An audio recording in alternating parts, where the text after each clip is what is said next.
Enya realized she had transmigrated into a dark romance novel where love and possession led to a terrifying demise. Knowing that the arranged marriage would destroy her entire family, Enya decided to leave her father's territory, beginning her journey to escape fate. Through a broker, she rented a floor in a house and happened to meet the landlord, a mercenary. After agonizing over it, Enya made a bold decision, to hire that man to have a fake marriage with her. But she did not expect that it would be the beginning of a mysterious connection. How will Enya uncover the secrets behind the fake marriage? Can she save her family from destruction with just one escape? Join Lisa Manhwa on a thrilling and surprising journey in this captivating story. The story begins with an undefined, hazy scene, light filtering into every corner, the son of the empire. A powerful man appears, his name is Fabry Blanche Elcastone. A noble crown sparkles with brilliance, carefully held in his hands, with golden hair and eyes like precious jewels. He is the greatest emperor in history. His slender hand reaches out, thanks to his noble character and talent. The empire has ushered in unprecedented peace and prosperity. Enya, with a sad face, tears streaming down her cheeks as Fabry embraces her. But, this glorious era. A book, like a life, is opened. Its title is, The Imprisoned Empress. Tears roll down Enya's cheeks, someone gently wipes away the blood from her lips. Just reading the title and you can already understand part of it, can't you? The story of the emperor, the male lead, and the empress, the female lead, and the genre of this novel is. Fabry's lips curl slightly, blood staining his face and the symbolic attire of royalty, extremely dark, are 19 romance. The story officially opens, and the unlucky female lead of that story is none other than. The old woman sitting across from Enya asks curiously, "Doctor, are you really not planning on getting married?" "Not even a little." She waves her hand, giving a smile. "No, I am Enya Lockhart." The old woman stubbornly tries to persuade Enya. "Oh, come on, like I mentioned last time, how about meeting my grandson? He is a very independent man and—" Before she could finish, Enya quickly interrupted. "Grandma," she smiled brightly, instructing, "you are being too insistent. You will take your medicine this time, right? Don't throw it away like last time." She became disappointed. "Oh dear, I just remembered I have something to do. I have to go now." She turned and left. Enya stood up and watched her back, thinking to herself. Her spirits are better now, her cold will probably get better soon. Enya saw the old woman all the way to the door, her heart full of thoughts that only she knew. "Grandma, please do not be sad because I keep refusing. I just want to save your grandson from that crazy emperor, and to avoid the same fate as the original." Sunlight shone on Enya's beautiful face. She raised her hand to shield herself from the glare and wondered, "Maybe it is time for me to move again, is not it? I have been constantly running away from the emperor."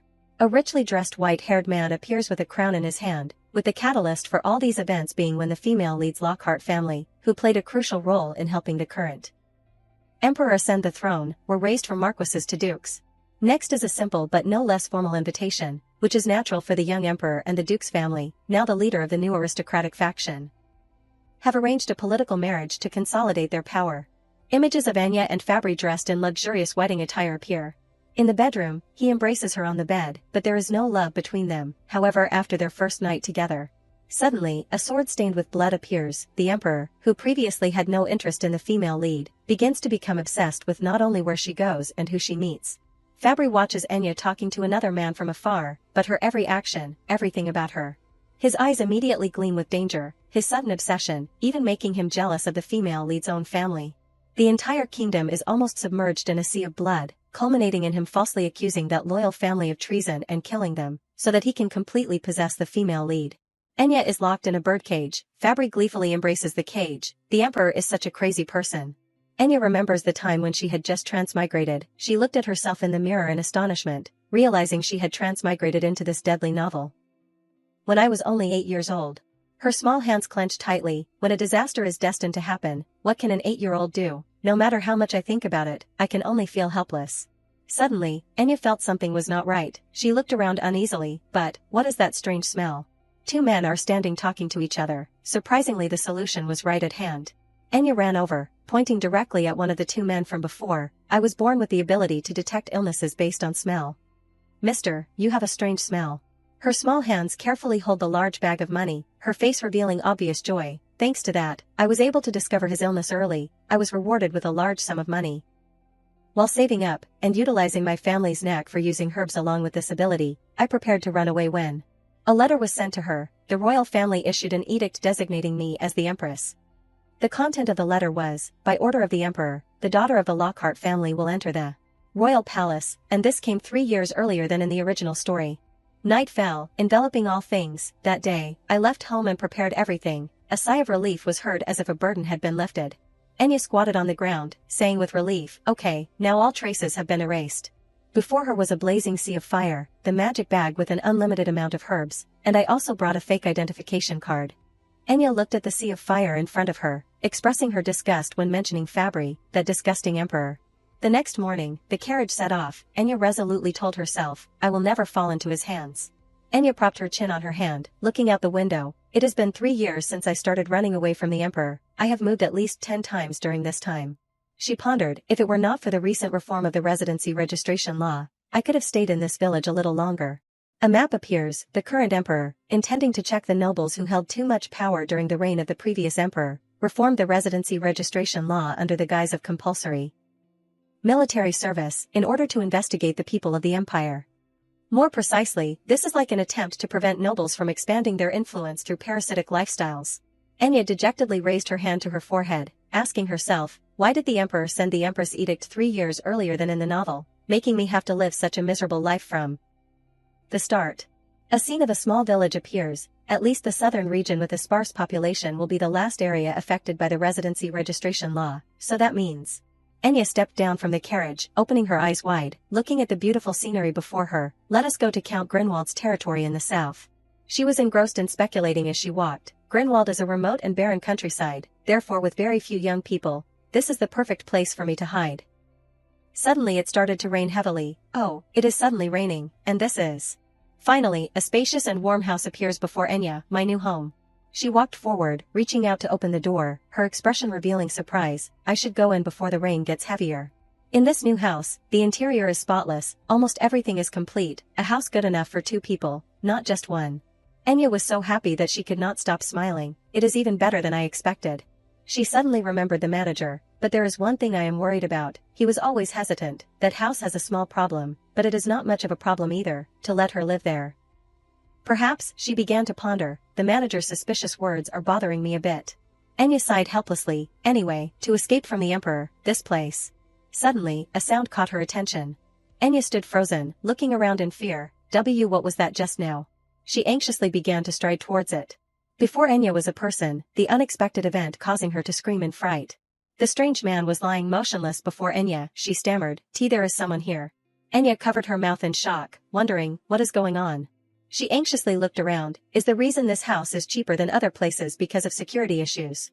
A painful moan was heard, immediately catching Enya's attention. Dale in front of her frowned, moaning in pain, his face flushed red.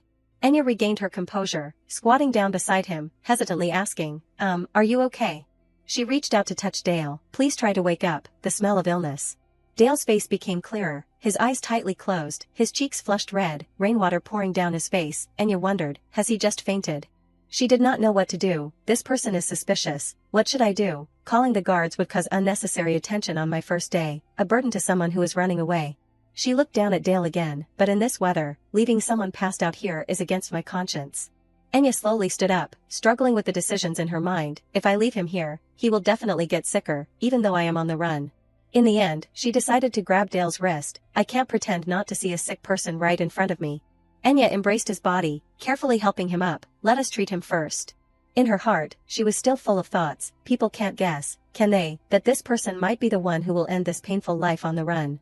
Dale actually gave a strange smile. They will probably be very helpful. Enya struggled to drag Dale's body into the house. She panted. It was so hard to drag him here. Enya sat on the floor, helplessly raising her hand to her forehead. Out of all the places he could have fainted, why did he choose right in front of my house? Her eyes suddenly lit up, remembering something. Wait, Emma's letter. She said she would send someone to help me. An image of Emma appears as Enya remembers the letter. So that she can escape safely, I will hire a skilled mercenary and send him over. Emma is my only friend and also my personal maid. She is the one who wrote the escape plan and has always been secretly helping me. She focused her attention on Dale, who was lying motionless. So could this person be the mercenary that she hired from the guild? She frowned, thinking for a long time. Dale's peaceful face as he was unconscious, while Enya was considering carefully. After all, I am still being hunted. If by chance, he is someone sent by the royal family, then I will be in big trouble. She immediately reached out, searching his body. First, I will check if he has a mercenary badge. After searching for a while, a card was found. Here it is, the mercenary badge. She took the badge in her hand, carefully observing it. Oh, it is even rank A. With a ranking system from D to S, A is quite impressive. His name is Dale. Sounds normal enough, I guess. Enya recalled a bit of the plot. The early emperors and some nobles liked to name their children in a very ridiculous way, so maybe he is not a member of the royal family. An imaginary version of the first emperor. I will wipe out your bloodline. Enya began to analyze carefully. Am I overthinking this? But he looks too outstanding to just be a minor character in the novel. An image of the powerful Fabry appears. In the original plot, the emperor was described as extremely handsome, and in typical transmigration stories, anyone with an outstanding appearance is definitely an important character. Enya leaned forward. I need to be sure. She reached out and parted one of Dale's eyes. Wait, let me take a closer look. Black eyelashes and hairline, but he has golden eyes. Dale remained motionless, completely different from the emperor, who was famous for his golden hair and blue eyes. Enya blushed slightly. I am still not very convinced, but first, I will treat him.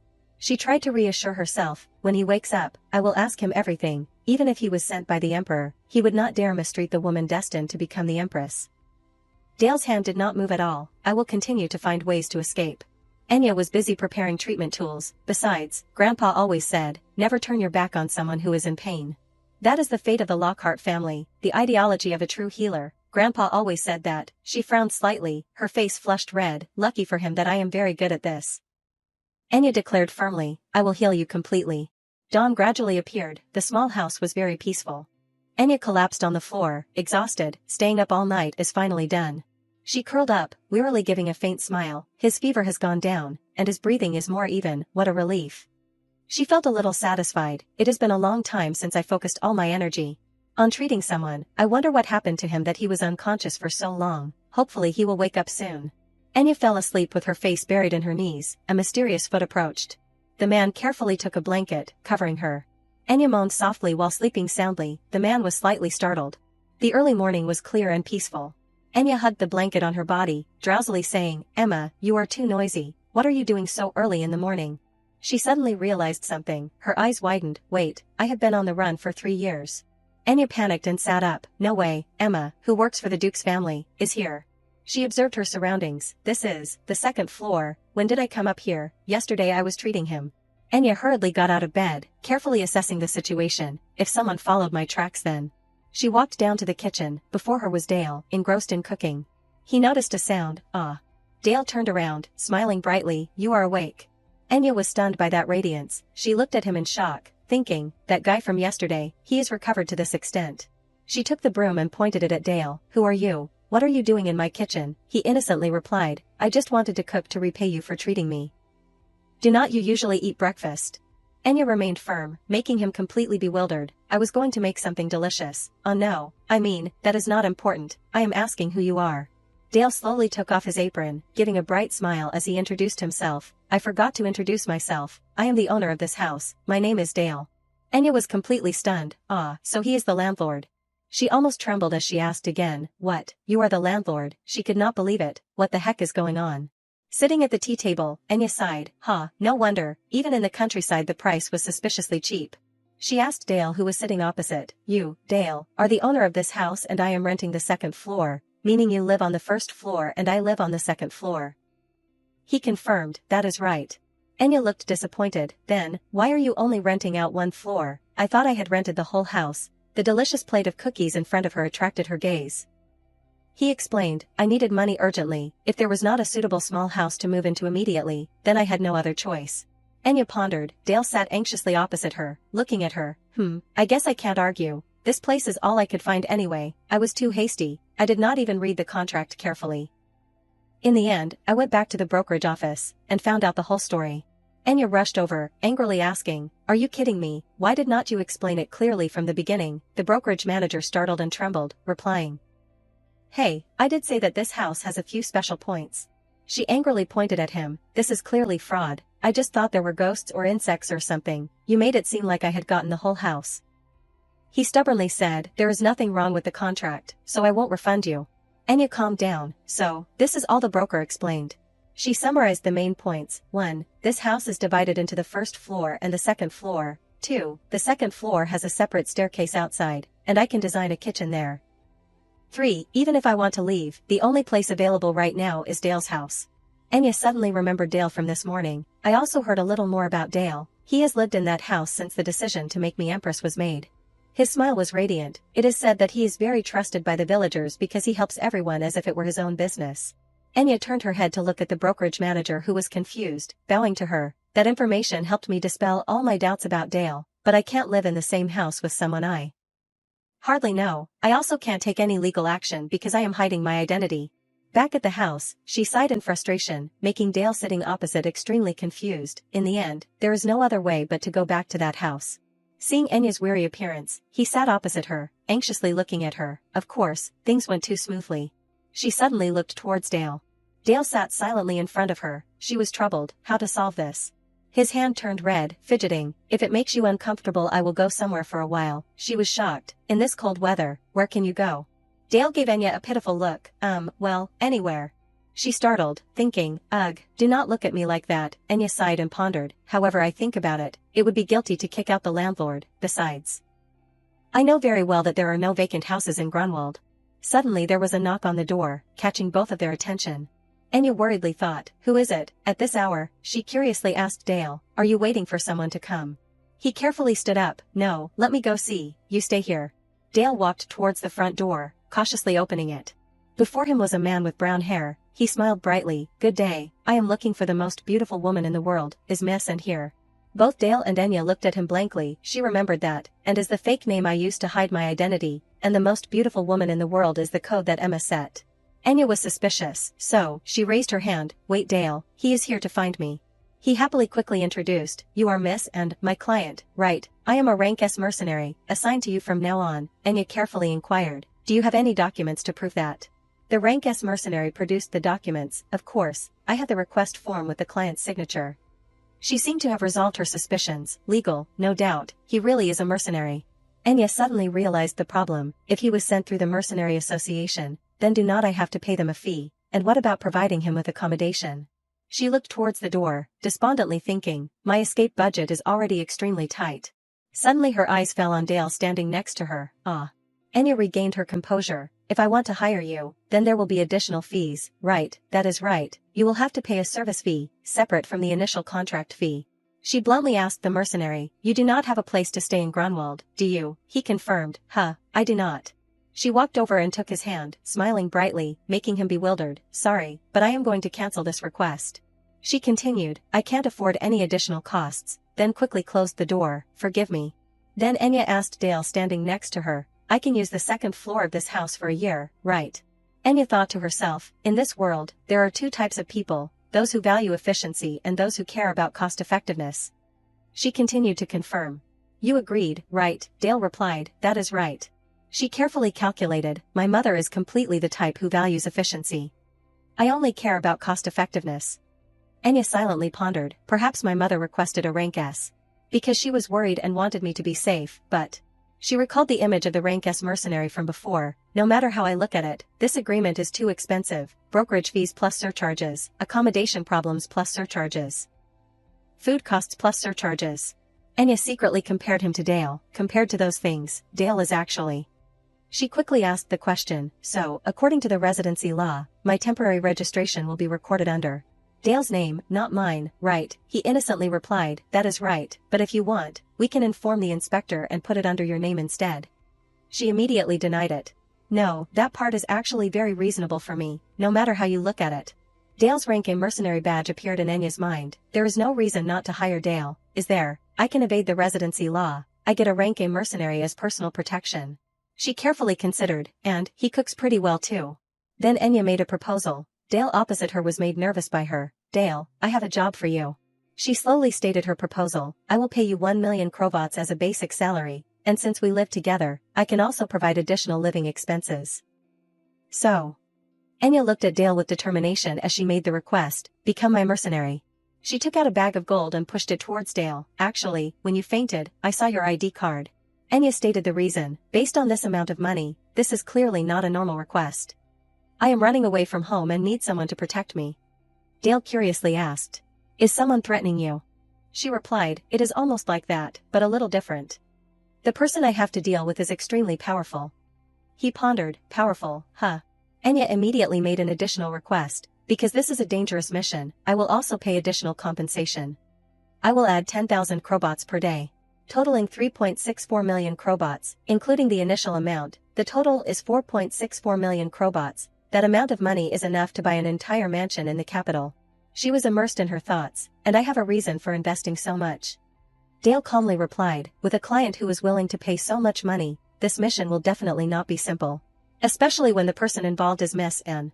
He seriously looked at Enya. Okay, I want to hear more details about this request. I will keep everything completely secret. Enya could not hide her joy, he really is sharp. I knew it, choosing him was the right thing to do. She finally made her main request. The thing I want to ask of you, Dale, is, for 364 days, I want you to become my legal husband. Enya anxiously looked at Dale. That is the real reason why I offered such a huge compensation.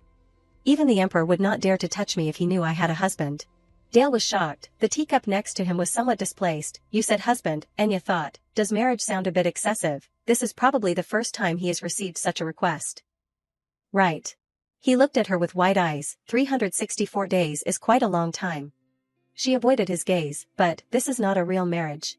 The reason why our contract marriage lasts exactly 364 days is because of the marriage postponement law.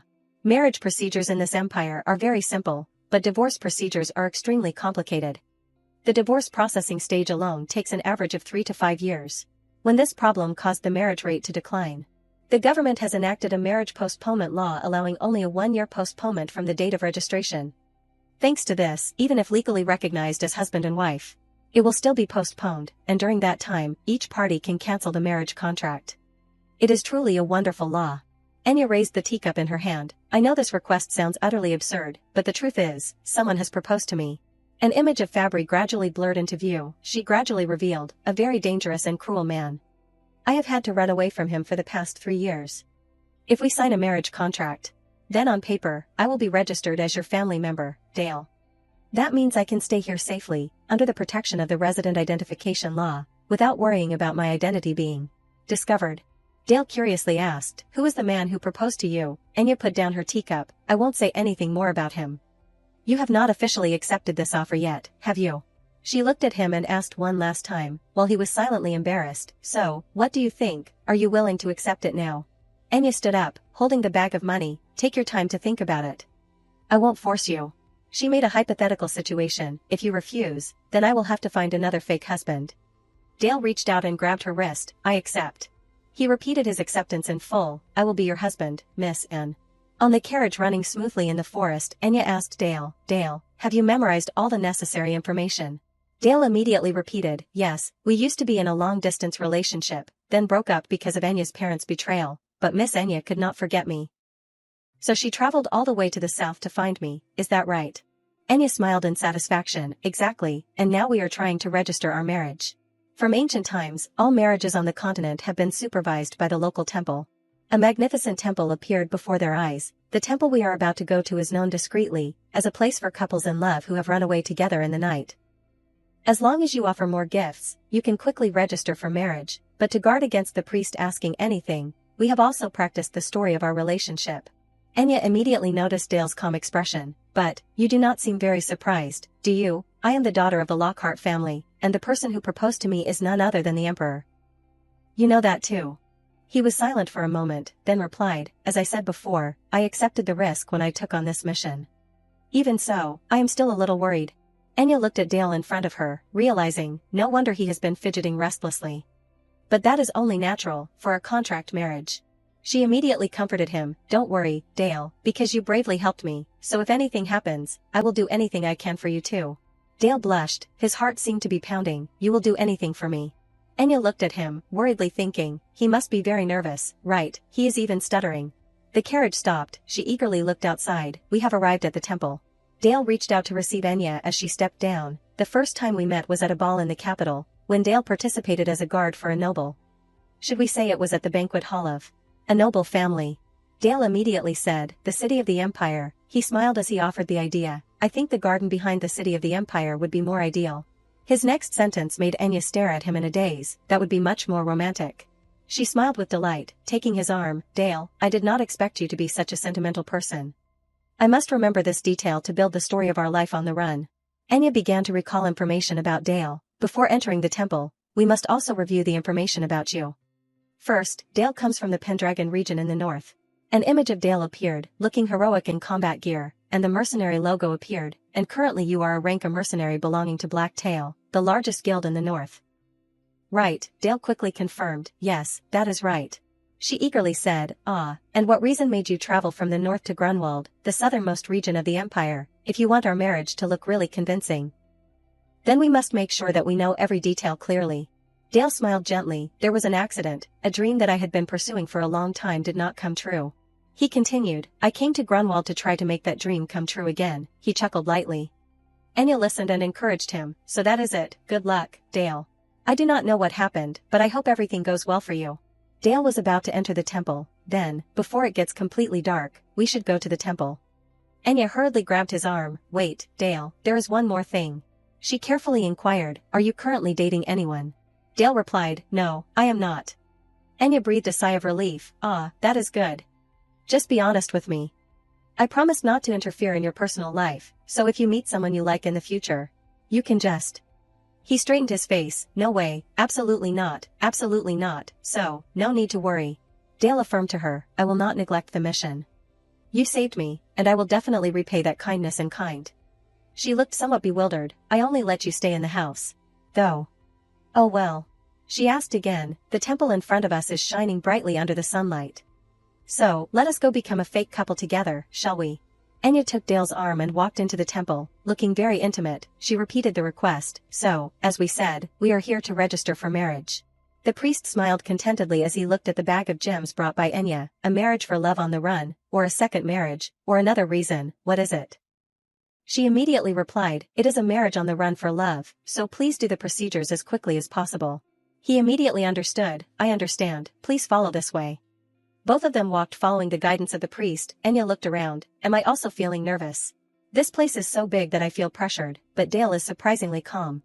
She stopped, looking at Dale next to her who was now stiff with extreme tension, or not, he is thinking like a tin soldier, just standing stiff because of tension. He may seem calm, but in fact he is very shy, is not he? The priest walked forward and opened the large door of a room, then. His voice rang out as Enya and Dale entered, bride and groom. He invited the two to come inside, please come in. On the platform, he held the Bible in his hand, kindly asking, bride and groom, are you ready to vow to be bound in this marriage? Enya looked up at Dale as he replied, yes, I am willing. He smiled shyly, because I have been waiting for this day for a long time. She looked around the room, no magnificent wedding dress, no expensive rings, not even a guest to offer blessings, it is all just a play. Yet, Dale's eyes are on me at this moment, the priest continued, then. He made the declaration, I declare this marriage to be officially recognized. It felt like this marriage was truly the result of genuine love. Enya praised, hey, you acted very naturally, looking just like a man who finally married the person he loved for a long time. Dale was still immersed in his role. It is all thanks to you, Anne. She laughed heartily, haha, even though it is just a contract marriage, we are now legally husband and wife. Let us work together for the next 364 days. She suddenly realized, my coat, where did it go? He made his judgment, it seems you left it at the temple, I will go back and get it. Enya watched Dale leave, a satisfied smile on her face, he really is very sweet. She said firmly, I knew it, signing a contract with him was the right decision. Dale, at the temple, the priest was in front of the bookshelf searching for books. Suddenly a terrifying voice rang out, scaring him, where is our marriage certificate? It was Dale, the priest tremblingly asked, who are you? You got this close without making a sound. He remembered, wait, is not this the groom from just now? But the aura is completely different. Dale reached out and snatched the marriage certificate from his hand. This must be it, right? He could only weakly cry out, He shouted, but Dale only smiled faintly as he looked at the marriage certificate in his hand. What do you think you are doing? He was still shouting, but he did not care, that is not what I wanted to take anyway. He took a pen and signed his real name, Fabry Blanche Elcastone. The priest was angry, Elcastone, how dare you sign the royal family's name, are you crazy? He still rambled on, that is not a name that a commoner like you can casually mention. Dale took out the gold ring and put it down, okay, this is enough. The priest was shocked, that ring, it is something exclusive to the emperor. Dale sneered, making a threat, exactly, even a corrupt priest who only knows about money, must recognize this, so unless you want to die. He retracted his smile, his expression becoming serious to the point of being terrifying, conduct the wedding ceremony immediately. He continued to make the request. Just proceed with the registration, anyway, marriage must be a clear matter. The priest tremblingly reached out to take the marriage certificate from his hand. Yes, of course, your majesty. He reminded in a stern voice, I am not the emperor. He glared at him, I am Dale. He stepped closer to him, making a threat, unless you want to be beheaded, it is best not to say anything about what happened today, got it? Dale reached out and took Enya's coat. Then he turned and left, the priest fearfully bowed down, yes. Placing the coat on his hand, so the marriage is complete. He walked away step by step, things like contracts and grace periods are nothing but falsehoods.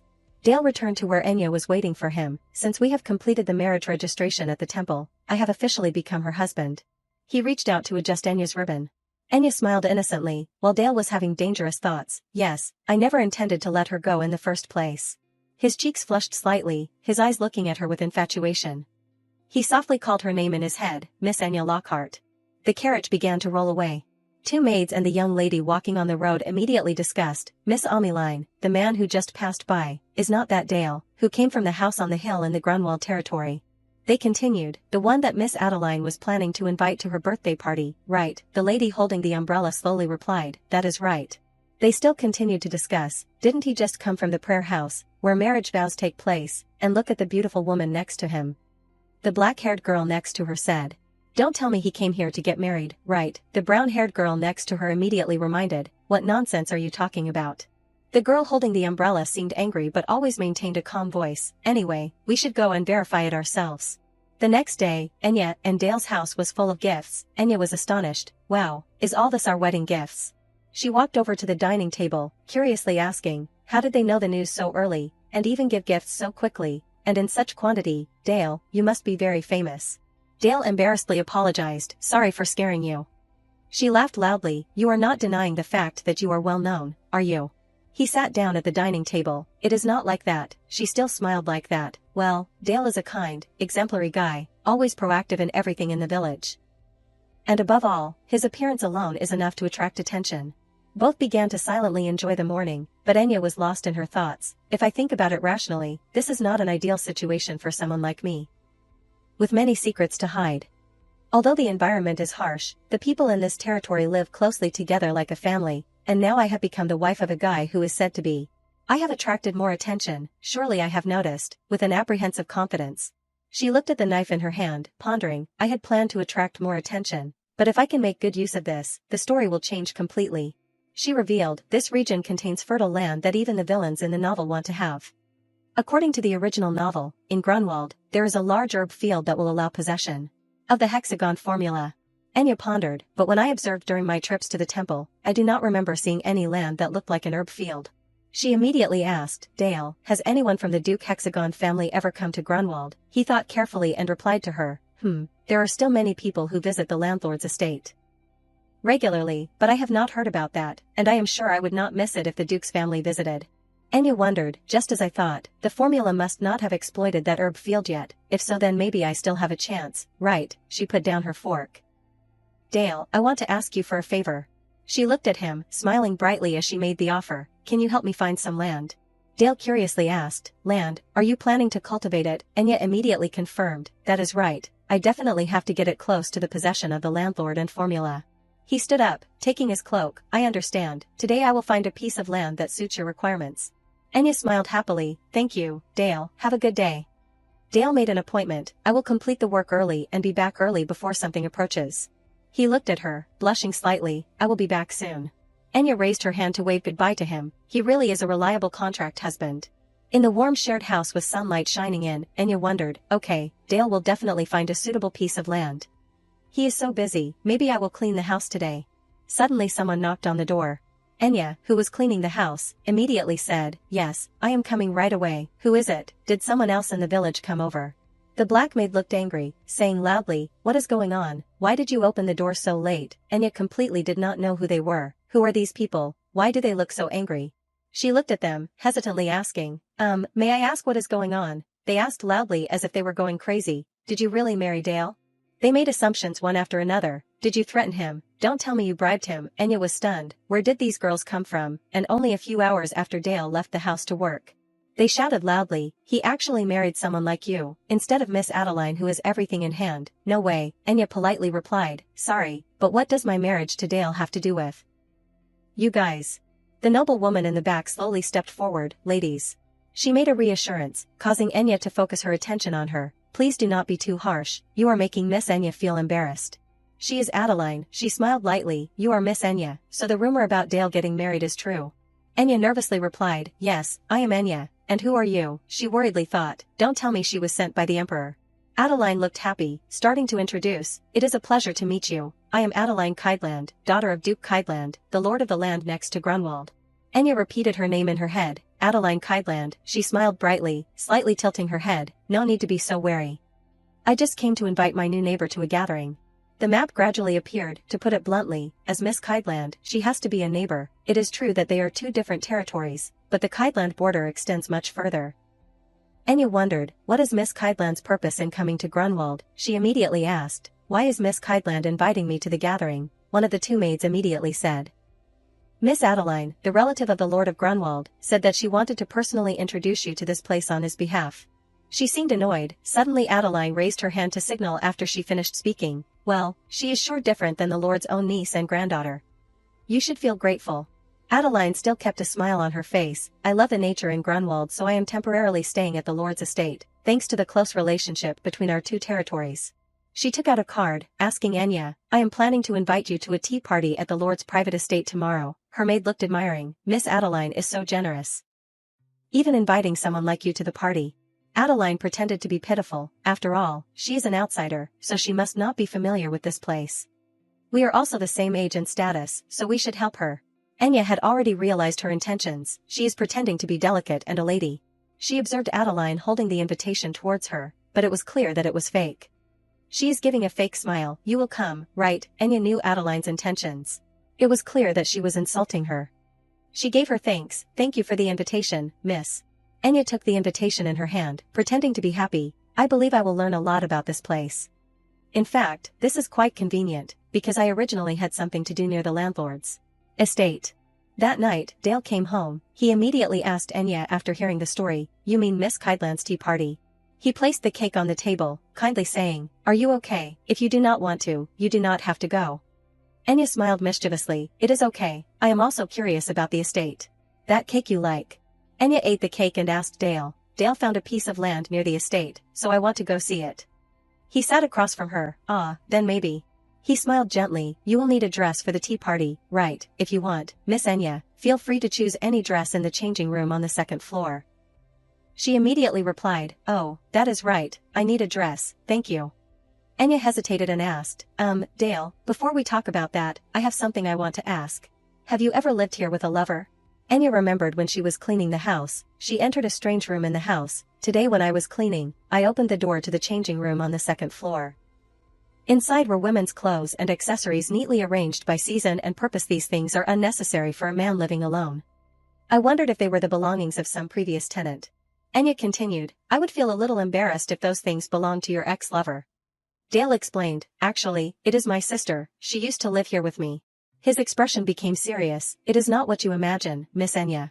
Dale flushed and awkwardly explained, and because I was busy with work, I never thought about love, until I met you. Enya was also flustered. I was just asking to be sure. It is not because I am worried or anything.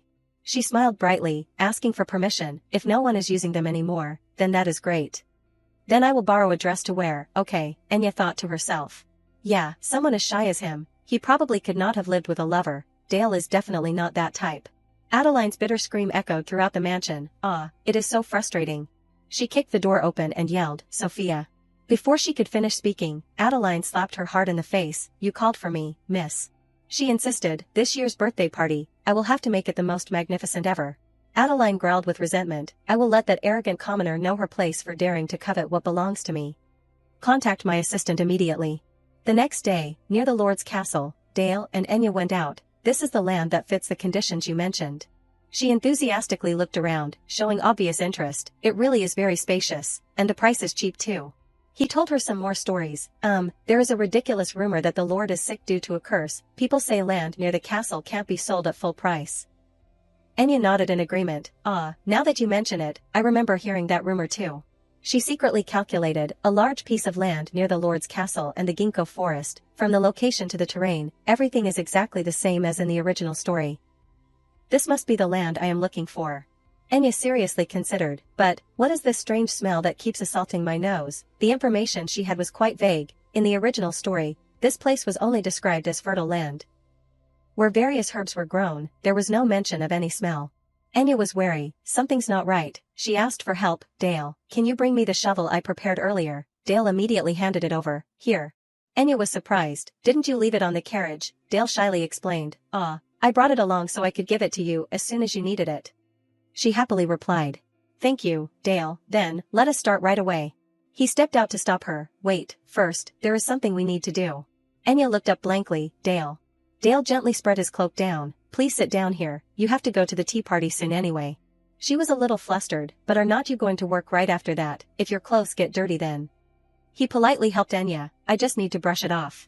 It will be fine, but I heard that in high society, even a small stain can be seen as a serious mistake. Dale gave a charming smile. I really want to do all this dirty work for you, but... She did not even listen to him, and immediately began analyzing. The soil deep down has a completely different smell than the surface layer. Enya seriously questioned. It is loose soil, rich in microorganisms, but, on top of soil so fertile that anyone who grows herbs would desire to own, why is there a patch of foul-smelling soil covering it? She speculated, is that the reason why Duke Hexagon has not bought this land yet? If that is the case, then I have to act immediately and take it before they do. So Enya immediately decided, Dale, if I want to buy this land, I should contact the Lord's castle in Grunwald, right? Dale unexpectedly said, no, currently, Grunwald is only allowed to use this land for convenience. He pointed behind them, but this wasteland actually belongs to Lord Cabland. She could not help but be surprised. What? Adeline's formidable face immediately appeared. He said it was Cabland. It is really unusual for a large piece of land to be located right in front of the Lord of Grunwald's castle, yet be owned by another territory. Enya became more and more uneasy. Moreover, it is suspicious that such a fertile land has become barren. While being helped up by Dale, she was still lost in thought, and the landowner is from Cabland, which is said to have a blood relationship, from the powerful lady in Cabland to this land. And now even in Grunwald, Cabland seems to have a lot of influence. For some reason, this feeling is very familiar. Enya looked ahead, resolutely. I do not know what is going on here, but I can't give up such a good piece of land. The two of them together came to the first obstacle. Let us go to the Lord's castle. She thought to herself, I need to find out the truth. The carriage quickly took them to the Grunwald Lord's castle. Dale helped Enya down. We have arrived, Miss Enya. She politely said, thank you for bringing me here, Dale. He gave a radiant smile. It is my honor. All the ladies around focused their eyes on this side. Oh my gosh, this is the first time I have seen Dale smile like this. The discussions of the people made Adeline tremble with anger. I heard it was a forced marriage, but maybe it is not. She walked over gracefully. Welcome, Miss N. Enya replied, thank you for inviting me. She easily recognized, she can't hide her gaze, the one who was invited is me, but all of her attention is focused on Dale. Enya mischievously thought to herself, after what happened yesterday, maybe I should tease her a little. She staggered and fell into Dale's arms. Maybe it is because of the carriage ride. I feel a little carsick. He quickly took care of her. Are you okay? Should I take you back? Enya nestled affectionately against Dale. Dale's concern seems to make me feel better. Dale also cooperated very well. That is good then. She immediately waved her fan to cover her expression. She guessed, her face suddenly darkened, but she was still trying to endure it because Dale was here, right? He regretfully left. I am leaving. See you tonight, Miss N. Adeline immediately folded her fan, creating a cold sound. She coldly turned away. Now the meeting is over, let us go inside. Adeline forgot all her friends. Adeline, let us go in together. Enya smiled secretly. This way of provoking is really effective. It feels so refreshing.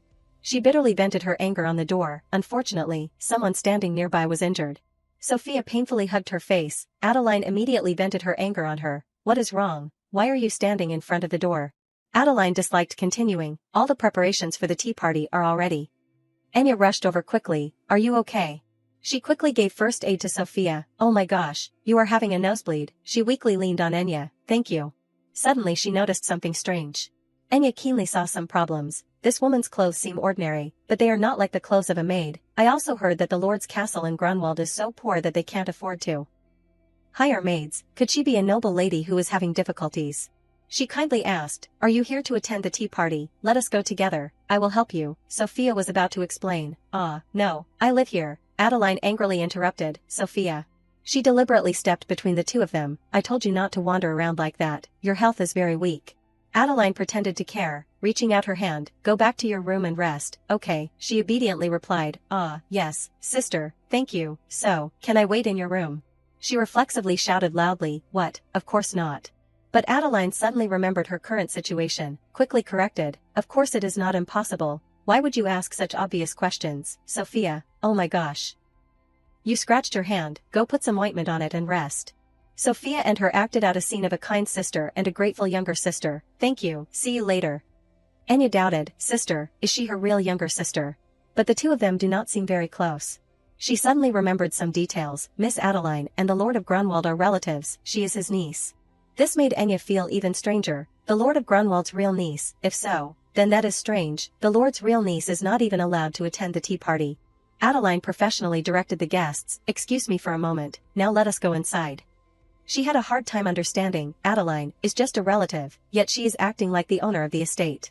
Anya was very suspicious. What exactly is happening in the Lord's estate? In the luxurious atmosphere of the party, the ladies discussed interesting gossip. I have never seen her here before. What noble family is she from? They only identified the situation from one side. It is really one-sided. She came with Dale, right? It seems that she is the woman in the rumor. Oh my gosh, is she the girl people say is a commoner? Poor Dale, marriages should be considered carefully. It is really unfortunate, that is right. Malicious rumors about Enya spread with lightning speed. Shouldn't a wife be a support for her husband? For example, if someone married Miss Adeline, they would have both fame and wealth. If it were Dale, he could have easily left that dangerous mercenary life. As the main character being attacked, she was not moved at all, really. Enya was even a little bored, is that all? Adeline was sitting at the head position enjoying the play she had arranged. I thought I would see something more impressive, but anyway, Dale has always lived simply. All the ladies present at the tea party turned their guns at her, but if the wife is a little understanding.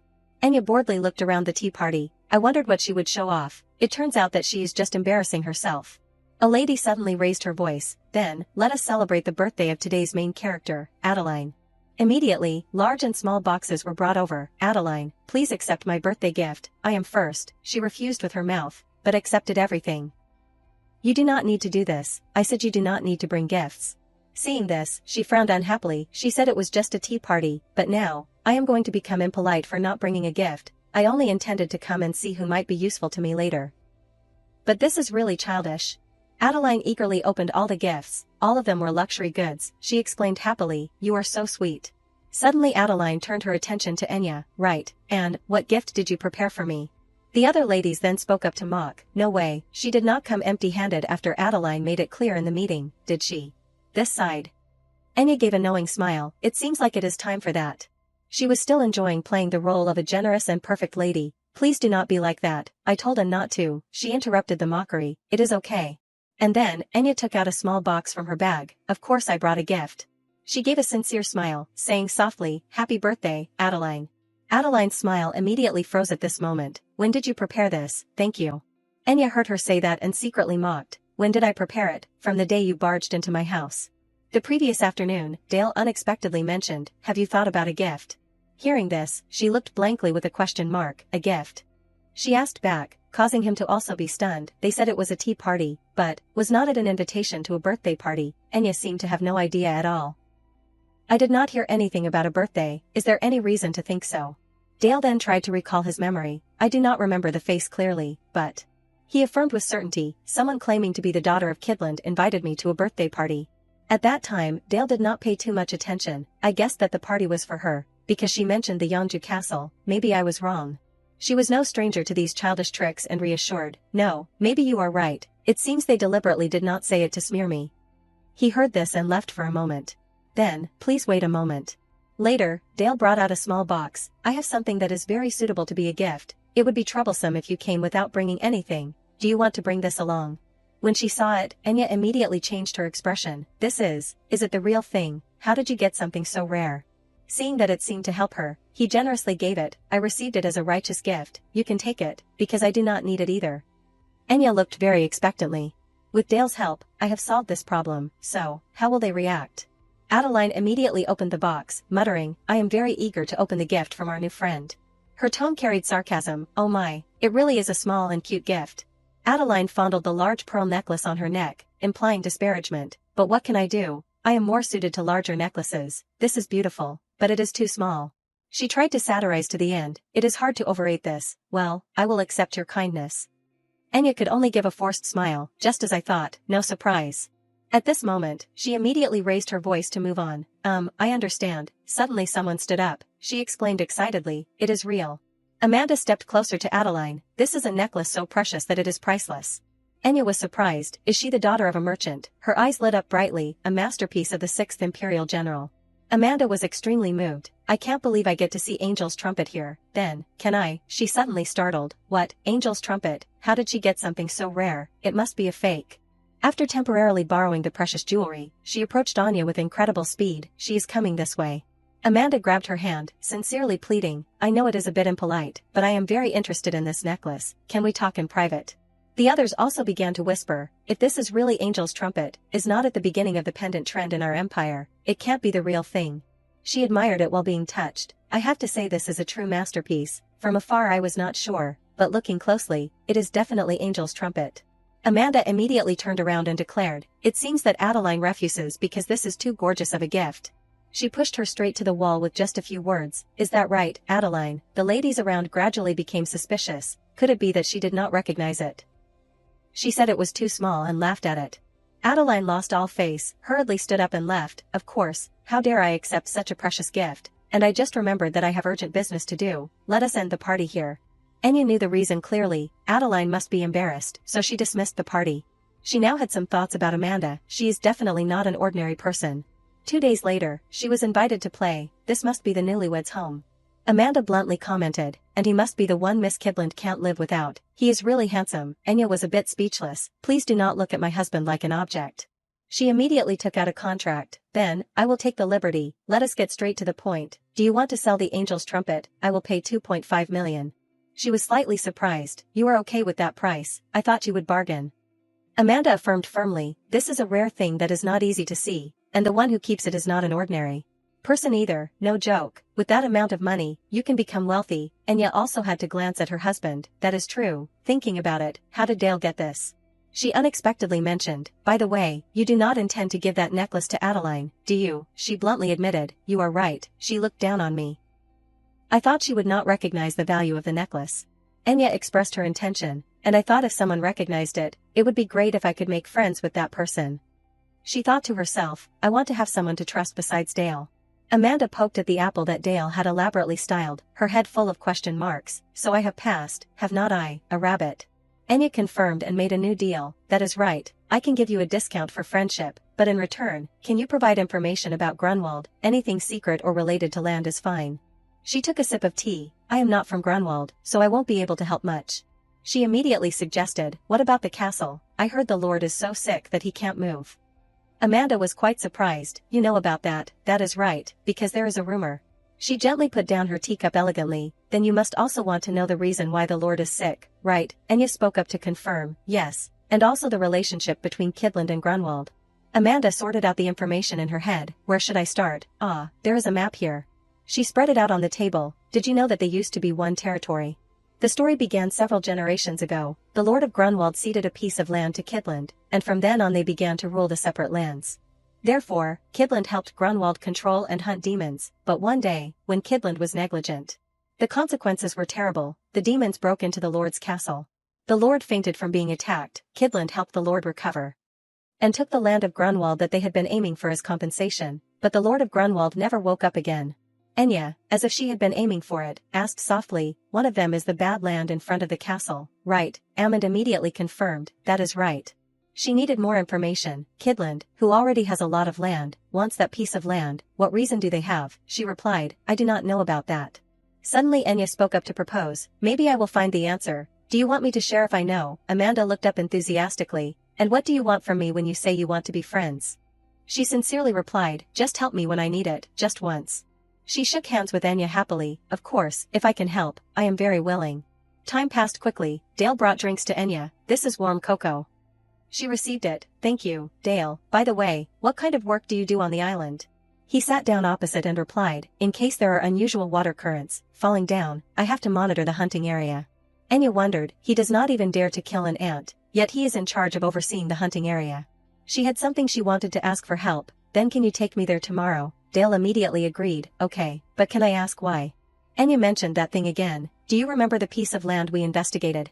She gave a radiant smile, saying her plans cheerfully. I just thought of a good way to make that land mine. The next day, at the Grunwald Lord's castle. As always, Enya was carefully escorted to the place. She sincerely said, "Thank you for bringing me here every time." In contrast, Dale also regretted it, softly replying, "I am sorry that I have to let you go alone because of work." Enya quickly left. "It is okay, I can take care of myself, see you at home later." Hearing the two important words, he turned into a puppy wagging his tail. At home, yes, I will go too. She thought to herself, anyway, the more I look at Dale, the more attractive he seems. Maybe it is because he is a mercenary, but he rides a horse very skillfully. Enya could hardly avoid being moved by Dale, and his elegant appearance. Looking at him, he is easily mistaken for a noble. Suddenly she felt a malicious gaze directed at her. Sure enough, she was staring and pinning Enya from the upper window. "Adeline, how long has she been watching from?" Adeline pulled the curtain hard in anger. She was a little flustered. Oh no, I did not mean to mock her. She was extremely anxious, constantly biting her fingernails. Why does that cunning woman keep coming to the Lord's castle? What is she trying to interfere with this time? Inside the Lord's castle, Enya secretly admired. There is one thing that surprised me when I came here. The butler bowed respectfully. "Welcome." She was stunned. It is true that the person who swindled my money in the house purchase was here. The nightmare reappeared. Enya was angry and kicked him out while yelling, "Swindler." The butler explained apologetically, "I heard Dale said that you wanted to meet the Lord, however, the Lord is currently unable to receive guests." She was also sympathetic. "Yes, I heard that he is bedridden." He was immediately relieved. "You already knew, then everything will be easier." Enya sincerely asked for help, "But today I came as a doctor to check on the Lord's condition. Can you allow me to visit?" The butler looked delighted. "Doctor." However, his face immediately fell, "But..." The butler sadly confessed, "As you can see, we are not able to afford medical expenses." He clenched his hands, trying to restrain his emotions. "I even have to take on extra work to maintain the castle, just like when I introduced that house to you." She immediately reassured, "It is okay, I won't ask for payment immediately." The butler was surprised. "This is not simply kindness, is it? Do you have a reason?" Enya held the suitcase tightly in her hand. "Because I am confident that I can cure the Lord. The reward for the treatment can be discussed after the examination." When he led her into the room, Sophia was extremely surprised. "Butler, the guest is, are you the person I met before?" The butler politely guided Enya, "Please come in." She spoke up, asking for permission. "We meet again, Miss Sophia, can I check on the Lord's condition first?" He whispered to her, "Miss N is actually a doctor, she came to examine the Lord." Enya immediately felt the faint odor that I noticed at the party last time. That is definitely a smell I recognize. She spoke up, asking, "When did the symptoms first appear?" Sophia was slightly startled. "Ah, well." She shed tears of pain. "It has been about 3 months since he completely lost control of his body and collapsed."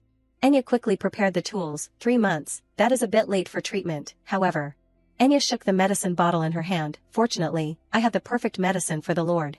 The butler's voice sounded worried. "I apologize for doubting you, but is this medicine really reliable? We have tried countless treatments, but none of them have been effective." She did not pay attention to those words and said a series of the Lord's symptoms: hallucinations, talking to himself, eczema appears especially on the arms and soles of the feet. Enya continued to analyze as if she had directly examined him many times, and the other symptoms make it difficult to distinguish whether it is mental or physical.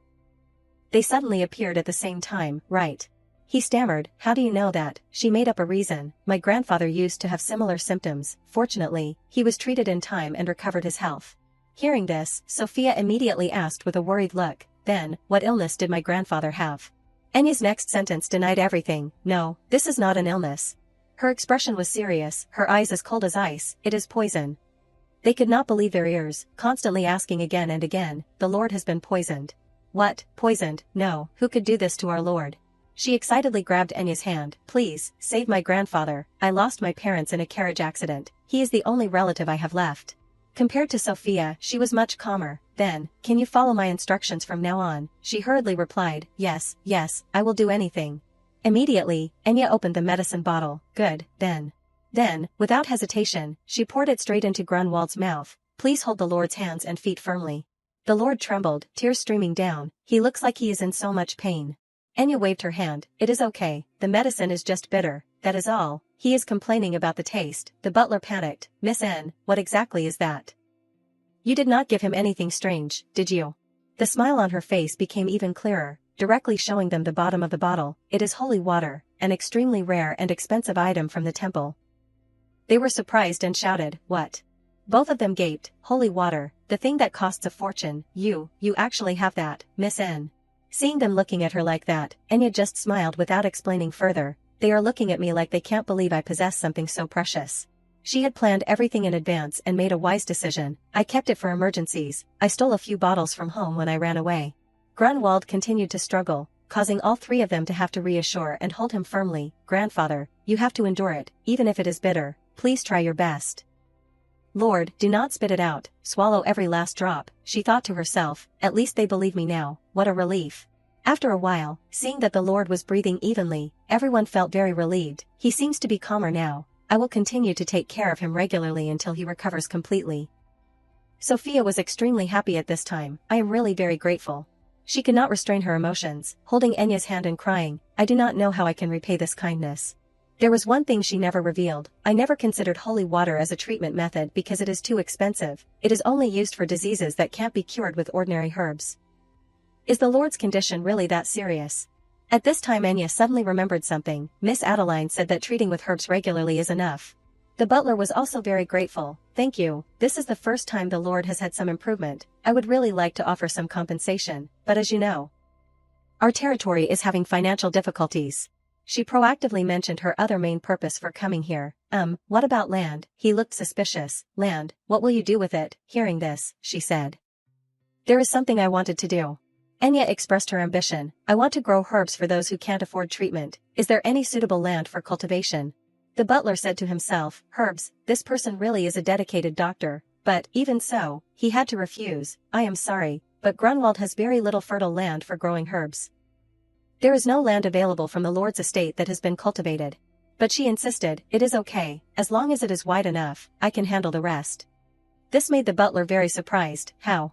Anyway, the other party had just saved the Lord, so he had to compromise. "Then, I will grant you the garden in the forest behind the Lord's castle, along with the small vegetable garden next to it. How does that sound?" The butler's expression was full of apprehension. "Actually, the wasteland in front of the castle is the largest in the vicinity, but it currently belongs to Kidland. So I can't grant it to you." Enya smiled slightly. "I like it, it is perfect." In her heart she felt very excited. Today, instead of the wasteland that Dale found, I hoped to win over some nearby land first, and this has gone well. But as soon as she found it, Enya could not help but exclaim, "This land is really ideal." There was a truth that the Emperor's orders are always sent to the Lord's castle first. So, if I set up a herb field near the Lord's castle and maintain a close relationship through my work as a doctor, I will be able to hear news about the Emperor the fastest. Before her was a vast expanse of green land. She constantly marveled, "Oh, it is so beautiful." The butler, hearing this, also became excited. "Then, please wait a moment, I will bring the doctor's contract." She heard this and did not refuse. "Yes, please do so." But they did not know that Adeline outside had heard everything. She clenched her hands in resentment. After returning home, the first thing Enya did was show off to him. "Dale, look at this." On her face was a radiant smile. "Tada, I got accepted to work at the Lord's mansion." Dale had just finished showering, looked like he was asking, "You got a job?" Enya was overjoyed and replied, "I was assigned to take care of the Lord's health for a while." He sat down next to her, a little worried. Do you need money, maybe?" "I am just worried you might be pushing yourself too hard." Enya immediately reassured, "Oh, no, no." She revealed her plan. "It is just that I have another goal, that is all. You can say it is part of the plan to make the land you found mine, and in addition to that." Enya's finger lightly touched the file. "I have a strong feeling that someone deliberately poisoned the Lord. As a doctor, I can't ignore a patient in danger." The more she talked, the more excited she became. "And working at the mansion has another benefit. I will receive royal news much faster." On the contrary, Dale was more cautious. "But the Emperor may be interested in you, Enya. If the Lord Grunwald, who was believed to be cursed, wakes up after 3 months of being bedridden," he continued to warn, "people will naturally be curious about the doctor who cured him. Rumors about you will definitely spread." These things were a bit pessimistic but completely true, and because the Emperor is building his support base by recruiting talented people regardless of their background, he will almost certainly shift his attention to you, Enya. But Dale could not deny that. "Anyway, you are a talented doctor." Hearing these things, the corners of her lips suddenly turned up. Enya's voice was very gentle. "It is touching that you have thought about me so seriously, Dale, but do not worry, I have my own ways to deal with this." Hearing this, he was surprised. "Your own way?" She recounted everything. "It has been 3 years since I ran away from the Empress' edict. If my father, Duke Lockhart, and the Emperor joined forces, Finding one person should have been easy, so why do you think all those powerful people have not caught me yet? He immediately replied in disbelief, because you have been extremely careful in hiding your identity, Enya immediately denied, no. Her eyes flashed with wit, it is because the emperor is drowning in an overload of work. Enya proudly showed off her achievements, I have anonymously provided the capital with a continuous stream of reports on the wrongdoings of the old nobles. It took a lot of time and effort to do these things, the previous emperor and the old aristocratic faction committed countless crimes, right, they have ruined this country for many years. So digging up all of that is not easy. Enya's voice was high-pitched with excitement, that is why I hired informants to dig up corruption and their evidence, and I personally submitted those reports. Her reasoning was very clear, the more she talked, the more energetic she became, the emperor benefits because it helps him consolidate power. Without paying attention to the face of the person next to her that had long since darkened, and I benefit because it makes him too busy to hunt me down. After saying that, Enya raised her chin, what do you think, pretty smart, right, she thought to herself, I can both tie down the emperor and punish the villains in the novel, it is a win-win. Dale was still shocked, murmuring, I understand. Enya did not hear clearly, what did you just say? He covered his flushed face with his hand, I am just surprised that your method is too unexpected. The problem in Dale's heart for a long time now had a solution. So that is why government problems suddenly increased in recent years, it was all done by Enya. In the following days, Enya went to the Lord's mansion as usual, how are you feeling today, is there any discomfort anywhere? Grunwald had been awake for a long time, Miss Enya's water seems to be very effective, Sophia, who was next to her, was also in a very good mood, this morning. The Lord even walked lightly around the mansion, it has only been a week since Miss Anne became his attending physician, and he has recovered so much. Seeing her patient getting better made her feel very relieved, I am glad he is recovering so well, but really, the poison in the Lord's body is rare and has a unique characteristic. This type of poison is too dangerous, it spreads very slowly, meaning continuous contact is needed, and until it reaches a lethal dose, there are absolutely no early symptoms. Enya seriously thought, more importantly, it is impossible for someone to be poisoned like that naturally, the person who poisoned my grandfather in the past was an agent from Hexagon, the leader of the old aristocratic faction. In her heart, she had already narrowed down the suspect, they did that to try to overthrow my family, the heads of the new aristocratic faction, if this time it is also done by them. Now that the examination was over, Enya left, but her mind was still full of thoughts. Then an agent of Hexagon must have sneaked into Grunwald, stayed close to the Lord for a long time. And won his trust, that agent, must be. Suddenly, a shadow flashed by in the corner, a glance was enough to immediately recognize that it was Adeline. Enya's eyes narrowed in suspicion, where is she hurrying off to? Unexpectedly, Sophia appeared from behind, Miss Enya, you are still here, thank goodness, hearing her voice, she immediately asked, Miss, the examination is over today, what is wrong? The corners of her eyes were filled with tears, I just wanted to thank you one more time. Before she knew it, tears were streaming down, Sophia tremblingly confessed, if it was not for you, we would never have realized that poison was the cause, we might have continued to try other treatments. And lost my grandfather in the process. Her shoulders shook slightly, her voice sobbing, grandfather raised me since I was little, in place of my parents, he has always been very kind and gentle, who would want to harm someone like him? Suddenly Enya remembered something, she immediately asked back, you said the herb that the Lord drank in his tea was called cozy flower, right, she immediately admitted. Yes, it used to be a specialty in Grunwald, but it suddenly stopped growing, so Adeline went to find a supply route. Hearing this, her eyebrows furrowed, cozy flower is a herb famous for its detoxifying properties, that is why I am also using it to treat the Lord, but if his condition worsened despite drinking it. Enya said the question in her heart for a long time now. Then something must be wrong with that herb, or maybe the cozy flower from Kidland has been transformed into something completely different. And the culprit could only be the one who handled the herbs closest to him. The following sentence made Sophia's eyes widen, you should keep an eye on Miss Adeline. Her hand trembled, clutching her hand tightly, no way, my grandfather is very fond of her, she lives like a real sister to me, family. Even though the truth was in front of her, Sophia still chose not to believe, I can't suspect her, she is also my only true friend, afraid that the other party would misunderstand. She explained again, but that does not mean I am ignoring your advice, Miss Enya. In her heart she sighed, Sophia, too naive and kind, to the point of almost being foolish. Even in this situation, she still always trusts Adeline and Kidland. Suddenly Sophia's smile became bitter, it is not easy to become cold and ignore it right away, I am sorry, I guess, I am too soft, are not I? In her heart, a battle between her heart and reason was happening, I can overlook that, but, why only Miss Adeline? Not wanting to see Sophia like this, Enya interrupted, why not do that to me too, friends, do not you think so? Her eyes widened, not reacting in time. Then Sophia stammered, "Is that really okay? No, let us do that. Please call me Sophia," she smiled in reply, "then call me Enya, but, calling a noble by their first name seems a bit. Status does not mean anything between friends, besides, Enya, you saved me." She excitedly squeezed her new friend's hand. "I am so happy, one day I will take you to visit the Lord's study, it is the place I love the most." She smiled brightly, "As beautiful as a flower, I like that very much, I am really looking forward to it." After that, Enya went home in a blissful state. "Okay, I will probably come here more often from now on, it would be great to have someone close to me in the mansion." Suddenly, a noisy conversation was heard from the end of the corridor. She immediately paid attention to this sound. What is that sound? It sounds like someone is arguing, very loudly. Enya cautiously walked down the stairs, heading towards that sound. It was a girl, her voice rang out shrilly, "Father told me to come here, but what is this mess?" She startled slightly. "They are talking about me, a strange woman who cured Count Grunwald. What should we do now? If this is revealed, our whole family will be doomed." Even though it was very dark down there, it was enough for Enya to know who that person was, that voice. Enya was surprised to see the person at the bottom of the stairs. It is Adeline Kielen. Adeline was having a conversation with her father through the magic orb. He asked cautiously, "Calm down and explain again, so you mean Count Grunwald has recovered?" She hid behind the wall, witnessing her anger. "Father, have I ever lied to you? That woman stole Dale from me and humiliated me, and now she is ruining everything for the family." Adeline's father was negotiating gently. "We have not said anything yet," but Adeline was gradually losing patience and replied, "Does that matter now?" She shouted anxiously, "If this is revealed, it won't just be the end of me. If the Duke finds out, we will all die." Enya was shocked by what she heard. "The Duke? And what are the documents they are talking about?"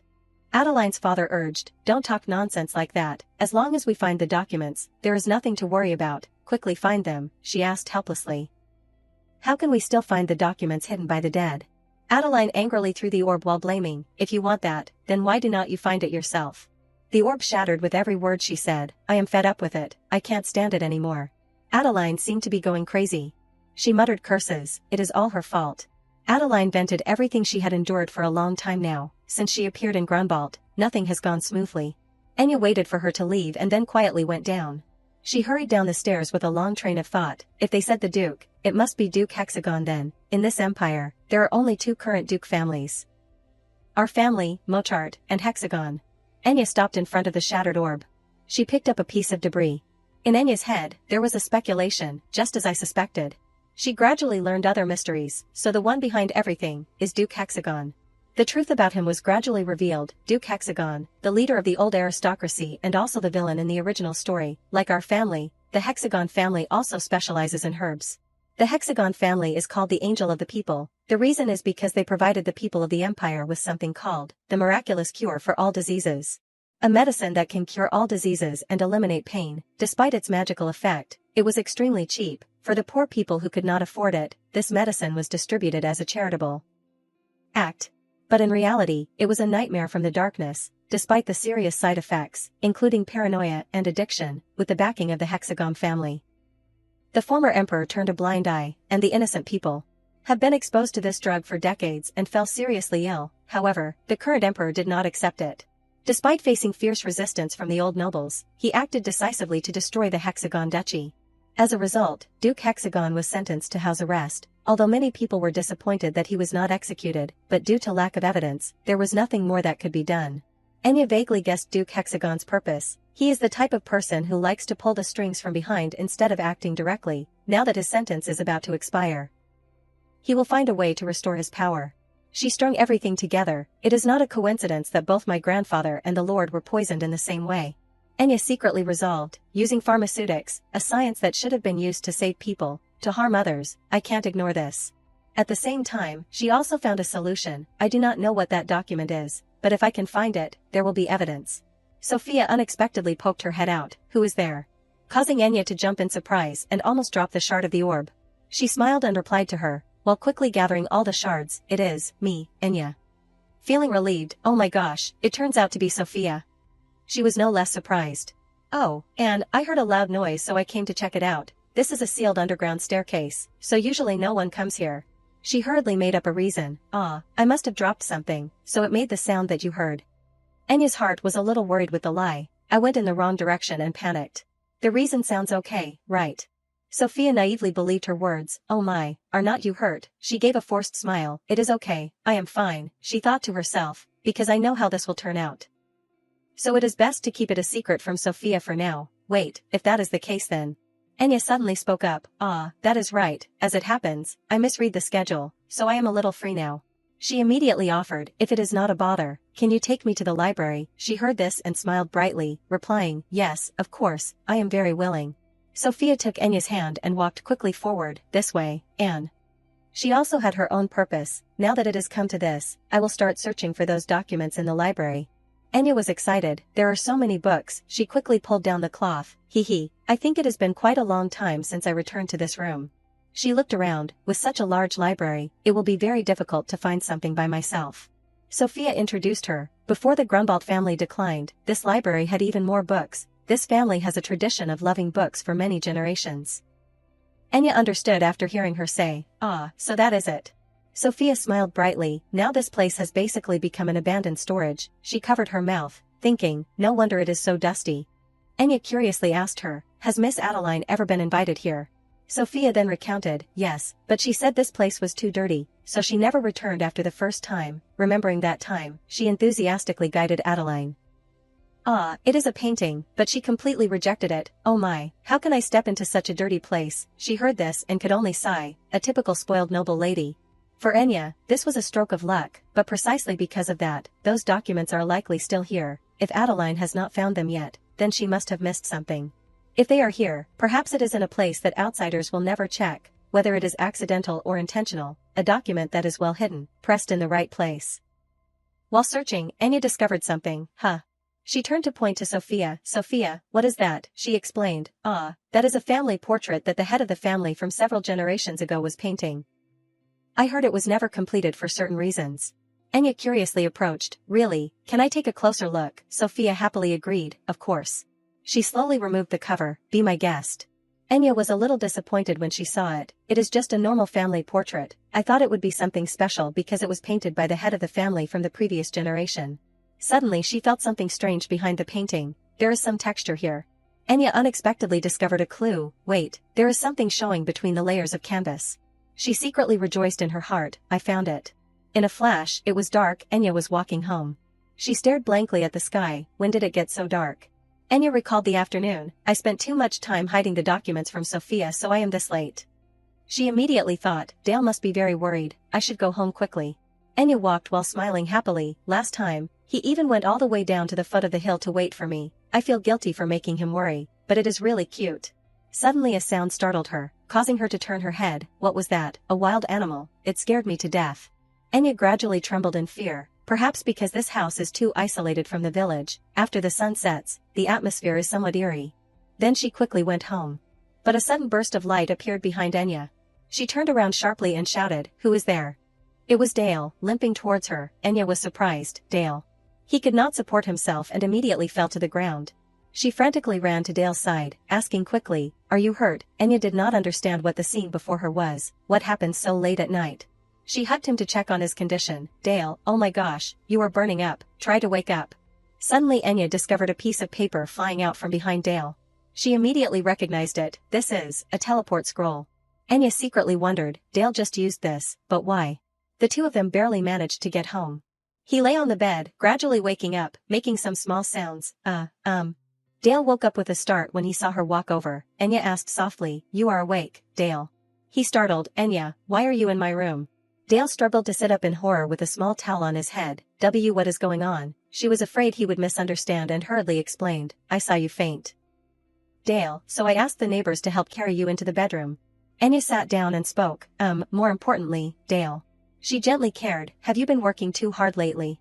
An uneasy look was evident in Anya's eyes, this is the second time I have seen you faint, I am worried that something will happen to you, Dale. She sincerely shared, I do not require you to tell me everything, but, if there is anything I can help with, I will try my best, I worry about you not as a client, but as a colleague and a good friend. Dale shyly bowed his head, thank you, sincerely, but, this is not a problem that you need to worry about, it is just that while being wholeheartedly devoted to married life with you, Anya, and focusing on my main work. He looked at her gently, it seems that I have been pushing myself a bit too much lately. Dale was very grateful at this time. Thank you for worrying about me and taking care of me, Enya. Enya had one thing she wanted him to explain. But why did you use such an expensive teleport scroll? Dale turned his face away in embarrassment. You saw it, the work lasted until late at night, so I decided to splurge once. She seriously instructed, those scrolls are convenient, but using them often can put pressure on the body. It is okay to be a little late, so do not use those things again next time. Got it. He obediently sat and listened like a child, replying very gently, yes. Enya finished speaking and also said goodbye. Then, I will let you rest. Dale also did not spare her a wish. Good night. After she left, he suddenly clutched the blanket tightly. Dale covered his face in disappointment. I did not expect to faint in front of Enya like that. He understood the reason why he was like this. It must be due to the accumulated fatigue from working too hard and using the teleport scrolls too often. Dale pondered wearily, that is necessary to secretly travel between the royal palace, but, I have made her worry, perhaps it is time to find another way. Outside, the door gradually closed. Enya simultaneously had the same anxiety as him. She found the reason. If he was sick, then with my sense of smell, I would definitely have noticed it first. Clearly this is a side effect of those teleport scrolls. Enya thought of a worse case. However, side effects rarely occur after just one use. It is highly likely that he has been using them much more frequently. Dale, a mercenary, is using those expensive scrolls to the point of exhausting his body. She recalled what happened recently, using them so often. Now that I think about it, the necklace by the master craftsman that he said he was paid after a mission is an item too precious for a regular person to use. Enya became even stranger. Dale definitely said that after moving to the south, he only accepts small tasks in the territory, and that he no longer accepts dangerous tasks. The suspicion in her increased. Could it be that Dale still has secrets that I do not know? The next morning, he woke up with a surprise. Enya. Enya had gotten up early to cook for him. You are awake. Sit down here. I have prepared all the food that is good for restoring energy. Dale suddenly froze. You must be very tired, Enya, because you have to do the work of a doctor, and also take care of the herb garden. She heard this and proudly said, it has always been you who prepared the meals, has not it, Dale? When you are sick, Dale, it is only natural for me to do this. He was eating when he suddenly noticed what Enya was reading. Dale found it strange and asked, you are looking at a document that I have never seen before. She pointed it out to him. This is the original contract signed by the ancestors of Grunwald and Kidland. Enya discussed with Dale, the problem is that this contract and the current situation between the two territories are a bit different, in my opinion. She bluntly said, I think Duke Hexagon and Kidland have joined hands to distort the truth. This made him stunned for a long time. What do you mean by that? Enya recounted the events of yesterday and the things she found strange. Yesterday, at the Grunwald Lord's castle, I happened to hear Adeline talking on the phone. I have been wondering why a princess from the wealthy region of Kidland would stay in such a barren Grunwald. Finally she knew, it was to find this document and destroy the evidence that was unfavorable to them. The truth is just like that. Kidland and Grunwald, with the Gonia mountain range, famous for being inhabited by magical beasts, lying between the two regions, due to the hilly terrain, the territory that was mainly attacked by magical beasts was Grunwald. In the past, Grunwald had a stable income from mineral mines. Signed a periodic contract to exterminate magical beasts with Kidland, where the mercenary industry was developed.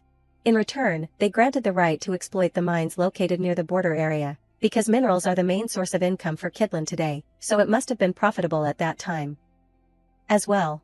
Could it be that had aroused Kidland's greed when Count Grunwald, who was directly involved in signing the contract at that time, suddenly passed away? And the place where the contract signed by the two territories was stored also became unclear. Enya tried to guess. Kidland, instead of helping their neighbor, plotted to take over all of Grunwald. I can see a few very suspicious places. Dale presented what he had learned. The land boundary between the two territories marked on the current imperial map is clearly very different. If there had ever been such a large-scale land transfer, it should not have been forgotten by now. He suddenly understood her intention. So, you think the current contract between the two territories has been forged, and that Duke Hexagon has helped with this? Enya slightly curled her lips and smiled. Her expression gradually became serious. That is right, Kidland, with the help of Hexagon, hid the real contract from Grunwald, then relying on a forged contract. They slowly took over Grunwald's land over a long period of time.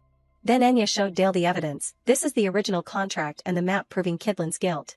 She excitedly showed off her achievements, and in the communication records stored on the magic stone. And one especially important thing, the voice of Adeline mentioning His Grace the Duke was also recorded. Dale was amazed by these things. How did you get this? Enya happily pointed out. High-end comstones always have a magic stone embedded inside, right? to record the call log for a certain period of time. She seemed very proud of her achievements. Adeline was so angry that when talking to the Viscount, she not only smashed the calm stone, but was also so agitated that she did not think about retrieving the magic stone. Thanks to that, I was able to get it. Maybe when she was still in Kitland, she always had a maid to assist even when using the con device, so maybe she does not even know about the existence of the magic stone. Enya also felt more at ease. If we report this to the royal family, Grunwald's situation will definitely improve, and the people in the territory will also be happier. But she still hid a few things. Actually, there are more evidence that I have not told Dale about. Enya secretly calculated, I had to open it first to collect the aura emitted, but I want to show this to the Lord and Sophia first, before it goes through anyone else's hands. On the contrary, Dale was not very trusting. Do you think the Emperor will resolve this matter properly? She confidently replied, of course, until now, he has handled everything I entrusted him with perfectly. At this time Enya impartially commented, if we ignore the marriage thing, I think the Emperor and I could also become quite agreeable colleagues, if there is anything I want more. It is just hoping that this will be resolved quickly. She smiled gently, anyway, I hope everything goes smoothly. He sat to the side and quietly spoke in support, Dale encouraged her, his voice gradually softened, just as you said, Enya, this matter too, will definitely be resolved smoothly. Time quickly passed. A month later, just like Dale said that this matter would be resolved smoothly, everything was rolled out quickly, everyone was hurrying to work. Hey, move the materials over here. The royal family has investigated thoroughly about this incident, one person enthusiastically remarked. Did you see him just now? He looks very healthy, his friend also eagerly agreed. You mean the Lord? I told you, there is no curse here. Under the garden, there were two figures leisurely strolling. As expected, the Lord's illness was due to poisoning by a cozy flower species. Along with that, a series of evidence has been presented. Kitland had no choice but to confess. Enya's speculations were all accurate. Just as I suspected, the land transferred from Grunwald to Kitland had been contaminated slowly when conducting the geological survey. The inside story was also considered properly by her. On the outside, they still maintained a close relationship. This made it difficult for Grunwald to freely develop the land. Even when it had been given for exchange, if that land was fertile, Grunwald would benefit, so Kitland acted to prevent that from happening. If the Lord died from poisoning, they would seize Grunwald's land immediately. In the end, Adeline was forced to flee from Grunwald. The return of the land and compensation for damages was carried out quickly, because it was a reasonable process.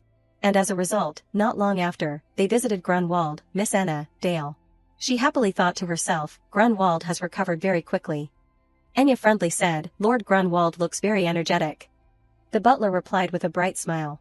It is all thanks to you, Miss Anna. He immediately proposed, you two must be very busy, right? Let me take you straight to where the Lord is. Suddenly, the sound of excited footsteps running towards where she was standing. Sophia called out happily, Anna. She was slightly surprised. Sophia. Enya kindly asked, you have been waiting here, coming all the way to welcome us. She took her hand without hesitation and replied, of course, my grandfather and I have only been waiting for you too. Sophia warmly opened the door to the room in front of them. Please come in, he will be very happy to meet you. As soon as she saw Grunwald, she had to hesitate a bit. Grandfather. Sophia lowered her voice and gently blamed him. Come on, are you reading that letter again? You always cry when you read it. With tearful eyes Grunwald smiled and said, you brought her here, right? I was just planning to review the letter one last time before telling you about it. Enya's calm voice rang out, the one that came with the document, right? Grunwald quickly corrected, that is right. He somberly recalled the past. It was a letter that my ancestor left to my grandfather a long time ago. She gently continued, were you close to your grandfather? Holding the warm cup of tea in his hand, Grunwald replied gently, very close, he taught me when I was a child. With sparkling eyes Grunwald understood one thing, he had been waiting for his father until his last breath. Grunwald nostalgically recounted, I am glad that I can read this letter in his place. My grandfather once said, that when he was young, the Southern Empire often had natural disasters during heavy rain. Grunwald's voice carried a hint of sadness, perhaps because he was worried that something would happen to him. He left this letter. It turns out that my great-grandfather passed away in a landslide caused by a big storm. The feelings of that person were revealed, seeing that he left a letter full of worry and advice to his son. It seems that my great-grandfather also suspected Kitland. Then Grunwald could not help but tears streamed down. Actually, I also knew. I knew Kitland coveted something more than family affection. I felt something suspicious, but I pretended not to know. He reproached and blamed himself, because they were helpful relatives, and there was no definite evidence. I kept making excuses and then finally left this child alone. Sophia whispered softly, Grandfather. Grunwald's hand was extremely tense. Imagining the terrible things they did to my granddaughter hurts me so much. In the end he sincerely sent his message, "Thank you so much, Miss Anna, for saying everything before that happened." The matter was settled smoothly, making Enya also secretly happy. What a relief that everything was resolved peacefully. Grunwald's voice continued steadily, "So, I have been thinking a lot, how to repay your kindness, Miss Anna." Hearing this, she hurriedly interrupted, "There is no need for that, it is all thanks to the royal family for taking care of this matter. The most important evidence was also found by the royal investigator." The beginning and end of the story are as follows. The one who was revealed through the Empire's investigation was a central nobleman of the old aristocracy faction. A partial affiliate of Duke Hexagon. In the past, he had visited the Lord's mansion to propose to buy the land of Grunwald. But the Lord did not intend to sell to outsiders, so the way they did next was use Viscount Kidland, a relative of Grunwald, and hope to hide it permanently. Their vile purpose was the land, their mines, and keep the secret. The central nobleman helped Kidland take over Grunwald. In return they would receive a portion of the land of Grunwald, as an agreement. Enya secretly thought that is how the transaction was made, because Hexagon is involved, the royal family must act quickly and carefully. Sophia hesitated and said, "All of this is thanks to the evidence that Miss N found. Are you really okay with this? The indictment has also been recorded under the name of the Grunwald family. So no one will acknowledge your efforts." Enya happily corrected, "That is what I want, so it is okay." In fact, in her heart she had her own plans. If the fact that I solved this problem gets out, there will be big trouble. As Dale said, it is best not to attract attention. Enya gave a satisfied smile. It is enough as long as everyone in the Lord's mansion and Sophia know the truth. Before the great kindness, Grunwald insisted on expressing, "Then at least let me do something to express my gratitude. You not only treated my illness but also saved Grunwald. We can't easily let this pass unless we repay you in some way." She also quickly pleaded, "That is right, please do not refuse." Enya sincerely expressed that she did not want to receive anything more. "The forest and the land that you gave me before were already too generous, so there is no need." Yet Dale suddenly interrupted her, "Actually, there is something I wanted to say." He opened the map and went straight to the point. "I heard that this time Grunwald has received a lot of land back from Kidland." Enya sitting next to him could only stare blankly. "Dale, when did you get that map?" Using his hand to point to a circled area, Dale frankly continued, "And the wasteland in front of the Lord's castle. I know that it used to belong to Kidland and has only recently been handed back to Grunwald." He now resolutely made a proposal. "If you give the forest that has been returned and the wasteland to Enna, would not that be more of a repayment?"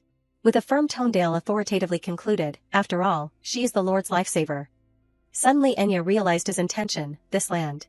So Dale did this for her. Don't tell me he remembered what I said and mentioned it first. Enya's heart was a little hesitant. Initially, the goal was to get this land, but after hearing the story about Grunwald, asking for more is a bit. Who knew that he would enthusiastically agree immediately? That is really a good idea, she deserves to have both. She awkwardly waved her hands, hesitating to refuse. "No, I." So that Enya would not feel awkward, he winked and decided for her, in order for them to show their sincerity, "Just accept this." Now that it had come to this, Enya did not want to haggle any further. "Dale, you really are." She had to accept. Well, it would not be polite to keep refusing like this. "So I will accept it gratefully, but I will only accept the forest area that has been returned." Enya sincerely continued, "If you give me too much of this valuable land, then receiving it would not have any meaning." Her subtlety made Grunwald slightly surprised. "Miss Anna." Enya quickly proposed, "Instead, let us work together to turn this wasteland into fertile land." She had already thought everything through for the situation. "I have checked the soil in the forest and garden, it is not necessary to stick to the original. Besides, I do not want to accept the wasteland and attract unwanted attention from Duke Hexagon's faction. More importantly," Enya decisively declared that, "Let us announce to the whole world that Grunwald has risen again. I will help." She happily assured everyone, "I have learned methods to detoxify the wasteland. If we also get the help of the temple, everything will be resolved quickly." Enya's heart was stirred by her affection.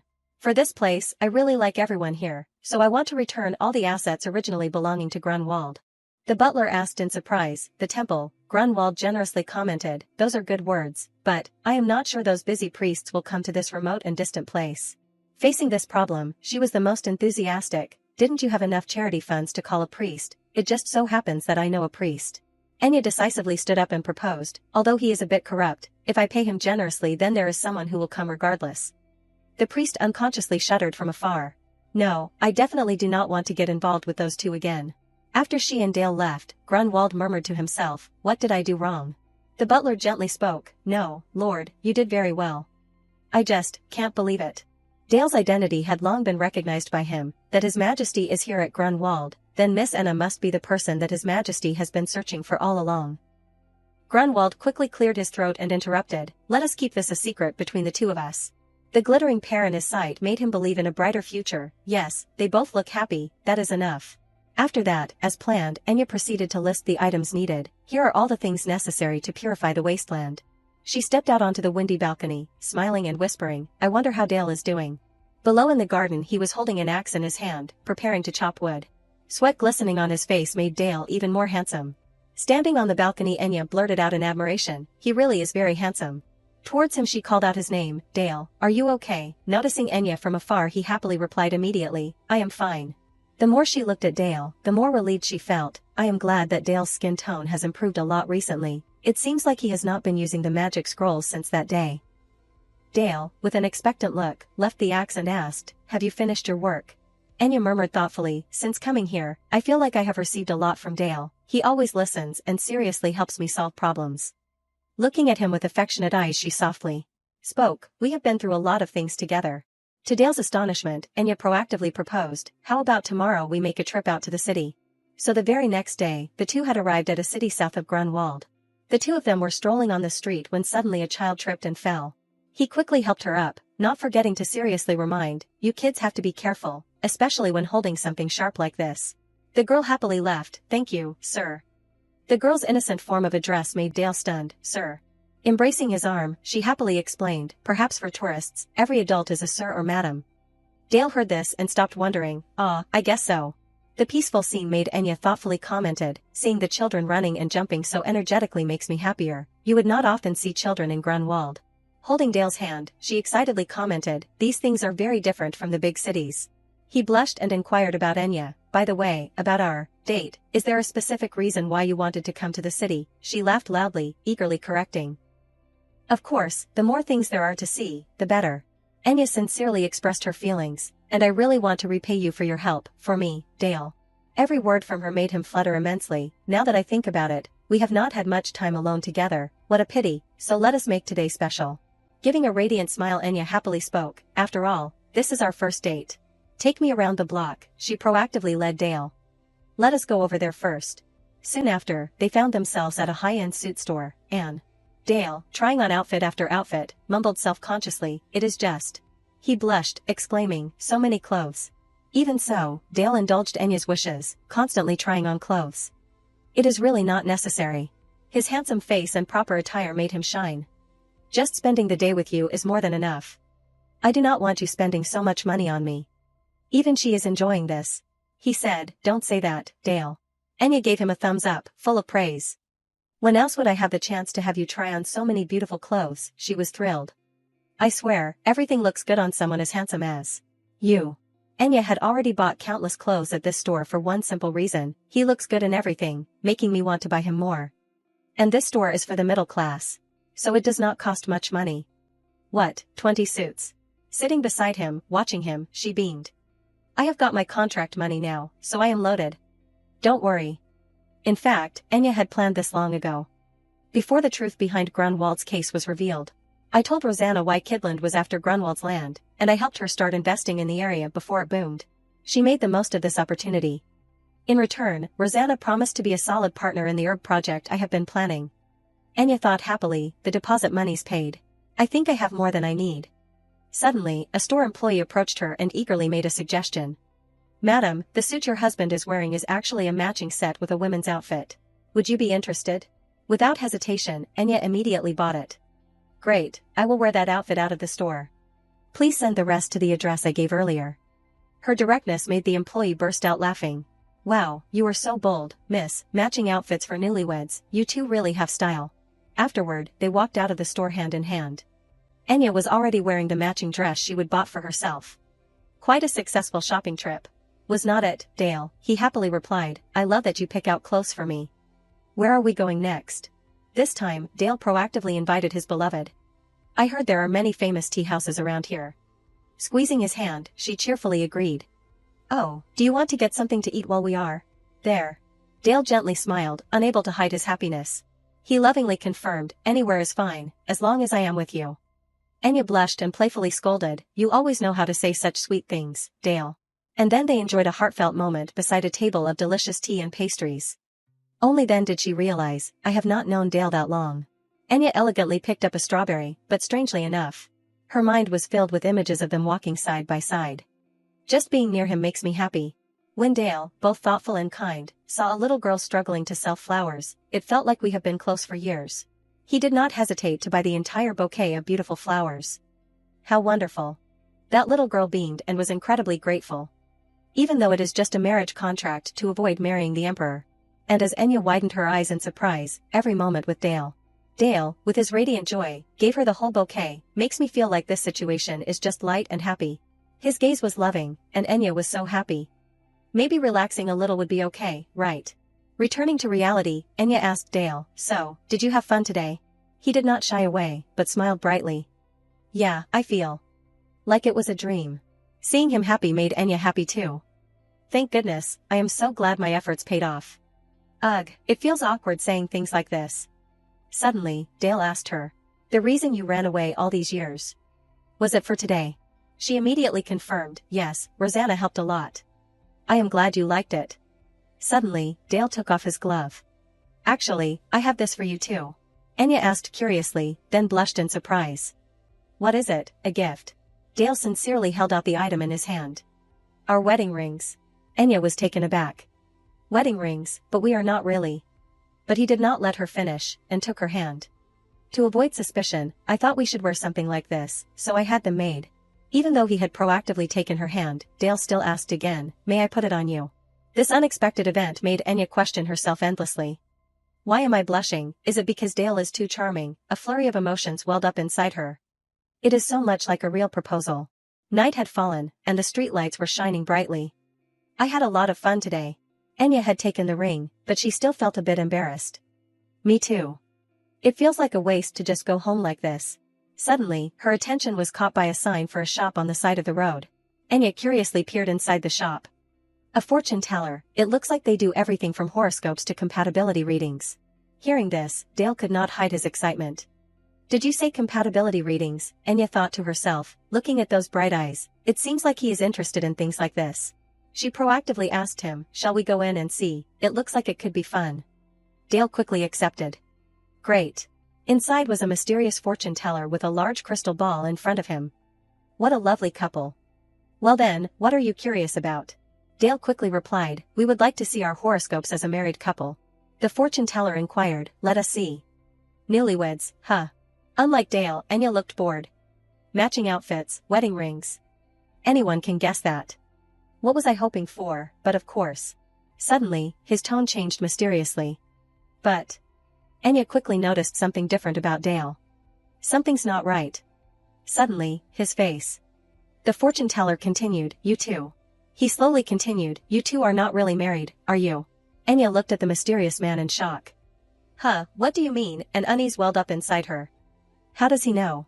He did not answer her but slowly predicted, "It seems the fates of you two have been intertwined for a long time, and not in a good way. A cursed relationship. It is finding its way back." Dale suddenly interrupted, "That is enough." Enya stared blankly as he abruptly stood up. "Dale." Dale quickly grabbed the fortune teller's hand. "I thought you were just a regular fortune teller, but now I see you are using disguises too." Dale's eyes became more wary. The fortune teller frantically questioned, "What do you think you are doing, suddenly threatening people like this?" Enya felt uneasy. Dale looks too agitated. Something bad will happen if this continues. Thinking quickly, she went to Dale. "Wait, Dale." She grabbed Dale's arm. "Please calm down first. If you react like this, it will only make the situation look more suspicious." Only then did he realize his agitation. "Ah." Dale quickly apologized. "Sorry for scaring you." The fortune teller was now pale with fear. "That is right, at least your wife should speak up. Her husband is suddenly grabbing a stranger like that." Enya smiled kindly. "I am glad he calmed down quickly." Dale gently explained, "He seemed dangerous, so I acted without thinking." Enya softly took Dale's arm. "I know, Dale, but I mean we should calmly talk things through." Finishing her words, she quickly turned to stare at the fortune teller. Some kind of magic is flowing from his hand into the crystal ball. "Now it is your turn to answer." Enya sternly questioned, "Why did you have to hide your identity with disguise potions just to tell fortunes?" He struggled to come up with a reason. I just wanted to create a bit of a mystical atmosphere, that is all. But his appearance did not fool Enya. What is this? He is suddenly being polite. He must be uneasy. She did not hesitate to expose him. Hey, do you really think that reason is reasonable? Disguise potions certified by the Magic Tower are not something you buy just to create an atmosphere. Are they? Moreover, all the other kinds are illegal and almost impossible to buy. I know that well. Enya began to reason. Disguise potions are pharmaceuticals that can temporarily change a person's appearance, and because they are very difficult to trace when used to commit crimes, they are extremely strictly controlled by the Magic Tower. She stroked her chin, lost in thought. They are so expensive that many illegal sales have appeared on the black market. I only got one vial thanks to Emma, and even that was difficult. Dale directly threatened him. Listen, if you keep avoiding the truth, I will have no choice but to turn you over to the Security Bureau. Dale added, you know well that committing a crime while using disguise potions is severely punished, right? He slammed his hand on the table. Isn't this even a banned substance? You do not even know when its effects will wear off. The fortune teller nervously scratched his head and argued. I did not take it to do anything bad, really, I only used it to hide my identity. Finally, he clasped his hands together, trembling. To be honest with you, I am not just a fortune teller. I have some divine power, but I used to be a monk of the Central Temple. Dale repeated, a monk of the temple, don't tell me. The fortune teller quickly confessed, yes, I am not telling fortunes. I am receiving revelations from the gods and making a living based on them. Enya still felt something was amiss. Even if your divine power is limited, the temple must have treated you very well, right? So why did you travel all the way south to open a fortune-telling shop? His eyes flickered with sadness as he recounted, well, it was just a simple hobby at first to dispel the boredom of life at the temple. The image of him back at the temple appeared. Although the accuracy was not high, technically it was a discovery, so at some point, it attracted the attention of the faithful. Along with the profitability of the work, especially young noble ladies and heirs, they were eager to seek answers, along with heavy purses. He explained further, but I told you, right, my divine power is really weak. Revelations do not come often, and even when they do, they are not accurate. Then he laughed. I think I understand now. Enya felt very dissatisfied again. So in the end, you lied and cheated young noble ladies out of their money, right? You were expelled from the temple because of that, so you had to run south. Dale questioned, his face dark. Then everything you said about our past was just fabricated, the fortune teller immediately denied, that part was not a lie. An image of two children holding hands appeared. That was a real revelation. It only flashed for a moment, but I saw children who looked exactly like you two, together. Enya came up with an explanation for that. Then it must have been a false illusion. We never met when we were young. At this point, he rubbed his hands together nervously. Haven't I been honest enough? Please, do not report me to the authorities. Dale retorted, you want me to let this go? Dale's face and eyes were filled with killing intent. Why should I believe and free a criminal, especially when an expelled monk is using divine power? Dale had no intention of letting him off. That is clearly a violation of the temple's laws and must be severely punished. He frantically begged, I am sorry, after being expelled, I was desperate to try to survive. I am really regretting it now. Can you forgive me this once? Enya grabbed Dale's sleeve and asked, Dale, are you worried that he might commit more crimes in the south? He admitted, yeah, that is right. Enya had a different idea from Dale. A monk who has lived his whole life in the temple will definitely struggle to survive on his own. That does not justify his actions, but... Then she came up with an idea, so how about this, for now, let us just report him for possessing banned substances. He was still trembling. So you will overlook the divine power thing, please. Suddenly, Dale placed his hand on the fortune teller's shoulder. That depends on how you answer from now on. He nervously glanced at Dale's hand. But I have said everything I know. Then Dale carefully asked Enya for her opinion. Lady Enya, may I have a little time? I would like to talk to him privately for a bit, and then we will decide what to do next. Enya instructed without hesitation, take your time, Dale. Then Dale pulled him aside. Fortune teller, from now on, you would better only tell the truth. That revelation before, besides the part about the children in the past, did you see anything else? He quickly realized Dale's intention. So that is what you want to know. Are you still worried about the ill-fated relationship in the past? Dale was startled by his advice. Don't fear the past, pursue what you truly desire. As he spoke, he reached out his hand, on which shone a golden magic. Then you two will definitely find happiness together in the future. A little later, Dale returned inside the room. Enya, who was waiting, smiled and asked, was your conversation okay? She worriedly touched his cheek. Dale, is something wrong? He denied it. No, it is nothing. Let us go home, shall we, to our home.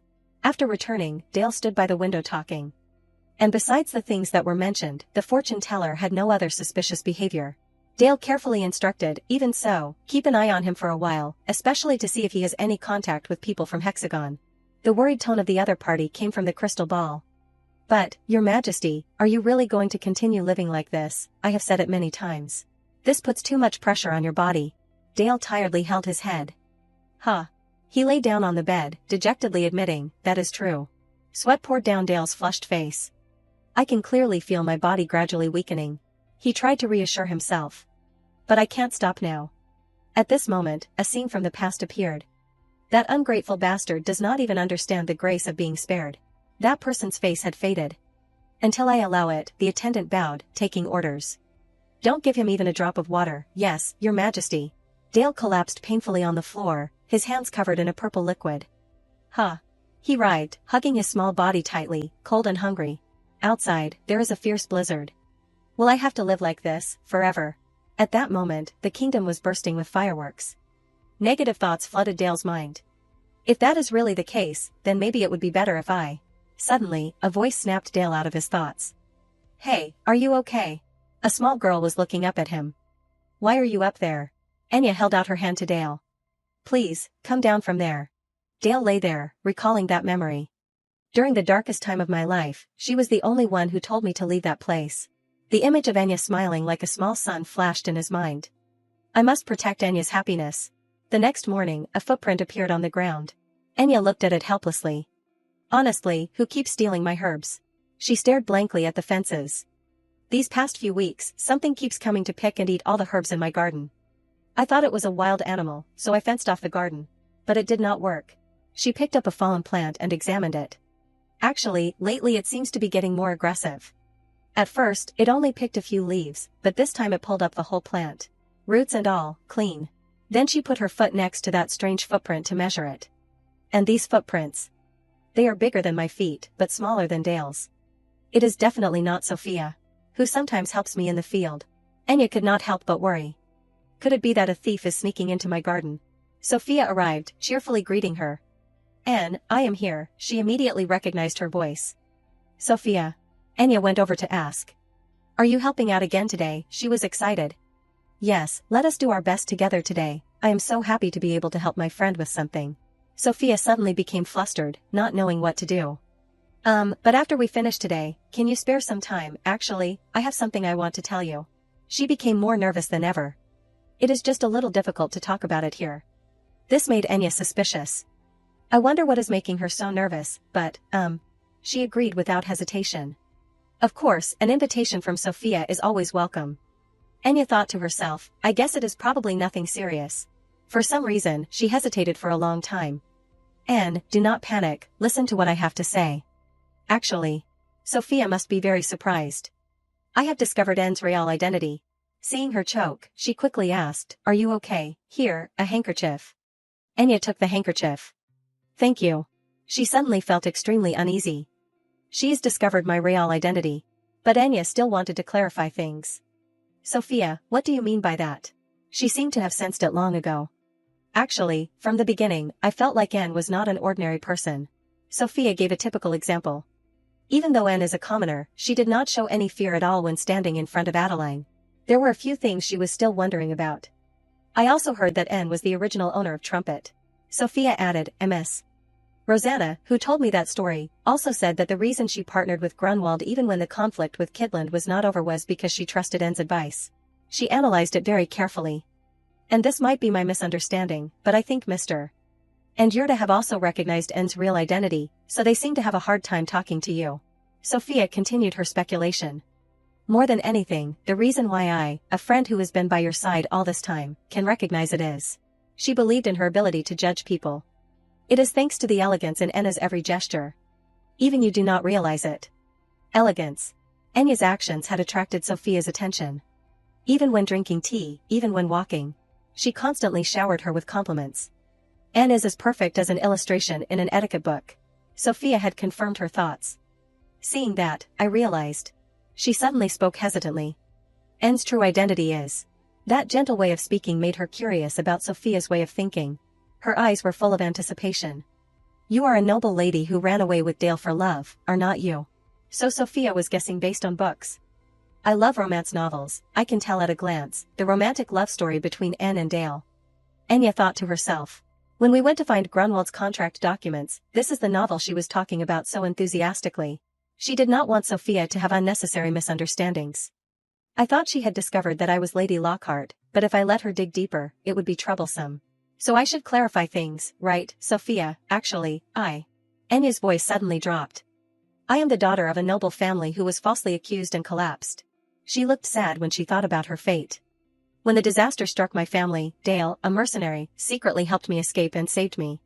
If the Emperor finds out that I am still alive. Anya used her hand to make a gesture, indicating that she could be taken care of. Swish, swish. She sincerely wanted to share her sadness. So, I hope only you know about this, Sophia. You can keep a secret, right? She clasped Anya's hand to express her understanding. I am sorry for accidentally saying that so lightly, Anne. I did not know. I won't tell anyone, Anne, you are my precious friend. Sophia really cared about Anya. You must have been through a lot of difficult things. If there is anything I can do to help, just tell me anytime. Although she was uncomfortable, she still had to do it. Thank you so much, Sophia. She felt strangely uneasy. Deceiving such an innocent person really makes me feel guilty. She had not finished her thought. Actually, there is another reason why I have always been watching Anne so closely. Sophia lacked confidence in performing the rituals of the nobility. Because Grunwald's situation is gradually stabilizing, I have also started receiving invitations to social gatherings. But I am still very clumsy in noble etiquette. Indeed, she was a person with keen eyes. Perhaps that is why my gaze is more focused on Anne, because I can feel the elegance and aura that I have always admired. She was so shy that her cheeks flushed red. Sophia. Anya made a suggestion. Then, I will give you some private lessons on noble etiquette, since you promised to keep my secret, Sophia. Her face suddenly brightened. Really, can I really ask you to teach me? Anya was always ready to help her friends. Of course, such a small thing for friends is nothing to mention. Before anything else, Sophia sighed, I can't take it anymore. She was so tired that her limbs were falling apart. I can't do it anymore. She also understood Sophia's current state. Then let us stop here today. We will continue the next lesson tomorrow, okay, she agreed without hesitation. Yes, I did not expect learning etiquette to be so tiring. A moment later, Sophia waved goodbye. I am sorry I can't see you off. Anya enthusiastically replied, it is okay, get some rest and get well. As soon as she walked out the door, she breathed a sigh of relief. That was scary just now, I thought my identity was exposed. Anya reminded herself, I did not expect myself to look so much like a noble. I have to be more careful from now on. She remembered her promise from this morning and planned to wait for the person who was coming to pick her up, but could not suppress her curiosity. Dale said he would come pick me up. But there is still some time left, so then. Anya stepped into the garden. I will go take a look at the garden. She suddenly changed her mind. The sun is setting faster than I thought, it is starting to get dark. Should I just stand and wait at the Lord's castle gate? Suddenly, Anya felt a chill down her spine as if someone was staring at her. She did not dare to speak, fearing danger. But her intuition told Anya, someone is in the garden. Perhaps she had seen the person in the cloak from afar. They are picking and eating herbs, don't tell me. A thief. Anya did not dare to act hastily. What should I do? Should I call someone for help? No, what if they run away in the meantime and I can't find them again? She saw the person in the cloak eating the herbs. There. At this moment, Anya became angry and grabbed a shovel. How dare you? She rushed towards the thief. Touching those rare and expensive seeds. Anya used the shovel to hit the person in the cloak hard on the back. You thief. She could not restrain her anger. Those precious herbs that I worked so hard to get just a few roots of, you are the culprit who has been destroying my garden all this time. Are not you? The thief refused to admit guilt. Suddenly hitting someone with a shovel without warning. Edward threatened, but it seems the teacher who taught you how to grow herbs forgot to teach you to be careful when meeting a suspicious person, huh? Black smoke emanated from the object in his hand. Anya did not have time to react and inhaled it. Ah. Dale came to find her and heard a piercing scream. Ah. The sound came from a black bag. An image of Anya appeared faintly in someone else's eyes. Edward woke up when he and she were staring at him. Ugh, what the hell is this? He did not understand what was happening. Where am I? Kidnapping someone? Are you people crazy? Anya gently explained, we are crazy, you suddenly fainted, so we brought you here. Don't think Edward does not remember, it is because you hit me straight on the head, that is why. A moment ago, she panicked because of the black smoke. Ah, what the hell is that, smoke bomb, I can't see anything. Anya pulled hard on the cloak. Wait, this smell. From the front, don't tell me. Ah. Unexpectedly, she made him fall backward. Got you, where do you think you are going? Dale quickly found Anya. Anya, what is wrong, she called out. Dale. Hearing her voice, he rushed over to check the situation. Are you okay, are you hurt anywhere? Anya reassured Dale in time. I am fine, I was just startled because there was a thief lurking outside the field. Edward could only lament to himself. Damn, I have been hungry for days and now I am getting beaten too. My head is spinning, I can't hold on anymore. He could not understand. But how did you find me in that fog? So you politely refused because you had a reason. Now's not the time to talk about that. Am I going to say I followed the smell of illness? He raised a question. A person who owns such a valuable antique, why would they steal herbs from someone else's field? Anya also found it hard to be at ease. Antiques are not something that everyone can own. If he has such a rare item, why would he target my field all the time? It seems he has other purposes besides herbs. Edward's emotions changed in an instant.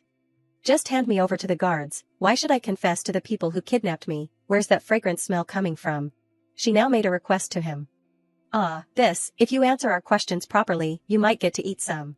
Edward acted noble. What, do not think I am easily tempted like that. Anya pointed to the roast chicken. Even when it is a dish made from the very herbs you were so eager to steal. She helped make the dish special. Moreover, thanks to this recipe, their effects are also greatly increased, you know. He was happy to be full. You are a really good cook, thanks. Now I am full. So, what do you want to ask? Dale was surprised by his appetite. That was fast. He had some questions. First of all, about the antiques you own, where did you get them? Those are not something that everyone can own, right? Edward revealed his identity. I made it myself. Actually, I am an alchemist from the Ivory Tower. Anya argued based on what was known. That makes it even more confusing. If you are an alchemist from the Ivory Tower, then you should not have any difficulty getting herbs. Let alone having to steal from a remote country garden. He was in trouble, which led to this situation. The truth is, I was kicked out of the tower and have been wandering the streets for a long time. The image of the tower appeared in Edward's head. The Ivory Tower is funded by nobles. He did not know what to do. That means it was built to serve their hobbies and interests. If I had chosen to research weapons or cosmetics for the nobles, maybe I would not have ended up in my current situation. Edward had great ambitions. But what I really wanted to research was what people needed. He wanted to do something practical, like helping tenant farmers increase their wheat and barley yields. Edward hoped to contribute to other things. Or find ways to help people living in slums survive the harsh summers and winters.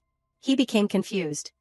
When I left the tower, I raised my head and said that I would finally pursue my dreams, but after leaving the tower, I realized that without that place, I am nothing. Edward could only wander the streets. I lost all funding, did not have a penny in my hand, and since I did not know how to do anything other than research, I could not find a decent job. So he only wanted to cure diseases and had no bad intentions. My body was exhausted after wandering for a long time. At that time, I heard rumors about this herb field, saying that even the Lord's health had improved thanks to it. Anya could not reveal, actually, it is thanks to the divine medicine. Edward bowed to her to express his regret. No matter how desperate I was, I know I should not have done that. I sincerely apologize. He showed people his pitiful side. I was exhausted and starving for a long time, my mind was not clear at that time either. Anya knew well but could not help but care. I am always soft-hearted about these kinds of things. She also raised her guard. But even so, those are just words from a stranger, and a thief at that. I still can't completely believe it. So then, Anya wanted to know more information. What is your name? He replied in a low voice, Edward. She had a plan after the recent events. Okay, Edward, I will introduce you to Lord Grunwald. For now, hand him over to the manor and monitor the situation. If he is really a skilled alchemist, he will definitely be useful to Grunwald. Anya stood up to guarantee. He cherishes the people who work for him very much. He will understand the value of your research. He could not believe his ears. Really? She could only say, of course, you can't be hired just because of my words. You will have to prove your worth yourself. Edward was excited. You are really going to give me that chance, Anya did not deny the truth. Yes, you are the one who stole from my precious herb field. But she chose to correct the mistake. But I still want to give you a chance, because I really admire your dreams. His heart rejoiced as if it wanted to bloom. Thank you sincerely. Dale was too familiar with Enya's personality. Enya still can't turn a blind eye to people in trouble, huh? Sunlight shone into the room. She was grateful for her kindness. Thank you for doing that, Sophia. Enya explained for her to understand. I mean Edward, I heard he will be working at the manor from now on. Sophia clasped her hand tightly. We should be the ones thanking you. A real alchemist is an extremely valuable asset. Grandfather was very happy. She belittled herself just because of small things. I always feel like I am relying on you, Enya. You taught me etiquette, of course, and even today, you were the one who chose the gift for the gathering. At the Countess's salon. Sophia thought that Enya was very perceptive, but you were the one who noticed, observing what kind of person the Countess was, right? She knew better than anyone else. But all of this is thanks to your hard work. She did not think she was that important. I was just the one who suggested the right herbal tea for someone who looked tired. Enya added, besides, you have been helping a lot in the fields lately. Right, just take this as a thank you gift. Now let us go, we will be late. She could not bear to refuse her good intentions. Enya. She saw Sophia off to the carriage. I hope you have a wonderful time. At Countess Clementine's mansion, guests came to inquire. Countess, how have you been lately? The blonde woman chatted amiably. This tea set was made by an artisan our family patronizes. Countess Clementine happily replied, yes, thank you. The lady next to her excitedly introduced. My grandson just had a paper published in an academic journal, and She was not very surprised. Everyone is trying to please me. Even now, she found it hard to believe. Could it be that the wealth and influence of the Clementine family are so attractive? Countess Clementine could not hide her fatigue. After losing my husband and children, I am left alone in this mansion. Without guests, the loneliness becomes unbearable. So I started opening a salon, but now, it only makes me feel emptier. She went along with the circumstances. Well, I have also used them to maintain the reputation of the family. I can't blame anyone. At this point, how can I expect anyone to care about me? Countess Clementine suddenly perked up. Ah, Miss Grunwald has arrived too, thank you for stopping by. Sophia greeted her. Thank you for inviting me, Countess. She really liked her simplicity.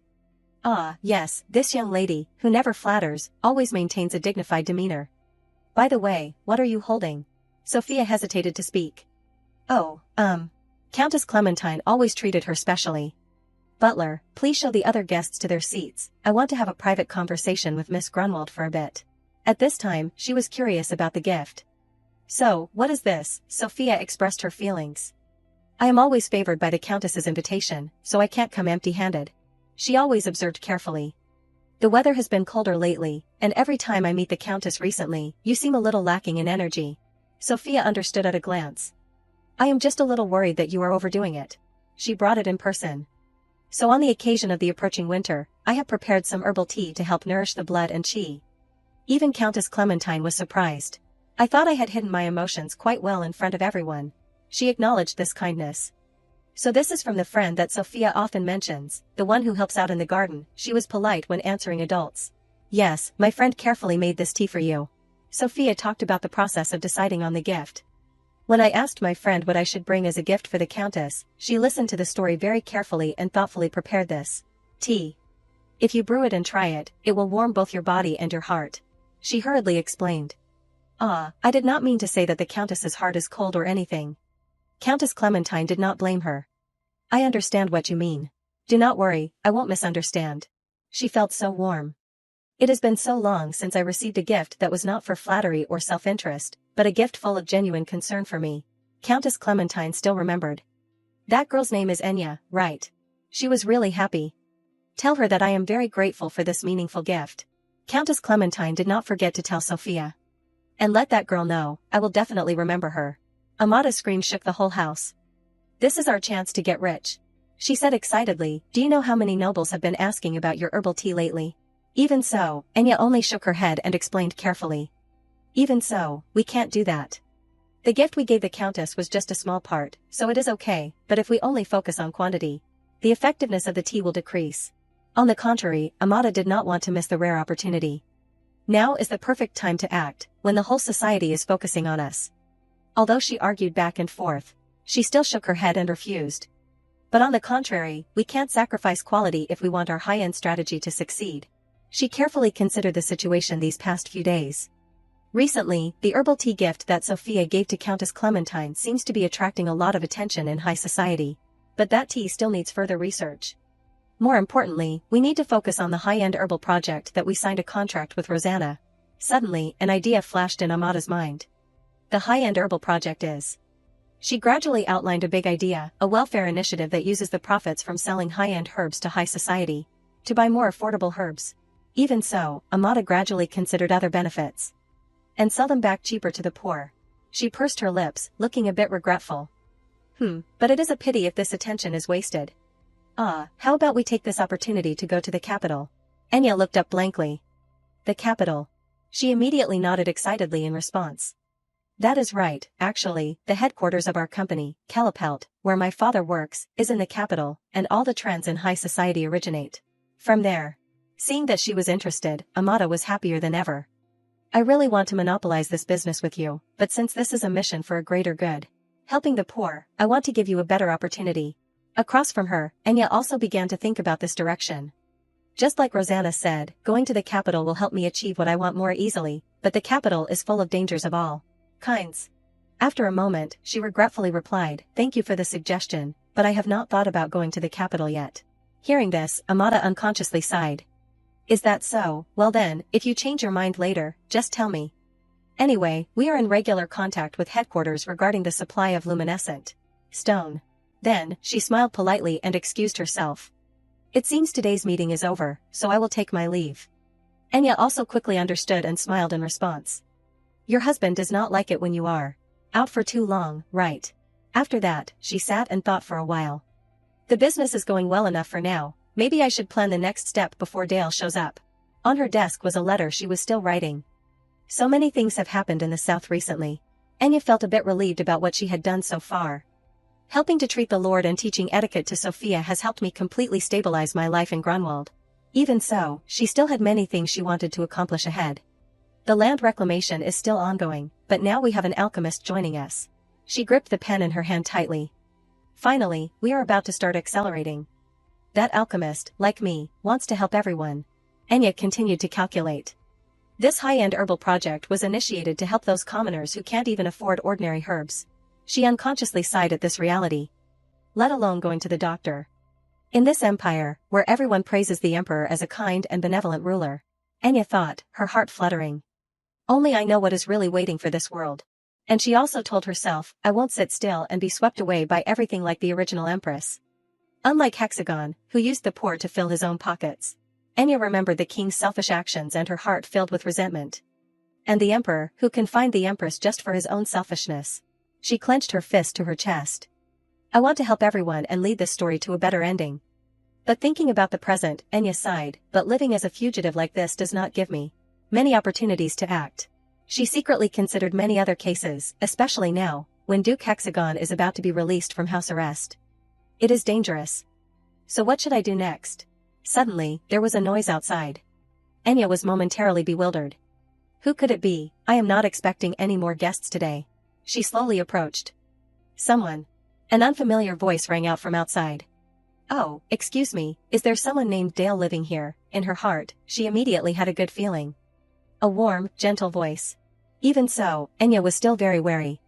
I have never heard that voice before. This is a small village, strangers rarely appear. She unconsciously tightened the sword hidden in her sleeve. It is suspicious, but I should still go out and see, just in case. In the worst case, I can use the defensive magical item that Dale gave me. With that, Enya still went out to greet him. Yes, I will be right there. But in front of her was a strange man in a mysterious black cloak. Here. Cashin immediately took off his hat and greeted her. You must be Dale's wife. I did not expect you to be so beautiful. It is a pleasure to meet you. Enya was stunned by Cashin's beauty. Wow, too dazzling. There is no way this guy is just a side character. She hesitantly asked again, do you know my husband? He grinned and nodded vigorously. We are very close, even though he never admits it. Enya still cautiously probed. But Dale did not say anything about anyone coming to visit today. Are you really his friend? Cashin smiled meaningfully. He stepped closer to Enya and observed her. Well, Dale is not the type to talk much, is he? So why do not we relax a bit and chat for a while, share some memories about him, for example? She paused, considering. About Dale, can I trust this person? But remembering Dale over the past few months, Enya seemed curious. Come to think of it, Dale has never really been that open. Sometimes that makes me wonder. At this point, she unconsciously clenched her fist. But anyway, I still want to hear Dale's story from his own mouth. Cashin took in all of this. He secretly smiled. Suddenly, Cashin handed over a magical item. Here. Enya looked surprised. This is a defensive charm scroll. It looks high-end too. His clothes, his way of speaking. Could he be a high-ranking noble? Cashin replied meaningfully. You are quick-witted. Then things will be easier. He stepped closer to her and said, if you are worried that I will do something shady, just keep this with you. As he spoke, Cashin waved his hand and tore it open. His eyes stared at her. It will protect you, I promise. Or, you can also use the magical tool in your bag. As soon as he finished speaking, Enya reflexively stepped back. How did he know I had that in my bag? I knew it, I can't let my guard down. Cashin immediately rushed over and said excitedly, hey, calm down. I was not planning on stealing anything, so you do not need to be so tense.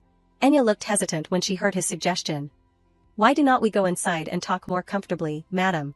A moment later, she led Cashin into the house to entertain him. Enya thought to herself, great, I let him in. So, what brings you here? Dale is not home right now. Enya even laid out a plate of snacks to offer her guest. Oh wow, these cookies are delicious. You are very skilled. She immediately reminded him sternly, don't beat around the bush. Answer the question. Besides, Dale made those. Cashin was shocked, unable to believe it.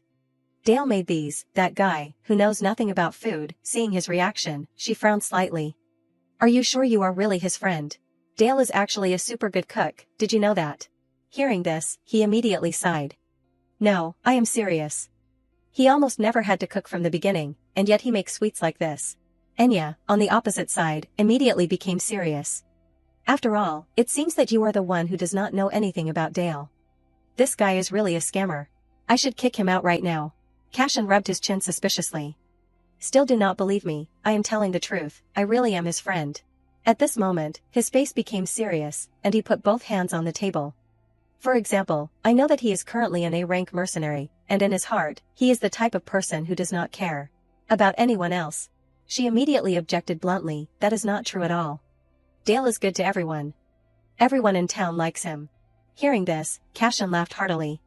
That Dale, it seems he is really putting on a deep act in front of you. Seeing his mocking look, Enya immediately showed a grumpy attitude. I am not kidding, who are you anyway? She pushed the magic scroll onto the table. Just because you gave me a protective charm does not mean I will immediately believe what you say about yourself. Enya warned sternly, if you do not tell me the truth about your identity, then this won't stop at me politely inviting you out of the house. Hearing this, Cashin was surprised. My identity, but is not that reversing everything, if you are going to ask my name? His eyes suddenly turned sharp red. Then, according to noble etiquette, should not you introduce yourself first? Suddenly a terrifying memory appeared in her. I am Lady Enya Lockhart, daughter of the Duke. Enya immediately left the table warily. She held the weapon in her hand and warned, who are you? From the beginning, I felt like something was wrong. How does he know who I am? Faced with Enya's serious attitude, Cashin replied indifferently, I am Cashin Shulais, I look forward to working with you. In her heart, Enya immediately recognized him. Cashin Shulais, known as the Emperor's only friend, he is famous for being upright in the prestigious mage family. The Shulais Marquis family. She looked at the person in front of her suspiciously. And became the youngest person to ever take over the position of Master of the Magic Tower. Enya silently remembered him in the plot. In the original plot, he helped the female lead while avoiding the Emperor's attention. She darkly remembered the fate of the man in front of her. But true to the tragic color of a typical romance novel, he suddenly died for an unknown reason, and was erased from the story. Enya unconsciously sighed. Even the Marquis family never revealed the cause of death, so in the original work, it was forever an unsolved mystery. Her expression suddenly darkened, even more suspicious. But how could a mercenary like Dale know such a high-ranking noble? Seeing Enya still hugging the magic weapon, Cashin reminded her considerately, that magical item makes people faint. He spoke about the truths at Dale, making her bewildered. It was Dale who gave it to you, right? I am the one who made it. Cashin gently stroked the edge of the table and sighed. He dared to order the Tower Master of the Magic Tower to do such personal chores, and did not even bother to tell me who he was giving it to. So I had to come here myself to see it clearly, and unexpectedly that person is the missing Lady Lockhart. He asked mockingly, does the Emperor know about this? Seeing the situation getting more tense, she grabbed the magic weapon on the table as a shield. This man is dangerous. Seeing Enya so serious, Cashin moved closer to her to reconcile. Just kidding. He said seriously, I will keep it a secret from the Emperor, so you can rest assured. Enya pursed her lips warily. Does he think he has grasped my weakness? Then I can't reveal any flaws. She regained her composure and began to question. How dare you speak disrespectfully to me like that? Do you know who I am? Enya said to him grumpily, if you are going to talk about noble etiquette, then you should be the one to keep the etiquette right. Her voice became more and more severe, especially when you know that I am the only daughter of a duke family and also the Emperor's fiancée. Cashin was also frightened by this aura. Oh my, it seems I was a bit too used to being casual and slipped up. He hurriedly reconciled and sincerely apologized to her. I was really rude to you just now. To make amends, would you be interested in hearing something interesting? Enya nodded in agreement. Okay, but first, please sit down. His voice slowly recounted, recently in the capital. Her whole body stiffened when she heard those words, someone claiming to be the daughter of the previous Lady Lockhart has appeared. Enya was startled when she heard the name Lady Lockhart. She often appears in areas for commoners or low-ranking nobles, using the Lockhart name to cause trouble and harass others. She immediately stopped him from speaking. Wait, if you were talking about the previous Lady Lockhart, then that is my aunt. Her face was slightly stunned, hastily determining her identity. She broke off relations with the family and disappeared more than 10 years ago. It is strange to think that someone who has lived in hiding for so long would now calmly let her daughter cause trouble like this. Cashin clasped his hands together and nodded. It is very strange indeed. The fact that she appeared right when the Duke and Duchess Lockhart left the capital to check on the supply. Enya immediately understood his meaning. Could it be an imposter, or could it be? He continued to say the next possibility.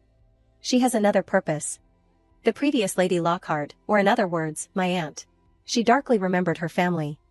Was a person who was loved by everyone, including our family. Enya recalled the story from the past. But then one day, she suddenly fell in love with a commoner and ran away. At this point, she unconsciously sighed. Cutting off all relations with the Duke family. From then on, fragmented memories kept flashing through her. In the family, everyone ostracized that woman. Any mention of her became an absolute taboo in my family. My grandfather still gets angry whenever he hears her name mentioned. Enya gradually pieced everything together. Therefore, the commoners or low-ranking nobles must not dare to report this matter to the Duke family.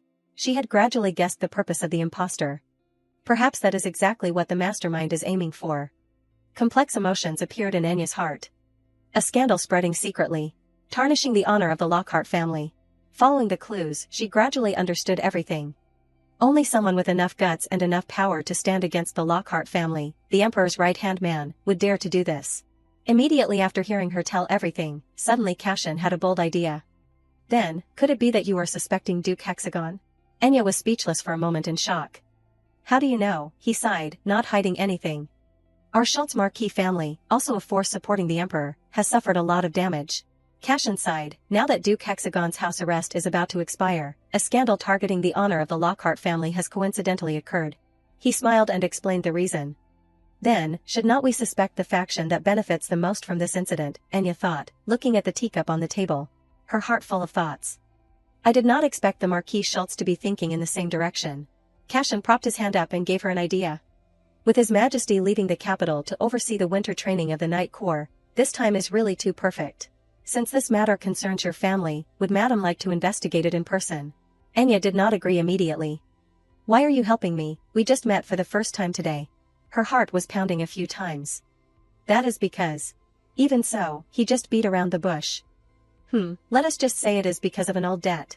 Enya blankly asked again, what are you talking about? Before she could finish asking, Cashin had already stood up to excuse himself. Anyway, I have seen your face and said what needs to be said. So now I will take my leave. After that, Cashin said a mysterious word, he won't be happy if he knows I came here. Finishing his words, he quickly left, leaving Enya still full of doubts. Hey, wait. Finally, she unconsciously sighed. What is that, seriously? A little later, Enya slowly recounted everything to Dale. He looked surprised. Cashin Schultz, you said he came here. She nodded and recounted. That is right. He said he was Dale's friend. How do you two know each other? But Dale quickly found a reason to explain Enya's doubts. We are not friends, just acquaintances through work. The magic weapon I gave Enya was just the reward for an order. She began to feel somewhat trusting. Well, for an A-rank mercenary like Dale, it is understandable to have many noble clients. Dale asked back a little strangely, did he say anything strange? She immediately shook her head, her hands began to clench into fists. Not exactly strange, but... He said one thing that made me uneasy. He suddenly looked up at her, a little scared in his heart. Uneasy, what do you mean? Enya replied in a low voice, first of all, he knows who I really am. Her expression became unusually serious. And, he said that someone is impersonating my aunt's daughter, in other words. She emphasized each word, he said that someone may be impersonating my cousin. Hearing this, he breathed a sigh of relief. So that is what it is. I should have known that earlier. Sorry for not being able to help you. Enya immediately shook her head to comfort him. Why are you apologizing, Dale? You have helped me a lot already. Dale seemed more concerned about her family matters. But if I am talking about your aunt, are you talking about the previous Lady Lockhart, who left the family more than 10 years ago? She nodded in agreement. Yes, she was famous for running away with a commoner. An uneasiness filled her heart. The problem is, I hardly remember anything about her. After what happened today, I tried to piece together what I remembered about my aunt when I was young. Hoping to find some clues. Enya still tried to rummage through her memories.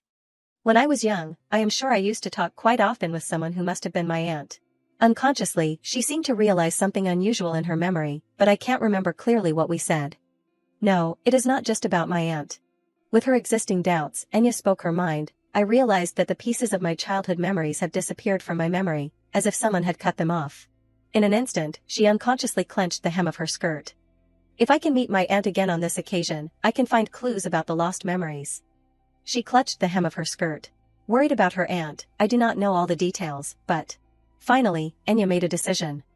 I plan to go to the capital to check the truth. Fortunately, the Emperor and my parents are currently leaving the capital, and my brother has also left the capital to participate in training with the Night Corps, so this is really the perfect time. Hearing this, Dale suddenly put down his teacup. Then, he smiled and suggested, may I go with you? Enya was surprised by Dale's idea. You are going with me too, Dale hurriedly explained. Coincidentally, the Lord's castle needs someone to handle the trading contract for Luminescent or in the capital. If you allow me, I will volunteer to take that position. Looking at Dale's benevolent face, she had also made her calculations. That is right, investigating alone in the capital would have a very high risk of revealing my identity. Immediately, Enya took his hand and agreed to cooperate. But if it is Dale, then he will be a reliable ally. Then, let us go together. A few days later, in the capital, a conversation rang out, a disguise potion from the magic tower. Enya took his hand, her words shining with praise. When did you get this? Dale smiled back. I had to work very hard to get it, but I guessed that you would need it if you want to move freely in the city. In Enya's heart, she was less wary. I am really glad I came with Dale. Everything from the beginning has gone smoothly. Huh. Suddenly, in the crowd on the other side, she recognized a familiar figure. Samuel Lockhart, why is my brother here? Isn't he participating in winter training? Just then, he was startled and quickly turned around. Enya. She immediately grabbed Dale's hand and ran away. He asked her back suspiciously, Enya, why suddenly like this? Enya excitedly grabbed his hand tightly. It is him, I think I just saw my brother on the street. Is someone following us? He looked around warily. A man with silver hair and blue eyes is walking this way. Samuel slowly approached the two of them.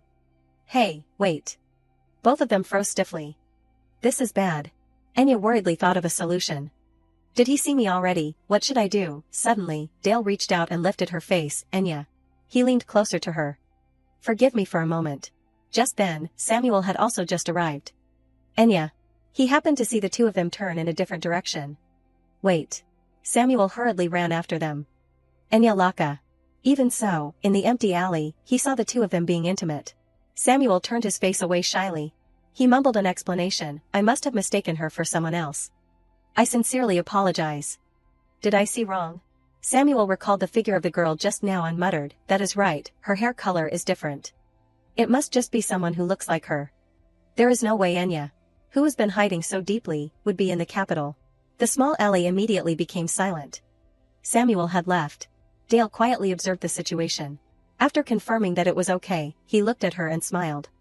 Your brother is gone, you do not need to worry anymore. But the next second, Enya immediately turned away to avoid him. Lady Enya. At this time, she was blankly touching her lips, completely ignoring Dale's voice ringing in her ears. Are you okay? Enya blankly recalled the scene just now. What was that just now? A blurred scene appeared in her memory. Our lips almost touched. Seeing that she did not answer, Dale immediately became worried. Did I startle you? I am really sorry, I was just too focused on resolving the situation. Anya startled and turned back, explaining awkwardly, it is okay, I must have panicked for a moment, thinking that my brother might see. Dale breathed a sigh of relief. Ah. She also realized that this might not be safe. I thought you would be busy preparing for the winter training, but you are patrolling. Maybe we should go home now, right? He also secretly understood, hurriedly reached out to stop her idea. Yes, we would better go back. After walking around, Anya exclaimed in surprise, is this really Dale's house? It was a beautiful, antique house. The two of them quickly strode inside. Quiet, close to the shopping area, and the garden is beautifully decorated. Anya's eyes sparkled. It is bigger inside than I expected. There is even a third floor. She eagerly climbed the stairs. Anya gripped the doorknob expectantly. A peaceful scene immediately appeared. Seeing him come over, she could not contain her excitement. Dale, this house is really... He also complied. Yes. On the contrary, Dale turned away a little shyly. It is old and has been empty for a while, so it might be inconvenient. I will find a better place as soon as possible. But she hurriedly shook her head and explained, no, I mean this house is amazing. The location and view are perfect. She gripped his arm with both hands, full of excitement. I am just surprised that a house like this exists in the capital. Dale, you are really amazing. Even so. Dale still shyly replied, no, I was just lucky to buy it cheaply from an acquaintance. Seeing Anya happy made him happy too. Anyway, I am glad you like it. Dale began to introduce her. This room has the best sunlight, so it is yours, Lady Anya. Anya shyly asked back, then where's your room, Dale? He decided to take her on a tour of the house. Right next to it, if you follow me. Suddenly, he stopped in front of a room, which also made her curious. Dale, what is wrong? She peered inside and wondered, the room is completely empty. Dale stood silently, dumbfounded. Don't tell me. He remembered Anya's room from earlier and was suspicious. Come to think of it, compared to my room, it is completely empty. Anya's room has a large bed that is perfect for two people, with suspiciously romantic rose petals on it. Thinking of the butler and the maid, he covered his face and sighed. Those people must have done this without saying anything. At this time, she hurried forward to inquire. I do not think this room can be used as is, so, is there only one bedroom prepared? Dale hurriedly explained, I am so sorry. He covered his blushing face, his heart in a mess. I rushed to the capital so hastily that I left the cleaning to others, because I planned to live here alone. So I completely forgot to put in another bed. Before Dale could finish speaking, Anya had stepped forward and taken his hand. I will sleep on the sofa in the living room, so you can. She took his hand and comforted him. Don't, I am okay with sharing, anyway, the bed is big enough. In her heart, kindness arose. I do not want Dale to sleep cold and uncomfortable. Dale was completely stunned by what she said. Share, you mean? Anya unconsciously sighed in her heart. Oh right, now that I think about it, Dale is not the type of person who is comfortable being close to others. Seeing this, Anya hurriedly waved her hand to explain. It is just that, from the outside, we look like a married couple, so having separate rooms might look very strange. Don't worry, I won't lay a finger on you, Dale. He softly asked again, not even one finger, she nodded repeatedly. That is right, just trust me. Anya also thoughtfully separated the bed into two. I will sleep on the left, and you sleep on the right. Hearing her say that, a pang of bitterness rose in his heart. I will even build a pillow wall in the middle so you do not feel uncomfortable, His heart was now even more confused. This will. In Anya's steady breathing, he gradually fell asleep too. It was a long journey. In a moment, it seemed that Anya had a dream. A disease is spreading in the capital, yes, I heard that a very serious skin disease is prevalent among noble ladies. A disease, what is this about? Cries kept ringing out. They say it itches so much that they go crazy, and there is no cure either. What should we do? Terrifying images kept flashing through her mind. Many young ladies have been scarred all over their bodies, and some have even made tragic choices because of it. Anya was frightened awake in the middle of the night, but clearly, the real cause is cosmetics. Anya clutched the blanket in fear. A dream. She sighed, her mind still unable to escape that thought. It felt more real than a dream. In Anya's heart, a speculation arose. Could it be something in the original work? Like what happened to my aunt, something I do not remember clearly. Sometimes I dream like that, forgotten memories resurface. Anya was brought back to her senses by the dream. She held her face in thought. I read the novel in my previous life, and I realized I was in it when I was very young. It is no wonder I have forgotten. Even so, if there really is an outbreak in the future, I need to be vigilant. Suddenly she sat up and looked over to the other side of the bed. Anya gently propped herself up and called him. Dale, are you asleep? She looked at his face for a long time. Anya's heart seemed somewhat comforted. Yes, it is scary, but I have handled everything well so far, and now, I have Dale by my side. She could not help but gently stroke his hair. He seemed restless earlier, but now he is sleeping soundly. Even when he is as busy as a mercenary, he still came all the way to the capital for me. After that, Anya gently placed a small kiss on Dale's forehead. Thank you, Dale. The room gradually returned to its original silence. Dale's arm twitched slightly. In his heart, he could not keep calm. This is driving me crazy. The next morning, sunlight shone through the crack in the window. So then, as planned for today. After finishing her makeup, Anya said eagerly, Dale will go discuss the luminescent stone business with Calipelt, and I will investigate the fake cousin. She chattered non-stop, not paying attention to him standing shyly beside her. According to the information Dale gave me, I will go to the fashion store that the fake noble lady frequents. All morning, Dale was shy and could not focus for a moment. Understood, I will meet you tonight, Lady N. She was curious behind her. What is wrong? Dale is acting really strange this morning. Remembering her impulsive actions last night, Anya was suspicious. No way. She blankly asked herself, could it be that he woke up at that time? Coming outside, Dale sighed softly. Huh. He hugged his flushed face and sighed. She really does not understand my feelings. Finally, Anya arrived at the store she was looking for. So this is it. On the door were the words, the fashion store that Dale mentioned, where the newly rich high society likes to frequent. Anya looked up and peered around. Inside the room were a few employees. Because the fake noble lady often comes here, I really hope I can find something useful. The employees are also scratching their heads over the order. What should we do? We still have not gotten the item she requested. Two female employees were talking to each other dejectedly. That is right, she went crazy again today, and even threatened us last time, saying that she must get what she wants at all costs. Anya also happened to hear that conversation, but the atmosphere here seems too tense. The sighs of the two employees kept ringing out. Lady Lockhart might come at any time, this is bad. Anya's footsteps faltered slightly. Today is the day the fake noble lady comes. In her heart, an anticipation arose that was hard to hide. So I will finally get to see her, the fake Lady Lockhart. At this time, seeing Anya enter, an employee stepped out to greet her warmly. Welcome, madam. Are you looking for a specific style? She raised her hand to stop her. Ah, thank you for asking. Anya smiled friendly. Can I look around a bit now? She will probably come soon, so I would better wait. The salesperson smiled respectfully. In that case, I am very willing to introduce a few styles. Suddenly, a door burst open with a sharp voice ringing out. Do you have my order yet? Anya glanced at her. Silver hair like me. The fake lady entered with the welcome of the employees. And blue eyes. Welcome to our store. Anya immediately recognized her identity. That woman is the fake noble lady. She also pretended to softly ask the salesperson nearby, is that Lady Lockhart? She immediately replied, yes, she's been very popular recently. The employee whispered in Anya's ear, every time she comes, everyone is tense. She is very scary, but also the biggest customer of our store, the one who gives a lot of money. Suddenly, she asked about Anya's identity, surprising her. But madam, what family are you from? She hesitated and said awkwardly, oh, I. Meanwhile, the fake lady was constantly making things difficult for the store. What, you still have not gotten it? I told you, the deadline is today.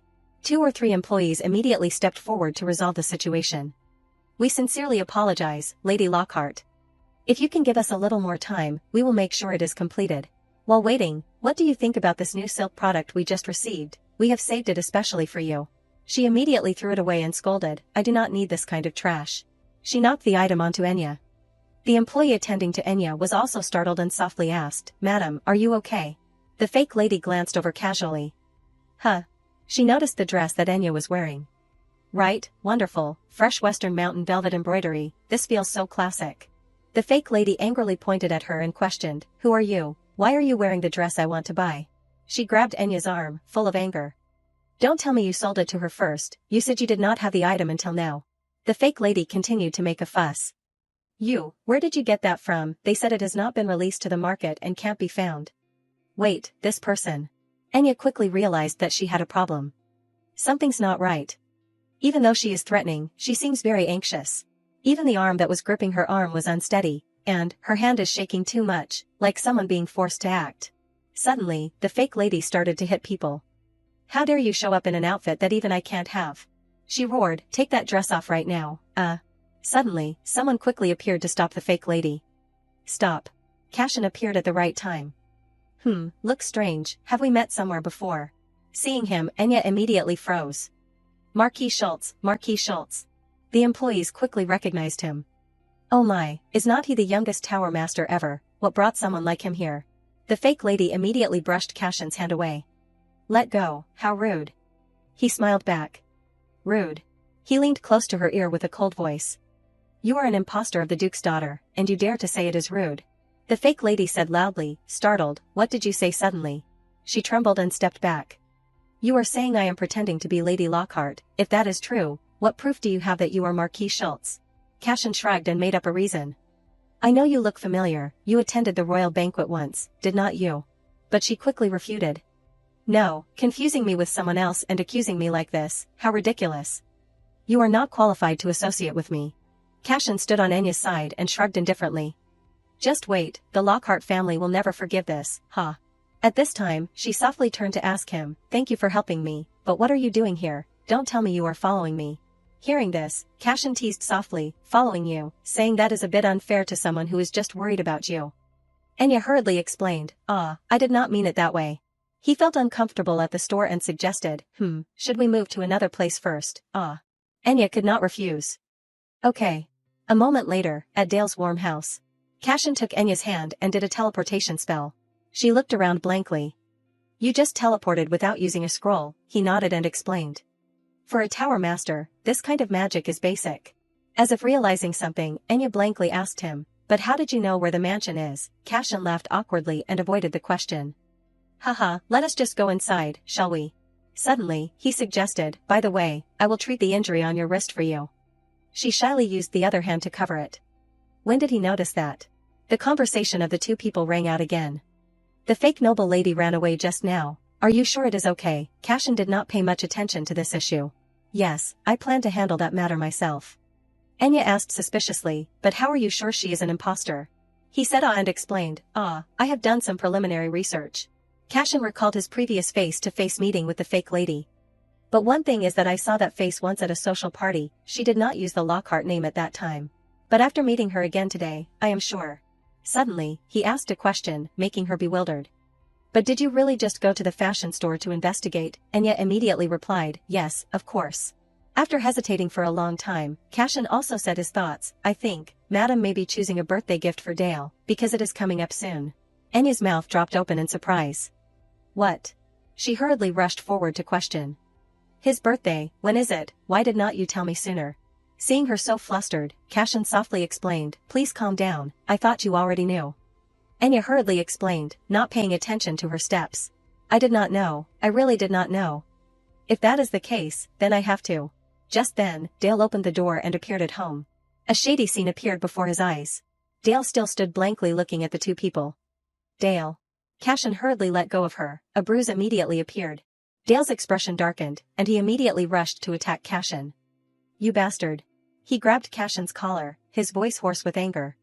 What did you do to Enya? Cashin was dumbfounded. What? Dale tightened his grip on his collar and shouted, then explained why Enya's wrist, completely fine this morning, has become like this. Enya on the side was trying to soothe the two people. Dale, calm down, it is just a misunderstanding, I will explain everything. Enya trembled all over, becoming flustered. What should I do? This is the first time I have seen Dale so angry. At this time, Cashin darkly replied, before starting to explain, grabbing someone by the collar immediately will make others very embarrassed. Dale softened a bit and asked, why are you here? Cashin smiled and softly replied to him with a mocking voice. Because my friend never invites me to play, so his wife took me on a tour around the house. He kept provoking Dale. Anyway, I am about to leave, can you let go now? At this time, she also ran over and pushed the two apart. That is right, we just met at the fashion store just now. He is Dale's friend, so we chatted a bit. He caught me when I slipped while seeing him off, so please calm down. Cashin still smiled annoyingly as usual. That is what she said, right? Dale turned back and asked sternly, then who made Enya's wrist injured, but she had to beat around the bush. Ah, I am so hungry, Dale, I have been waiting to have dinner with you. Seeing the two of them being affectionate, Cashin also understood. If I shamelessly join the two of you at the table in this atmosphere, I might become the main course tonight. So I will leave. She nodded and breathed a sigh of relief. Yes, I understand, thank you for today. He calculated in his heart, they have to be separated quickly. Before leaving, he patted his chest confidently. Yes, I will bring you good news soon, Lady Lockhart. Anya breathed a sigh of relief. Thank goodness, Cashin accepted quickly. She felt like a weight had been lifted off her shoulders. I thought things were about to get worse. At the dinner table, she gently explained, so, now you understand, right, Dale, my wrist was just bruised a bit from falling, so do not worry. Oh, more importantly, what happened with the luminescent stone? Dale was also much calmer than in the afternoon. I understand, sorry for startling you. About the luminescent stone, I have arranged to meet with the head of the Calipelt Merchant Association tomorrow morning. Hearing him share, she also smiled and replied, it is a relief that we have reached an agreement without any obstacles. Dale explained the situation to Enya. Recently, the production of luminescent stone has decreased, but with the preparations for the end of the year underway, demand is booming, so this is not a time when they can be picky. Of course, the market price of luminescent stone has also soared more than 4 times, so the Merchant Association is very troubled by this issue. In her heart, many ideas also sprang up. Luminescent stone, mainly used for heating, lasts longer than firewood and has a special aesthetic value, and so it is often used in year-end decorations. Calipelt contributes to winter heating for the poor every year. Enya thought of the scene of helping everyone and was excited.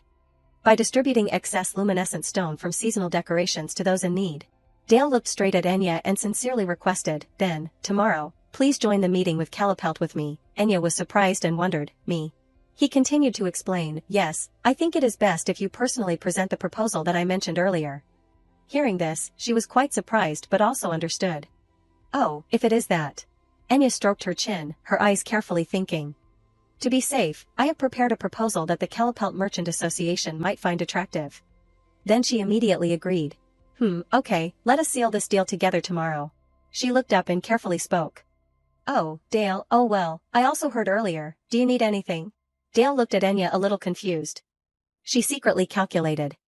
Ah, no wait, this is the first gift I am giving to Dale, should I make it a surprise? In her heart, she hesitated for a long time. He has also done so much for me without saying anything. Outwardly, she smiled it off. Ah, it is nothing, let us eat. She secretly resolved. Okay, it is time for me to show what I have. The next day, at the headquarters of the Calipelt Trade Association in the imperial capital, Enya sighed wearily, her eyes dark. A person spoke up and called. Hey, Enya. Dale looked at her suspiciously. Couldn't you sleep? Enya awkwardly waved her hand. Yes, no, it is nothing. At this time, in her heart, she was protesting fiercely. Goodness, I lost control of my expression without realizing it. I could not sleep all night thinking about Dale's gift. Enya pushed Dale away and explained, this is the first time I am handling a transaction like this, so I must have been too worried and could not sleep well. Don't worry. The head of the Merchant Association must be waiting, so let us hurry. In a luxurious reception room, the host greeted the guest warmly. Thank you for coming a long way to get here. The host happily greeted the guest. We have been waiting for the two of you. Enya looked at this scene and could not help but think.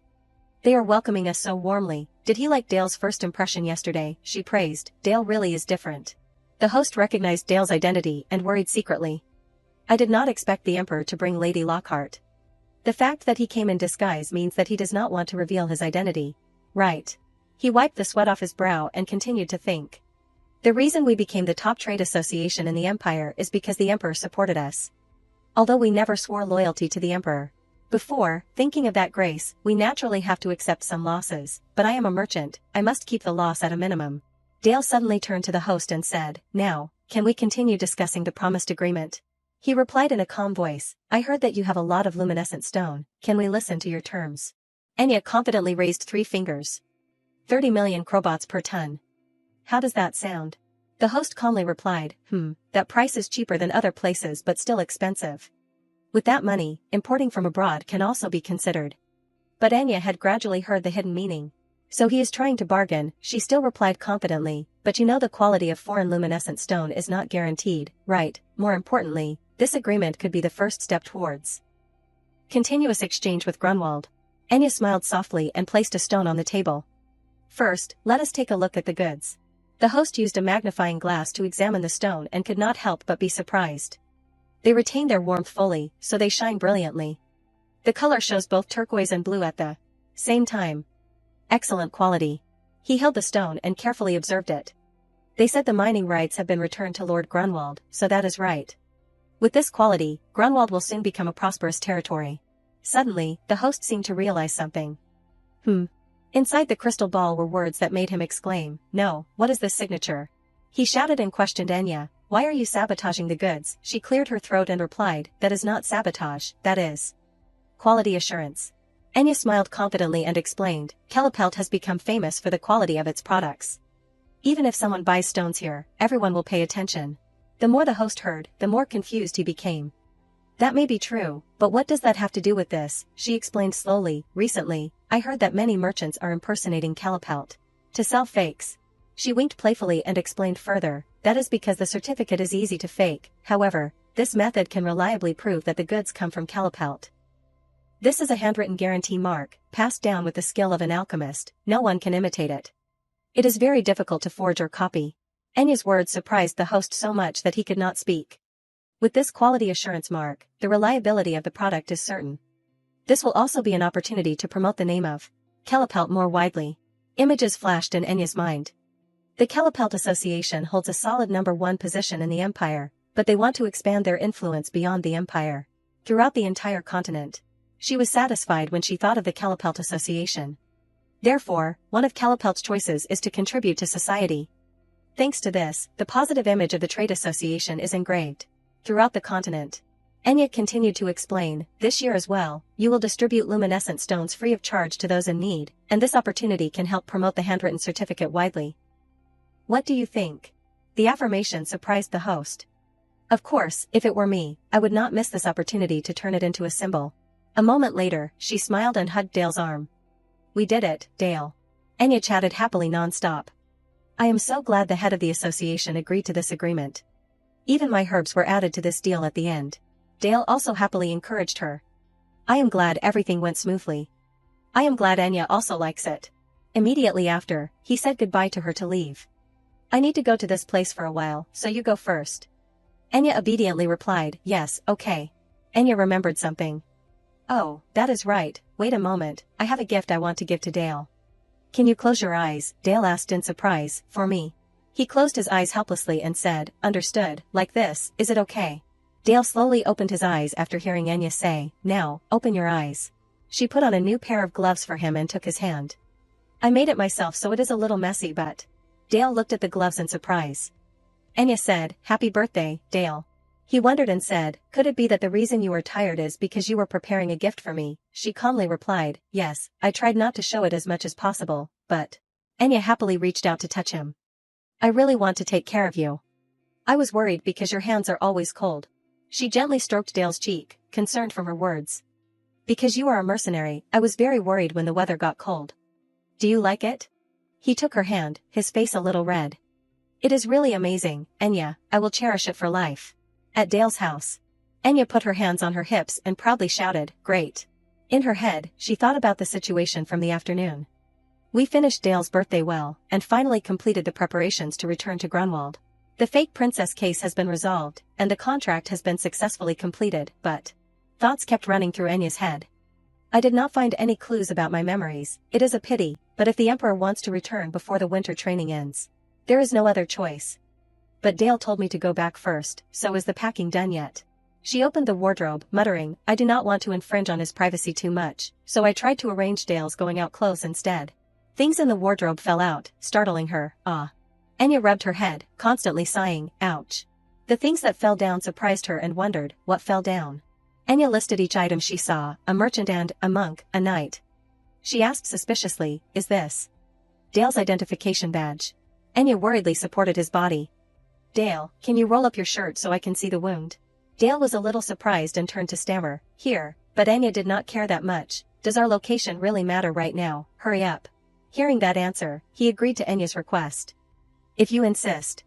She saw the wound and was startled. "Oh." Enya gently placed her hand on Dale's back. "Just looking at it makes me think it is very painful." She blamed herself for acting thoughtlessly. If only I had not ignored Dale and disappeared like this. Enya asked him worriedly, Dale, do you feel short of breath or feel pain anywhere? Dale did not want her to worry too much. It does not seem that bad, I will be fine. But not believing that answer, Enya immediately busied herself bringing the herbs from the suitcase. You are not okay, Dale, I will use some herbs. It seemed that Dale was quite concerned. Enya, I really appreciate your idea, but... He closed his jacket tightly, his body trembling. The snow is getting heavier and heavier, ouch. At this moment, she did not know what to do.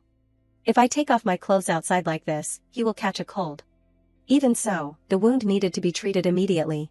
Otherwise it might get worse. What should I do? Enya tugged on his shirt and whispered, I am sorry. Dale felt that emotion and comforted her. It is okay. Then he found a place to rest and recover. Enya, there is an inn nearby. The snow seems to be falling more, maybe we should go there first. Without hesitation, Enya immediately agreed. Oh, that is great, let us go to the inn now. The snow fell more and more outside the inn. She was careful in taking care of Dale. This herb is very good for wounds. It is good that it does not look like any bones are broken. I will bandage it up, so please remind me to change the bandage when it is dirty. After the healing was over, he was putting on his clothes again when he suddenly stopped. It turned out that Dale was afraid of making Enya feel uncomfortable. I am sorry, there is only one room, so I made Enya uncomfortable. She did not mean to blame him. Don't apologize, it is not Dale's fault. Enya only gently comforted him. Because Lord Grunwald's illness has been completely cured, there are more visitors and workers visiting, and I understand, so do not worry too much about it. He was still not at ease. But... Dale noticed her every gesture and her flushed face. Enya, your expression does not look good at all. Enya was still hesitant, her hand clenching. Actually, I really wanted to ask Dale about my doubts today, because the house collapsed and I hurried back, so I missed the opportunity to talk for a few days. She knew everything but did not dare to talk to Dale directly. Although he is a mercenary, he still has a decent attitude. Although he overdid it when using a movement scroll. He never told me about the work he was doing. Enya's mind was tormenting her, struggling with her own thoughts. I want to trust Dale, but I want to hear it directly from him. Enya thought to herself, I do not know if he is hiding something from me. Dale spoke shyly. Ah, Enya. He thought that Enya was unhappy. You do not look comfortable, so I will move somewhere else. She did not expect Dale to think that. What, that is not it, really, Dale. Enya took his arm in an attempt to hold him back, but suddenly realized something was wrong. What? Her eyes widened and asked him, Dale, wait a moment. Then, Enya put her hand on Dale's forehead to check. You have a fever. She could not understand. He tried to go out in this condition. Enya wanted to know the reason. Why did you? He kept stammering. Dale's next sentence surprised her. Because I did not want to make Enya uncomfortable. Enya was grateful for the sacrifice he made for her. He was injured trying to protect me from the beginning, so it is even more painful, and while that is happening, he is still looking into my eyes and worrying about me. Enya herself was also moved. How could he be so foolish? Dale did not take his eyes off her. Enya, could it be that? He was heartbroken to see her eyes wet. Are you crying? Images of Dale were all imprinted in Enya's heart. No matter what happens, I really feel that Dale cares about me very much. She affirmed Dale's feelings. No, not for a moment has it been fake. Enya gently called his name, Dale. He heard her call his name and also said softly, yes, Enya. Enya then made a suggestion, if you do not like seeing me uncomfortable. She stepped closer and took Dale's hand. Today, please rely on me, please. A moment later, the thermometer displayed the number, 39.4 degrees Celsius. Enya only glanced at it and knew. As expected, he has a high fever. She praised him endlessly. I know Dale, a mercenary, is more robust than others. Enya observed the details of the situation. I can tell just by looking at the wounds on his back. She did not like being hidden, but when he is in so much pain that he can't stand up on his own, he has to tell me.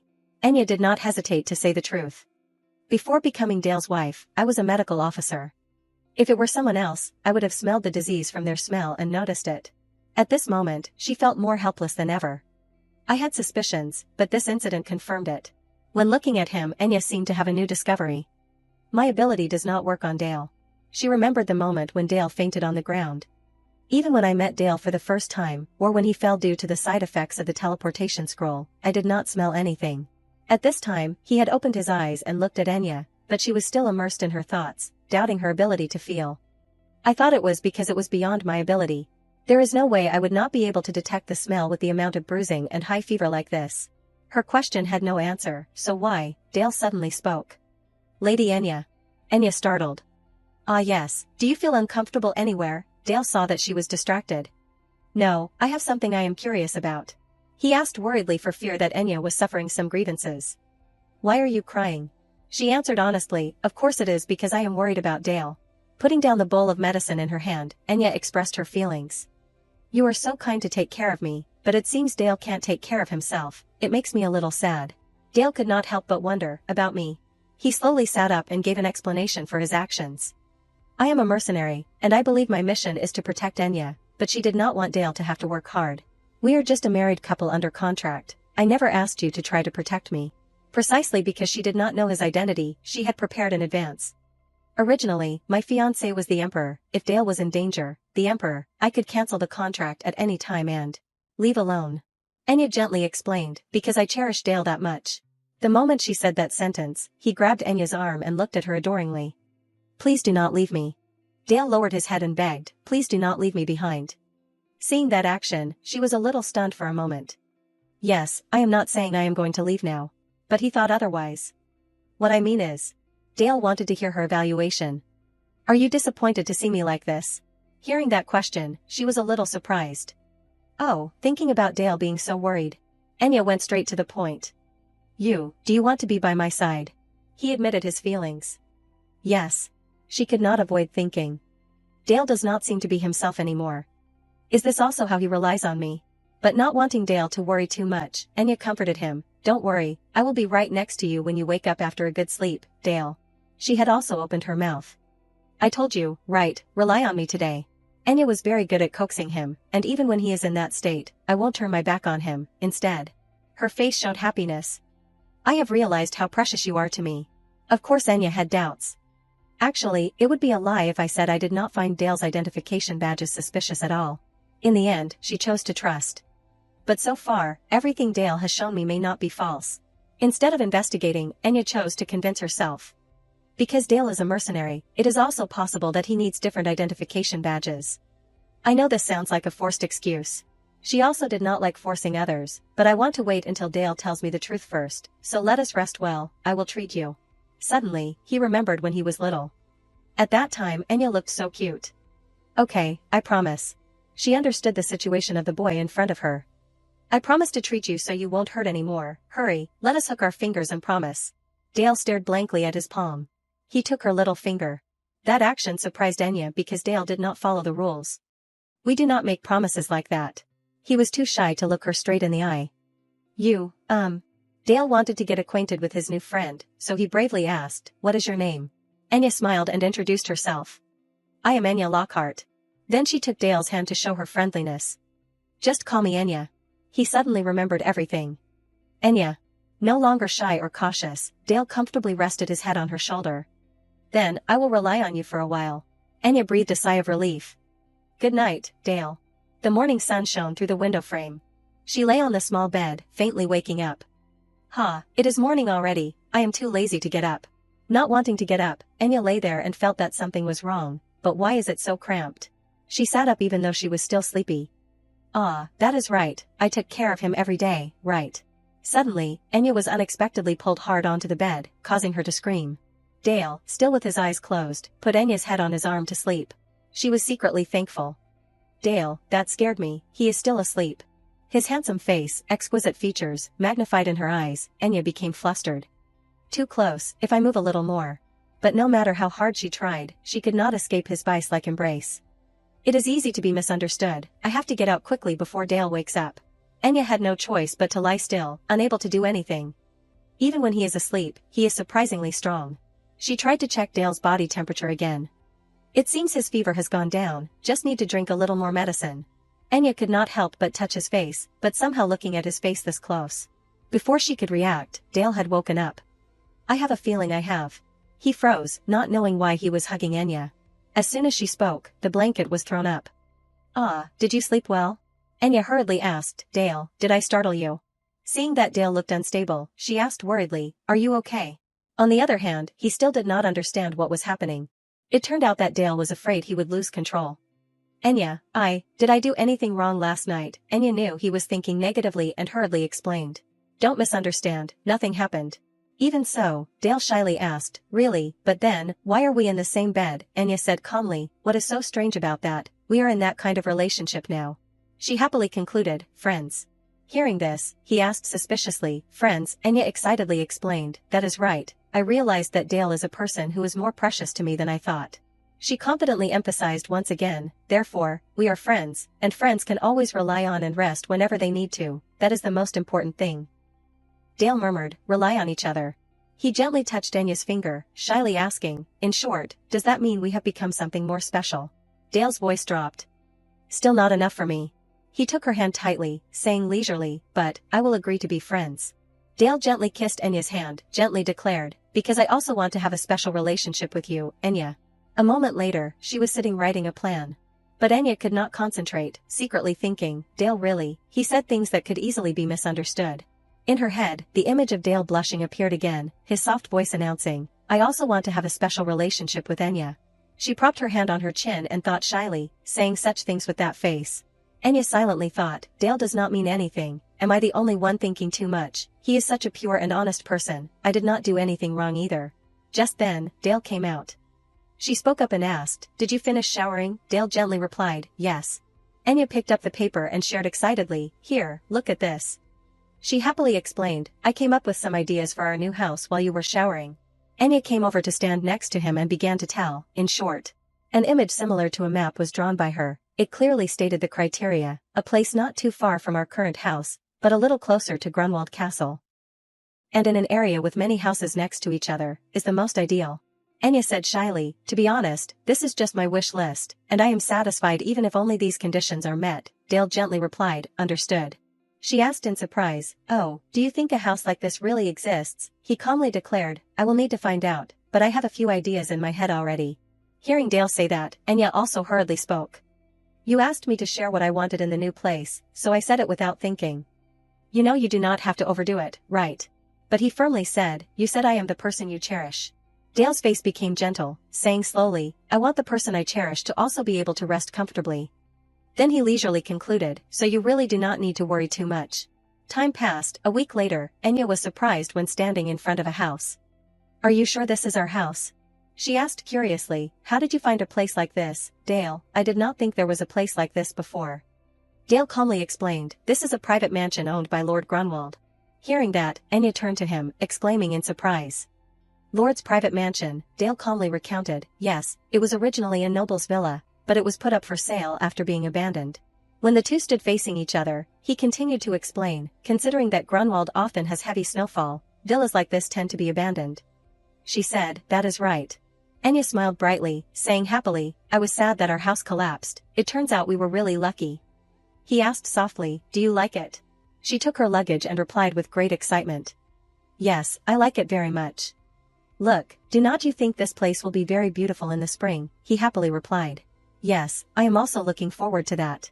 Suddenly, a voice rang out from behind. Welcome, madam. A group of servants came out. The woman respectfully said, we are very happy to meet you. She placed her hand on her chest and introduced herself. Starting from today, I will serve as the housekeeper of the house, my name is Mari. Looking at a group of people suddenly appearing in front of her, Anya asked in surprise, housekeeper, Dale, what is going on? Dale calmly said, these are the other employees that I called earlier.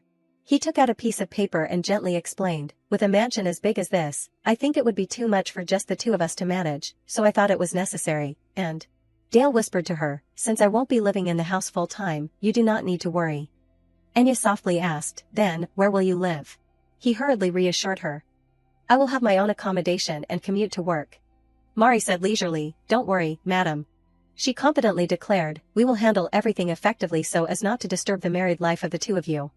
Anya said shyly, couple, haha thank you. Mari introduced the others in turn. And this is the gardener, the chef, and others who will help me manage the mansion. They said in unison, it is an honor to serve you, madam. Anya looked at him, thinking silently. I am very grateful that he has been so thoughtful, but she secretly worried, with a mercenary's salary, it must be very difficult to hire these people. Anya wondered, where could such a large sum of money come from? She looked at the garden, then happily thought, it is perfect that I was thinking it would be great to have a yard at home, now I can start a high-quality herb business. Anya remembered Dale's appearance, secretly calculating. Anyway, I plan to save money through this herb business. I tried to offer to help cover the employees' salaries. But he resolutely refused. At that time, he explained in a panic, I am okay because I have money that my great-grandfather lent me. She walked and thought. And above all, my worries turned out to be unnecessary. The employees really just work and go home, there is almost nothing to worry about. Among them, Miss Mari, who serves as the housekeeper, is like a professionally trained person. If I say one thing, she will do 10. Enya's face became wary. She has a strict discipline that is almost characteristic and can be sensed in the royal palace. When entering the study, Mari said, Welcome, madam. She thought silently, maybe I am having unnecessary doubts because of the emperor. She respectfully announced, I am just tidying up the room a bit. The temperature and the number of apples are perfectly aligned. Enya gave an awkward laugh and said, Haha, thank you. She could not help but ponder, but being cautious does not hurt. She worried silently, above all, the emperor in the original story is meticulous, thorough, and careful, with a strategic mind.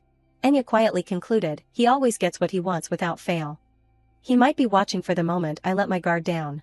With just a small slip up, Fabry could catch her at any time. Enya sat on the chair, holding the letter and lost in her own thoughts. Just to be safe, I should ask Emma to conduct a separate investigation. She leisurely opened the letter. It read, To the most beautiful Lady Enya in the world. Emma carefully reported, Greetings, Lady Enya. How have you been lately? Regarding the illness related to the symptoms you asked about last time, I still have not found anything. She casually asked, however, if your heart acts strangely when you see someone, could it be that you have fallen for them? Upon reading this, Enya's face involuntarily flushed red. She quickly crumpled the letter. Enya frantically thought, I did not intentionally ask Emma anything strange. She quietly calculated a bit, anyway, reading Emma's letter makes me want to see her, since it has been so long, and also the nanny and everyone else in my household. But Enya could not help but worry, I left without a word, so father must be very worried, right? I wonder if they are okay. At a luxurious mansion, a voice rang out, Welcome. The soldiers respectfully called out, Duke Lockhart. He stood there majestically, Duke Marcus Lockhart of the Lockhart family. He coldly ordered, Open the door. Marcus silently entered Enya's room. He carefully examined the surroundings. Then Marcus gently stroked the stuffed rabbit and sadly murmured, Enya. His voice was full of worry, Where are you and what are you doing? Emma stood not far away, carefully observing Marcus. Then he suddenly spoke, Emma, are you there? She quickly replied, Yes, master. Did you call for me? Marcus sat down on the bed, placing the stuffed rabbit next to him, and sadly recounted, It has been so long since Enya left. Emma stood aside respectfully and said, I only hope that the young lady is safe. He calmly asked, You are the child Enya took with her when she was little, right? A look of sorrow flashed across Marcus's face. Enya has lived her whole life between the duchy and the capital, and now she has been missing for 3 whole years. His voice lowered, She is in a place that I can't find without someone else's help. In a way, that is something to be proud of. Saying this, his attitude suddenly changed. Marcus coldly probed, Isn't that right? He seriously emphasized the name, Emma. Marcus leisurely continued, When Enya was young, she saved the previous head of the family, her grandfather, and was given some land as a gift. He dropped a ring into Emma's hand and calmly said, To sell that land. Marcus seriously said, It needs the seal of the head of the Lockhart family. He glanced past her and coldly uttered, But it turns out it was sold without my knowing. Marcus gravely inquired, So why was it sold? Emma hesitantly uttered, That is. He coldly ordered, It seems you know very well where I keep that seal. Put it back where it belongs, Emma, and Marcus seriously announced, Relay my words to Enya. He firmly concluded, No refusal allowed. Tell her that she must return to the capital. Emma anxiously reported in a letter, Dear lady, I have urgent news. It seems the Duke can no longer tolerate your escape. I have heard that you might be coming to the capital soon. And I worry that the Emperor might be behind this somehow. I hope nothing serious happens. Oh, and by the way, Emma continued to report, as per your request, I investigated the servants hired by Dale, but there was nothing suspicious. She suddenly brought up, So, in order to avoid His Majesty, Emma enthusiastically suggested, Why does not the lady just go ahead and marry that mercenary, like your aunt who left the family a long time ago? She continued to daydream, If it is the Duke, who is much more lenient than the previous head of the family, then I am sure he will have no choice but to. After reading it, Enya immediately burned the letter. Dale came over, puzzled, and asked, Isn't that a letter from Lady Emma? If you are not careful, you will get burned. She calmly replied, Yes, that is exactly why. I am just erasing the traces because we are on the run. Still not understanding, he looked at her in confusion. Enya silently thought, Emma, honestly, you are saying such nonsense again. As if I am not worried enough about Dale these days. Don't add fuel to the fire. She secretly made up her mind, no matter what, we are just a fake couple. I am the one who suggested this in the first place. I can't allow myself to develop any strange feelings. Anya looked at him, quietly wondering, becoming a real couple with Dale. Just thinking about it made her face flush red. She covered her face with her hands in embarrassment and thought, no way, get a grip, Anya Lockhart, what am I even thinking? Anya muttered to herself, but... She silently pondered, if I was not running away from the Emperor, then maybe I would have thought about it more positively. Anya secretly worried, but seeing that he is still plotting to find me, even though I have run away, maybe being with Dale is impossible. She dejectedly exclaimed, I wish Dale was the Emperor. Hearing that, Dale, who was drinking water, choked. He coughed repeatedly. Anya frantically asked, Dale, are you okay? Dale's face flushed red from choking. Why would you say that? Seeing this, Anya, while holding a handkerchief, anxiously said, did I presumptuously compare His Majesty to Dale? I am sorry. I know I should not say such things. She awkwardly explained, not wanting him to misunderstand, but I am the one who is running away, right? I mean, if Dale was the Emperor instead of him, then maybe things would be better. Anya gently wiped the water off of him, I think you should change your clothes. They are all wet. Let us go inside, Dale. She handed Dale the clothes and softly said, here are your clothes. He happily accepted them, thank you. Anya looked at the shelf next to him and thought in surprise, that is. She curiously asked, this is Dale's bookshelf, right? Then Anya picked up a book and exclaimed, it seems like my book was misplaced. It must have happened when we were moving. I read this book a long time ago. I am happy to see it again after all this time. Dale exclaimed in surprise, oh, that is right. She happily introduced, this is my favorite book, so it is still vividly etched in my memory. Anya excitedly recounted, the title is The Lady of the Night. It is one of the most famous novels by Madame Cosette, who is often called the master of romance. She leisurely recounted the plot. The story begins when the female protagonist, who lost her parents at a young age and was raised by foster parents, is locked in a tower and nearly starved to death due to severe mistreatment, until the male protagonist appears, who happens to pass by that tower. Anya embarrassedly exclaimed, oh, I am just asking about myself again. You do not like romance novels, do you, Dale? Sorry. I was just too happy to see it again, so I asked too much. She shyly said, I guess I should read books about economics or history like you, Dale. This is a bit embarrassing. He hurriedly comforted, I do not think you need to feel that way. I like romance novels too. Anya excitedly probed, really, so, the reason you have been able to say those cheesy lines so naturally all this time is thanks to romance novels. She held the book up in front of him and curiously asked, is there a novel that left a strong impression on you? Dale frantically exclaimed, a novel. He hesitantly said, that is. A flood of memories came back. A few days ago, in the Emperor's office, someone suddenly called out, hey, Getty. Soho surprisingly asked, why did you call me? It was Captain Soho of the Royal Zeta Squad. Getty seriously probed, what did you do with the mansion in the capital that His Majesty prepared? His Imperial Majesty wants to kill you. The one who answered was Getty, the vice commander of the Royal Zeta Squad. He was not afraid and calmly said, the mansion in the capital, oh, I am just trying to help those two get a little closer. I have contributed to His Majesty's love life with a great idea, you know. He irritably exclaimed, really, if you are so good, then solve this problem right away. Getty leisurely said, His Majesty can converse entirely with quotes from romance novels. But instead of things like that, he told me to pick out some works and summarize the main points. Soho excitedly exclaimed, how interesting, so, Our Lady is interested in romance novels. He casually said, for someone as talented as me, that is just a small matter. Wouldn't it be better to help His Majesty in some way that is more practical for developing the relationship? Just then, Fabry entered. Soho unexpectedly exclaimed, Your Majesty. He asked in surprise, oh, Your Majesty, you have arrived. Soho curiously probed, sharing the same bed with the lady, has your relationship progressed? He took off his mask, then calmly said, 40. That answer left him completely dumbfounded. Fabry coldly ordered, summarize 40 romance novels, at a literary level. Back in the present, Dale breathed a sigh of relief and happily thought, luckily, I researched beforehand, so I won't repeat the same mistake as before. I still have not had time to read them all. But at least there is one that made an impression on me. He shyly said, I found the Duke's marriage proposal quite memorable. The male protagonist's act of sacrificing himself for the female protagonist really left a deep impression on me. Anya excitedly said, that is right, it is truly a wonderful romance novel, but like Dale said at the end, is not it a bit sad that the two main characters do not end up together? It is famous for its sad ending. Dale calmly said, being together is not the only path to happiness, right? She leisurely remarked, for some reason, that answer really suits you, Dale. Dale confusedly asked, you mean, because it is me, Anya gently explained, I feel like Dale would treat the person he loves very well, even if he had to sacrifice himself. After all, you have already been very gentle with me. She happily concluded, I am sure Dale's lover will be very happy. Anya continued to probe, so, among the stories you like best, is not there one with a happy ending? I like happy endings. Dale frantically thought, wait, another one. He hesitantly said, Dale silently pondered, the thing is, I do not even remember if that one has a happy ending or not. He quietly made up his mind, but seeing Anya so happy, I have to come up with an answer. Dale hurriedly recounted, why does Lady Brittany only give the stable boy James meat to eat? A while later, Anya went out to tend to the garden. Her voice was full of surprise, I can't believe Dale reads those kinds of books too.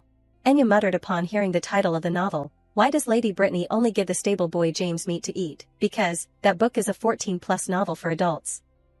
So, Dale is a real man after all, huh? She said to herself, so, he likes those kinds of stories too. It seems there are still many things I do not know about you, Dale, Suddenly, someone approached. Anya exclaimed in surprise, Cashin. Cashin leisurely probed, hello, lady. May I have a word with you? She poured tea and asked with concern, what brought you here? Anya curiously continued to ask, and how did you know that I moved to a new house? Before those rapid-fire questions, he calmly replied, for the master of the magic tower, nothing is impossible. Cashin casually said, moreover, I told you already. Before, he had confidently declared, see you again soon. Anya quietly thought, he meant that time, I forgot. He calmly announced, the issue you were worried about regarding the previous generation's Lady Lockhart has been resolved smoothly. As expected, it turns out she was acting on the orders of Duke Hexagon. Cashin seriously explained, she said that he would do anything to tarnish the Lockhart family's reputation. Anya secretly worried, I was hoping that it was not true. But as I suspected, Duke Hexagon is behind all of this. She leisurely said, that is a difficult matter, so thank you for handling it, Marquis, but... Then Anya seriously probed, surely you did not come here just to talk about that, right? Cashin evaded the question and looked towards the garden. It seems that the lady has been managing and taking care of the herb garden here. Surely there is more. Right, she questioned in doubt, excuse me, yes, that is right. Anya realized something was amiss. She said, Cashin. She worriedly inquired, are you not feeling well? He calmly said, does the lady know about it? Cashin casually recounted, originally, I was planning to inherit the title of Marquis in leisure, but something unavoidable happened. His voice lowered, after my father, Halo Schultz, passed away. Halo Schultz of the Marquis Schultz. Anya silently pondered, in the original story as well, except for the fact that he was Cashin's father, there was hardly any mention of him. She quietly thought, he passed away when he was young, suddenly, and no official cause was given, and so, Cashin also rose to the position of master of the magic tower from a young age. Anya thought to herself, and inherited the title of Marquis. Cashin suddenly said, and I. He calmly declared, I might also die young like my father. Hearing that, she exclaimed in great surprise, what are you suddenly talking about, die young? Anya quietly thought, and for the same reason as his father, is it some kind of hereditary disease? However, Cashin only leisurely explained, toxins caused by mana are corroding my body. She thought in surprise, mana poisoning. Anya silently remembered, mana constantly burns in a magician's body. The Schultz family has long been a prestigious lineage, famous for producing countless skilled magicians. All born with superior mana. Then she continued to analyze the situation, but high-level magicians have a fatal weakness. The more mana they use, the more residual energy accumulates in their bodies.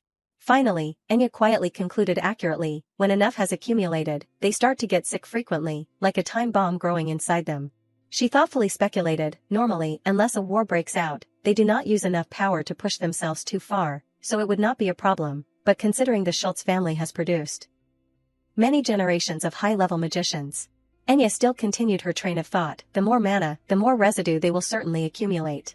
She suddenly had a bold idea, so, the mysterious deaths at the Marquis Schultz's house are all due to mana toxins. Anya then spoke, if that is the case, then those toxins need to be regularly purged from the body, but it seems like there was some kind of error, seemingly because of Duke Hexagon. She hesitantly said, anyway, the herbs needed for detoxification have long been exclusively monopolized and supplied solely by the Hexagon house, right? Cashin calmly replied. That is right. Now that the Emperor has gained the upper hand and cut off the power and influence of the Hexagon house, They have also cut off support for the magic tower. Enya muttered in doubt, but, that is strange. Didn't the Marquis foresee that and develop an alternative antidote to mana? No way. She exclaimed in surprise. You failed to develop it, he countered. What if it was not a failure, but just part of the process and testing?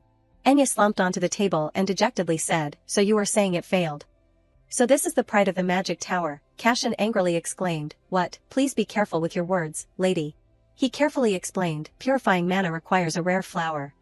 You need extract from the Kerstella flower for it to be effective, but Duke Hexagon has monopolized that flower.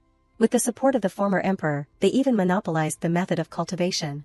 Cashin said irritably as he remembered a warehouse going up in flames, so getting it from anywhere else has become as difficult as plucking stars from the sky. I even visited the shrine, which used to store a large amount of Kerstella for healing. He coldly recounted, but the building storing it was burned down.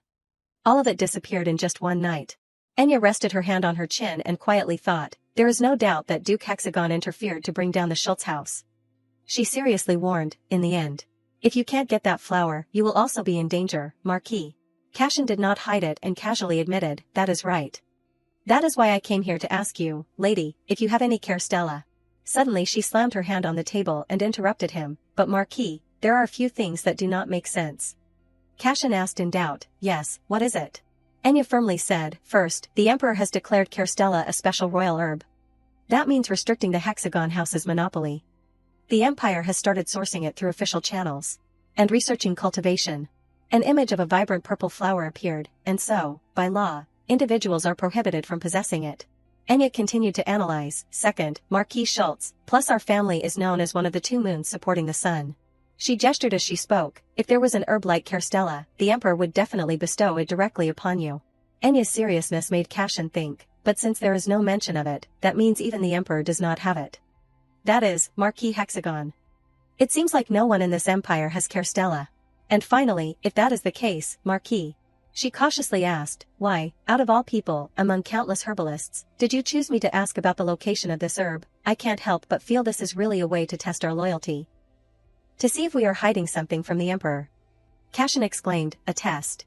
She calmly analyzed, on the other hand, it is also possible that they are intentionally revealing a secret that is concerning, hidden by the Marquis, offering to trade a weakness in exchange for something. Or perhaps this is a way to open a path for communication between our two houses. Enya coldly concluded, after all, both are supporters of the Empire. We have maintained a considerable distance from each other, not to mention, Duke Hexagon's house arrest was soon lifted. So this is the time to be prepared. Her voice lowered, am I wrong? Cashin sighed, huh? Enya flinched, staring at him in shock. Cashin cheerfully said, I apologize if I made you uncomfortable. I know too little about Lady Lockhart, so I tested you a little, and as you said, I also hope this can be the beginning of a connection between our two houses. He casually admitted, isn't it the person who needs help who takes the first step? After all, we, the Schultz house, are the ones who need it. Cashin put his hand on the table, preparing to stand up, and softly said, anyway, I assume you are saying you do not have any Kerstella either. What a pity. Then he leisurely turned to leave, leaving behind the words, but, since you gently disappointed me. Enya calmly declared, I never said I did not have any, did I? Hearing that, Cashin's eyes widened in shock. She excitedly said, I kept some seeds as a precaution. Enya happily exclaimed, follow me, Marquis. She opened the suitcase and excitedly declared, you are lucky, you know, last time, I almost lost the bag and everything inside. You should thank Dale. Cashin asked in surprise, why is this in your belongings, lady? Enya calmly answered the question, I took anything that could be sold so I would not starve if I had to run away. She leisurely suggested, our family has maintained a devout religious lifestyle for a long time, so if necessary, I can directly support improving or cultivating the plant. But there is an agreement that, in return, the shrine granted the Lockhart family a large plot of land for exclusive use as a burial ground. She happily said, the flower just happened to bloom on that land, but anyway, what a stroke of luck, right? Enya pointed to the suitcase and said with excitement, we donated generously to the construction of the shrine, you see. Of course, I will add a fee, come on, pick one. Hearing that, Cashin burst out laughing. Pfft. He laughed heartily. That made her not understand anything. Cashin suddenly spoke, now I understand why Dale is so completely captivated by having you around. I wonder if he ever gets bored. He cheerfully replied, all right, fine. Cashin sat on the sofa, casually agreeing, let us make a deal. But he still curiously probed, and in return, what do you want from me? Getting to know the lady, I do not know if you are pursuing something as simple as money or something else. Anya muttered, in return, she silently pondered, what I can get from Cashin is. She thought of something that could be exchanged. It was definitely information that only Cashin could provide. After all, in the original story, Cashin was described as the Emperor's only true friend, so. Anya somewhat awkwardly said her thoughts, I want information. Tell me everything you know about the Emperor. Anya awkwardly expressed her thoughts with determination, what I want is information. Tell me everything you know about the Emperor. Cashin casually leaned back on the chair and looked at the girl with curiosity, about the Emperor, I feel like you might know more than I do, lady. Making her bewildered, She looked straight at him and reaffirmed, not at all. I have never met the Emperor before. Cashin suddenly understood what she wanted to find out but still asked, oh, I see. But did not you leave home to avoid the Emperor, why are you curious about him? Anya suddenly moved closer to him unexpectedly. It is obvious. With sparkling eyes, she expressed with great enthusiasm, as you know, I received a marriage proposal from the Emperor, but chose to marry Dale, a commoner. Anya tightly closed her eyes with worry for the Emperor and complained, that is why Dale could be in danger at any moment. If I could know a little bit of information about the Emperor, I might be able to think of a way to protect Dale. Making Cashin have to hold back his laughter to the point of tears, oh. He wiped away his tears and responded to her, I understand your intention. More or less, you are saying that if you know about the enemy, it will be easier to avoid him, right? She happily nodded in agreement, exactly. But Cashin sighed and had to accept her request, I can't sit still and watch my friend get hurt, so I will try to help you. He held up 2 fingers as if wanting to negotiate, before I tell you anything about the Emperor, I want to negotiate the price for the Carstella. What do you think? Seeing that, Anya thought about it, 2 million, but she was also very clever when she questioned him back, you do not seem too eager for a seed that could save the magic tower and the marquis. Cashin brought out a suitcase filled with seeds of all different colors, that is for each good seed. But Anya was also very suspicious of the disproportionate price. But 2 million is a bargain. It is a rare seed, rare. Cashin smiled mysteriously and looked at this naive girl, who said it was 2 million, 20 million. With his innocent and bright face, perhaps Cashin had also calculated very carefully with this negotiation. Of course it is worth at least that much. But contrary to what he predicted, Anya did not panic at all and only replied, then, Marquis, I will agree to that price, but with an additional condition. Cashin also started sweating profusely, lady, that is too much. But Anya was extremely cheerful as she calculated with an innocent face, should I sell it for 25 million instead? Suddenly, the wooden door opened under the setting sun. Dale slowly walked in and tried to move his hand to check his reflexes, I am still not well. He walked step by step towards the office with countless thoughts piling up, I have hidden it well enough so that Anya does not notice, but, there is no effective remedy for the teleportation scroll. No progress in researching another way to get to and from the palace. But Dale's thoughts became more and more depressed over time, I feel like I am getting weaker. But Anya is here, waiting for me. Suddenly, when he reached that door, he heard Anya's voice echoing out, so cute, do you have another one? Cashin, who was having a headache with her requests, responded, be grateful that you got that, lady. You are asking for too much already. But in response to him was Anya's sparkling eyes and continuous requests, can you give me one more, you forgot that we have not signed the contract yet. Cashin was about to tease her, you are more like a thief than a lady, when suddenly the door burst open abruptly without warning and Dale appeared with a dark face. The paper fell to the ground under the astonishment of the 2 people in the room, and Anya was stuttering, wanting to explain, Dale, that is. Dale picked up the paper from the ground to look at it and was inadvertently shocked. It turned out that it was a picture of him when he was still in his teens, with cold golden eyes and the majesty of the heir to the kingdom. Anya was startled when Dale discovered her curious action about his past, making her jump, while Cashin was starting to feel guilty and worried about assisting her. And as expected, Dale began to look at Cashin, who was feeling guilty, with cold eyes and threatened in a low voice, causing the photo in his hand to also become deformed. Who told you to hand this over so carelessly? Anya immediately ran over to him in a panic, hoping to take back the photo in his hand. I asked to see it. She looked worriedly at Dale with fearful eyes and explained her mistake along with the photo of his childhood. I did not know you would hate it so much, sorry. I was just curious about Dale's childhood. Anya bowed her head to apologize with endless worry with Dale in his astonishment. Of course I was not talking about anything else, I was just looking at childhood photos. Because Cashin is Dale's friend, I can only. But in response to her was Dale's warm voice, Anya, are you okay, making her startled and have to look up, Contrary to what she imagined, Dale looked at her worriedly and asked, did this photo make you feel unwell or have a headache? Dale gently stroked her hair, making her have to stammer out her feelings, through seeing Dale as a child, I just thought it was cute. Suddenly his face darkened as if hiding resentment silently. He gently comforted her to reduce Enya's worry. Then that is good. But this strange thing made her worry about Dale's mood. Why did he react like that? While Enya was still muddled in her own thoughts, it is just a childhood portrait, Dale suddenly interrupted her train of thought by calling Cashin, Marquis. He immediately stood up to obey. Dale's sharp eyes also proved his anger at Cashin's reckless actions. I need to talk to you seriously. Dale ordered him, come with me. Cashin had to reassure her with a light gaze like silk. Okay, it is just a private conversation between friends. After the two people left the room, the door immediately closed, leaving Enya in the room. I did not think this would be so serious. Is it okay to let them talk alone? Meanwhile, Dale led Cashin out of the mansion with the majestic demeanor of an emperor in an extremely serious atmosphere. Suddenly, a ray of light flashed across Cashin's face quickly. Without saying a word, Dale immediately used his strength to suppress him with an extremely angry state as if wanting to kill him immediately. Dale immediately interrogated Cashin forcefully and threateningly. Why did you provoke Enya Lockhart? Do you know clearly that recalling old memories will only bring her pain, right? But in response to him was Cashin's provocative face. I have to take responsibility too. Dale did not stop interrogating. Why does your responsibility relate to Enya's risk? Cashin also casually responded to him as well as saying reality and what should be done.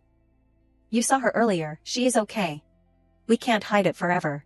Dale could not restrain his anger and was about to choke him to death. You. But Cashin suddenly shouted to preserve his life. The reason she can't remember your majesty. Cashin shouted the reason that Enya could not remember his majesty. Technically, it is because of me. Dale's eyes suddenly widened in surprise. A scene reappeared, which was the mansion being burned in a raging fire. The scene returned to when the two of them were in childhood. The memory appeared clearly when Cashin was extremely confused and scared in the fire. I am sorry. I did something wrong. He immediately knelt down before Dale as if expressing his remorse and trembling before his anger. I am sorry. Dale at that time was like a dead person, standing before this scene because he had no words to say to his best friend. But his first reaction was not anger but running to find Enya with confusion and panic, worrying about her. Enya. He ignored the heat of the flames and ran through the fire to find her. Enya. Suddenly, the scene returned to reality and Cashin was standing before him with a plea hoping to get a chance to atone for his mistakes. So please, give me a chance to help. Cashin was being suppressed and gasped for breath when he was released, but he did not forget to continue to say, and he, with worry for his best friend from childhood, always wanted a chance to fix his mistakes. Because I am your friend, I want to fix the past. Suddenly, Enya's voice echoed from inside the room, intending to probe the situation. Dale, are you done talking with Cashin yet?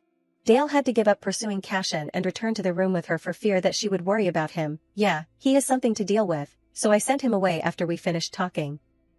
Don't worry. Enya saw that the situation was not too serious and sighed in relief. What a relief. But when standing before Dale, she still bowed her head to apologize to him for her curiosity. Dale, I want to apologize again. There might be some reason why Dale avoids talking about the past. Sorry for surprising you. She was also extremely ashamed of her impulsive actions and sad for Dale. Now thinking about it, maybe he avoids it because of some painful memories. I was too careless. But in response to her was Dale's gentleness with a soft voice. It is okay, Enya. Seeing that, Enya hesitantly asked for Dale's opinion. Then, from now on, if I am curious, I will ask Dale directly. Okay. She lifted her hand with joy and a radiant smile. To apologize, can I cook you a delicious meal? Dale also cheerfully nodded. Sounds good. When both of them went out of the room, in Dale's mind were piling up worries. Enya, even after you know the whole truth. His painful and pitying gaze for Enya was like repentance. The setting sun shone on the radiant smile of that innocent and cute girl, as if embellishing her beauty and his. Can you still smile at me like now? The scene switched to the tension of everyone in the Emperor's office. Emperor Fabry was resting his hand on his head to rack his brains thinking, looking extremely tense. Getty, who was standing on the side and seeing the Emperor's tension, was constantly worrying about him. This is bad. It seems that no proposal from the courtiers is satisfying His Majesty. If this continues. He tightly closed his eyes in fear that he would again affect His Majesty's train of thought and fear that disaster would fall on himself. Not only did he not dare to breathe loudly before this angry Emperor, but the entire Zeta squad also had to work overtime without knowing when they would get to go home. The subordinates around him were also extremely tired before the papers filled with words, making everyone's mood as if at the bottom of the abyss to the point that Getty also sympathized with their feelings. I am used to wearing a mask and standing in for him whenever His Majesty is absent, but my subordinates are not. He was also making himself extremely confused because of His Majesty's pickiness. Who is speaking next? Who can make His Majesty satisfied with the best birthday gift for the lady? It turned out that it was Soho's turn, but perhaps he did not seem as tense as the others. It is my turn, making Getty also worry for him, damn it. Why is it Soho? Getty secretly prayed for this insensitive guy. I hope he does not anger his majesty. Soho approached Emperor Fabri's desk to submit the proposals that he had thought of. By his majesty's order, I have chosen gifts that the lady might like. Suddenly he shouted, making the silent room immediately noisy, and everyone around him also jumped in shock. Jewelry, too predictable. And flowers are too cliché. Soho clenched his palms as if he had racked his brains and thought extremely hard. Who thinks I can be promoted? No, can win the lady's heart with those things. It is time to give up the hackneyed gifts and give something more unique. And he brought out a bright red book decorated with extremely eye-catching gold-plated patterns with the title The Lady of the Night by the author Madame Cosette. What we need at this time is. Soho, with flowery language and full of persuasion, was trying to introduce the emperor about the specialness of this book, a new and never-before published work by Madame Cosette. The author that the lady loves so much, a gift that is the new work of the writer who has been silent for 10 years. And as expected, this moved the emperor, making him have to look up carefully, a gift that completely matches her taste. Fabry recalled the moment when Enya happily held a novel in her hand to show him. Every time she mentions romance novels, Enya looks very excited, but it is just a book. Not an expensive item. Will Enya really be satisfied? Soho, as if he had guessed Enya's taste correctly, was extremely complacent and mysteriously revealed to Emperor Fabry about the secret of the majority of girls. Is that what you are thinking about? The closet of a duchess's daughter is definitely full of expensive jewelry. He clearly stated the reality of the lady while raising the book in his hand. No matter what the material is, the lady wants to be able to get any gem at any time. Soho's eyes were extremely serious as he looked at His Majesty with the novel, but a never-before-published work by Madame Cosette, only His Majesty can get that. And if it is a new work by the favorite author after 10 years, what do you think the lady will choose? Getty, who was standing behind, started to see the instability in Soho's proposals. If this continues, His Majesty will get angry. He whispered, intending to dissuade him. Soho. Suddenly the Emperor Fabry also nodded in agreement with Soho's opinion, making everyone around him also confused. Not bad.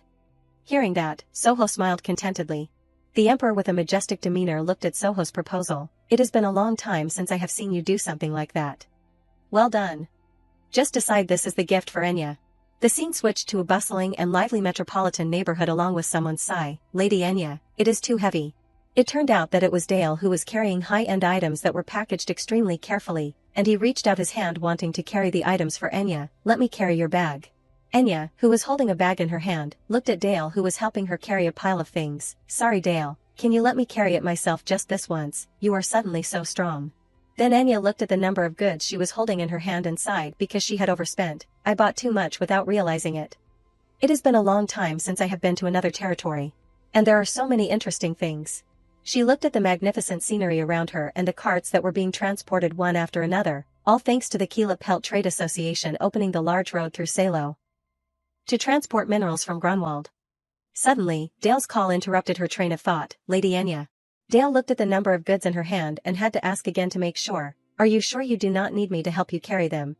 How about sending the goods to my house by cart? I can't carry all of this either, right? Dale had to nod and agree with her opinion. Okay. He immediately transported the items onto the delivery cart and Enya sighed in relief. Luckily there are delivery carts recently. She looked at him who was busy moving things in and smiled happily. Dale sometimes has a strange stubbornness like that. Suddenly behind her, there was a citizen who was piling up goods on his hands. Suddenly there was a shout behind her, making both of them jump in shock. It turned out that the items on the citizen's hands were too many, so they had all fallen to the ground. Making Enya also extremely surprised. Oh. She immediately ran over to him. He seemed to be in pain, and his hand was bandaged. She asked with concern, Are you okay? The person also responded awkwardly, Yes, I am okay. Enya saw this person's difficult situation and asked Dale to help. Dale, can you come here and help me? He immediately nodded. Okay, Lady Enya. He pushed up his glasses, awkwardly thanking their help. Thank you for helping me. Getty smiled. You two are so kind. Dale was holding a box in his hand and Enya was a pile of his books and asked, We will help you carry the things to where you need to go. Is that okay, Dale? She suddenly sensed something. I just noticed. Somehow he always has the same familiar expression. Getty looked at the pharmacy right next to him and said, I am very grateful, but my house is in the outskirts of the Salo territory, so it is quite far away. If it were not for the clinic, I would not have come all the way here. It seems that they are not open today either. Getty intended to politely refuse the two of them. Recently, the carts often have porters accompanying them, so it is not too difficult. I am grateful for the gesture. But Dale said, then that is just right. He continued, we are also planning to call a cart to load our things and take them home. How about we conveniently take you home too? This is my wife's idea, so do not hesitate. The boy was extremely grateful, if that is the case then. But he still agreed because perhaps this was the best option. Although I am a bit hesitant, I will trouble you too then.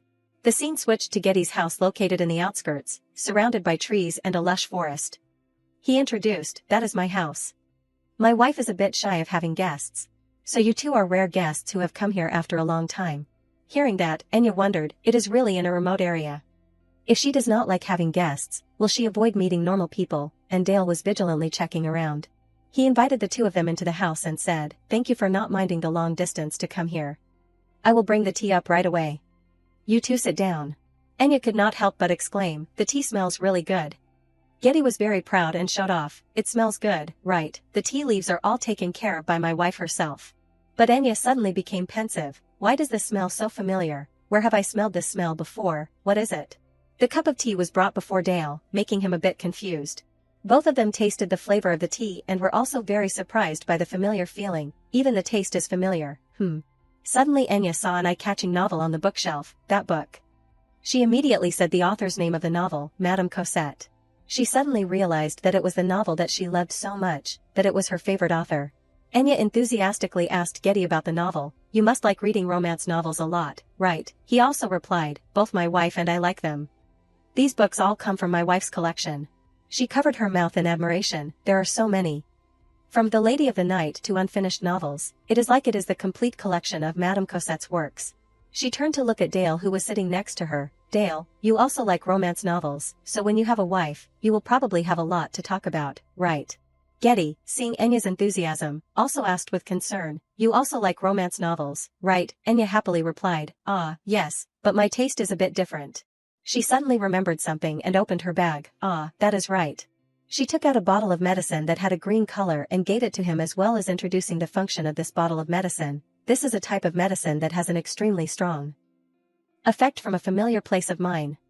It will help the bones heal quickly, so if you brew it and drink it in the morning and evening, it will support the recovery process. He stuttered, oh, thank you for your thoughtfulness. I will pay for the medicine, wait for me a bit. Enya shook her head to refuse, no, it is okay, consider it as a response to the wonderful tea earlier. He continued, if you are so insistent, then please accept these tea leaves. Even if it is just a little bit. Enya nodded, then I will accept and will use it with all my gratitude. Thank you for inviting us. After this unexpected meeting ended, both of them returned to the carriage. We will take our leave here. Thank you for the fun time earlier. If we have fate, we will meet again. When both of them returned to the mansion, it was already late afternoon. Dale brought Enya's items into the house, making her also extremely embarrassed. Sorry Dale, you have worked hard for me today. He also very comfortably replied. It is okay. Being able to help someone is also a meaningful thing for me. Suddenly Dale blushed and called her, Lady Enya, actually, I prepared a small gift for your birthday. She immediately jumped in shock, what, a birthday gift for me? Dale nodded and pointed to the place for the gift, yes, I put it on the table in the living room. Do you want to see it while I am arranging the things, Dale? Making Enya blush with happiness, thank you so much. But she also did not forget her items and said, but we have to do it together. You just need to help me bring the things from the car into the house. Dale also had to agree with her stubbornness, yes, I understand. She arranged the things while happily thinking, Dale, he does not need to do this much, preparing a secret gift, how cute. On the table was a gold-plated red book decorated with a lovely ribbon. Oh, is this the gift Dale prepared? Is it Madame Cosette's new work? She has been hiding for several years. Was this work just published? She held the novel in her hand and was extremely delighted in her heart. He still remembers that I like Madame Cosette. She found the title of the new work extremely strange, The Empress in Prison. She suddenly remembered the memories she had once transmigrated into that novel. Sounds exactly like the story I transmigrated into, The Imprisoned Empress, and the plot is also extremely dramatic. The female protagonist realizes she has transmigrated into a novel she once read. To resist the book's predetermined plot, she decides to seek out the male protagonist. The scenario entailed the suffering reserved for the female lead in the story. Facing a marriage with the emperor, who was obsessed to the point of slaughtering her entire family. She leaves her family to avoid the tragic ending in the novel that she transmigrated into.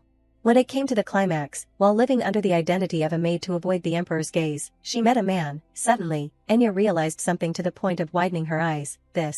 Memories from the time she transmigrated into the novel flashed before her eyes, a female protagonist who transmigrated into a novel, facing the danger of having to marry the male protagonist.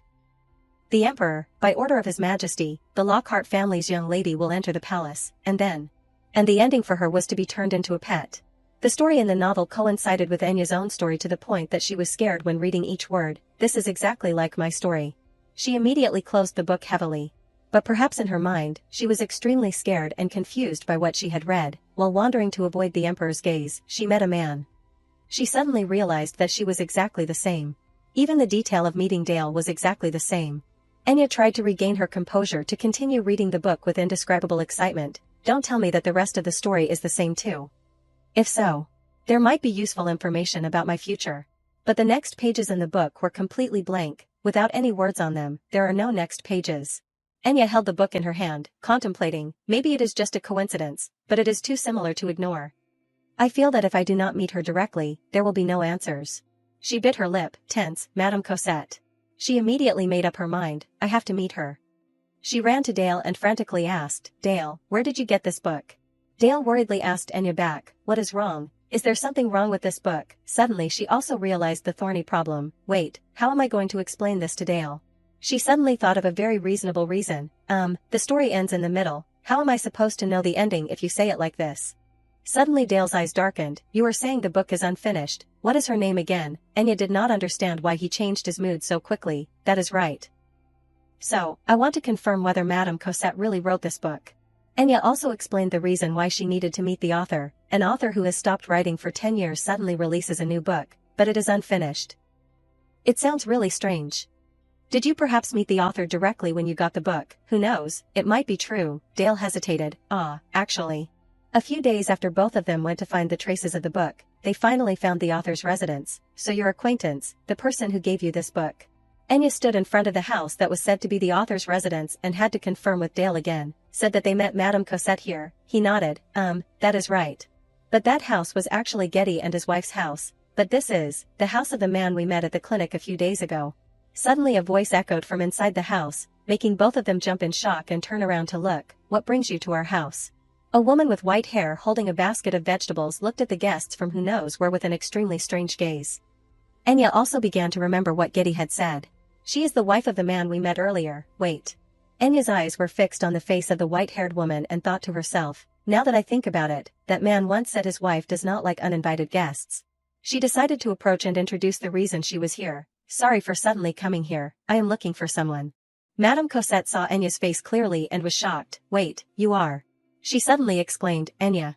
Enya suddenly paused and began to observe her carefully. Now that I think about it, this woman, those sharp eyes, the flawless white hair, and above all, that appearance. Enya was stunned. She looks exactly like my father. She suddenly felt confused by her guess. Are you, my aunt?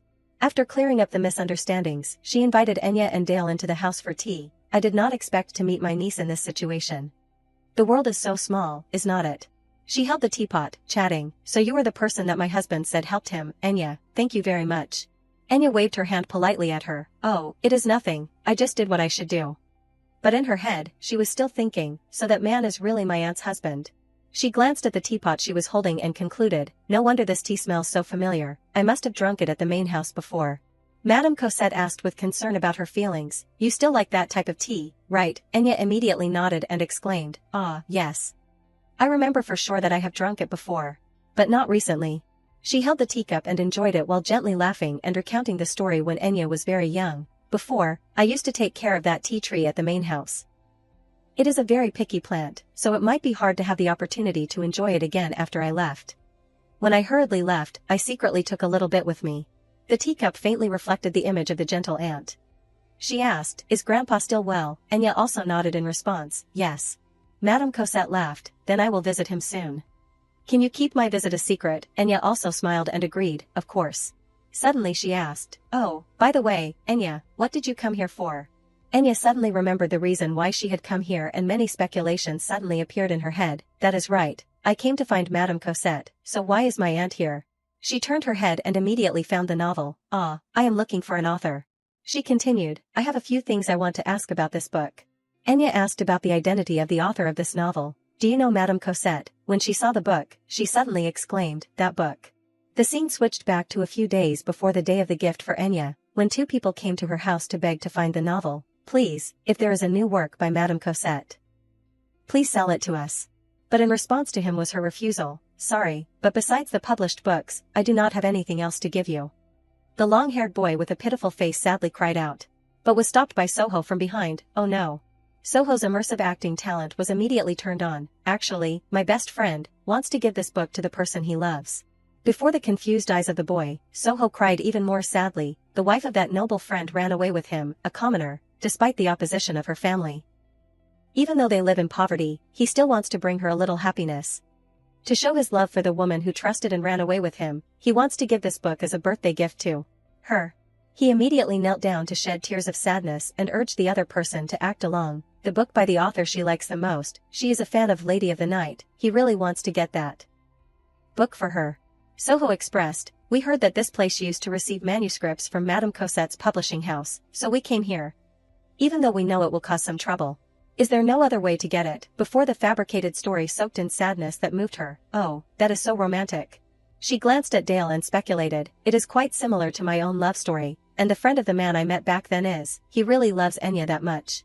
Enya saw that Madame Cosette's eyes were directed at him and immediately introduced, ah, I forgot to introduce him. This is my husband, Dale. She was also very amiable, nice to meet you, Dale. Dale also politely replied, nice to meet you, Aunt. I am Dale.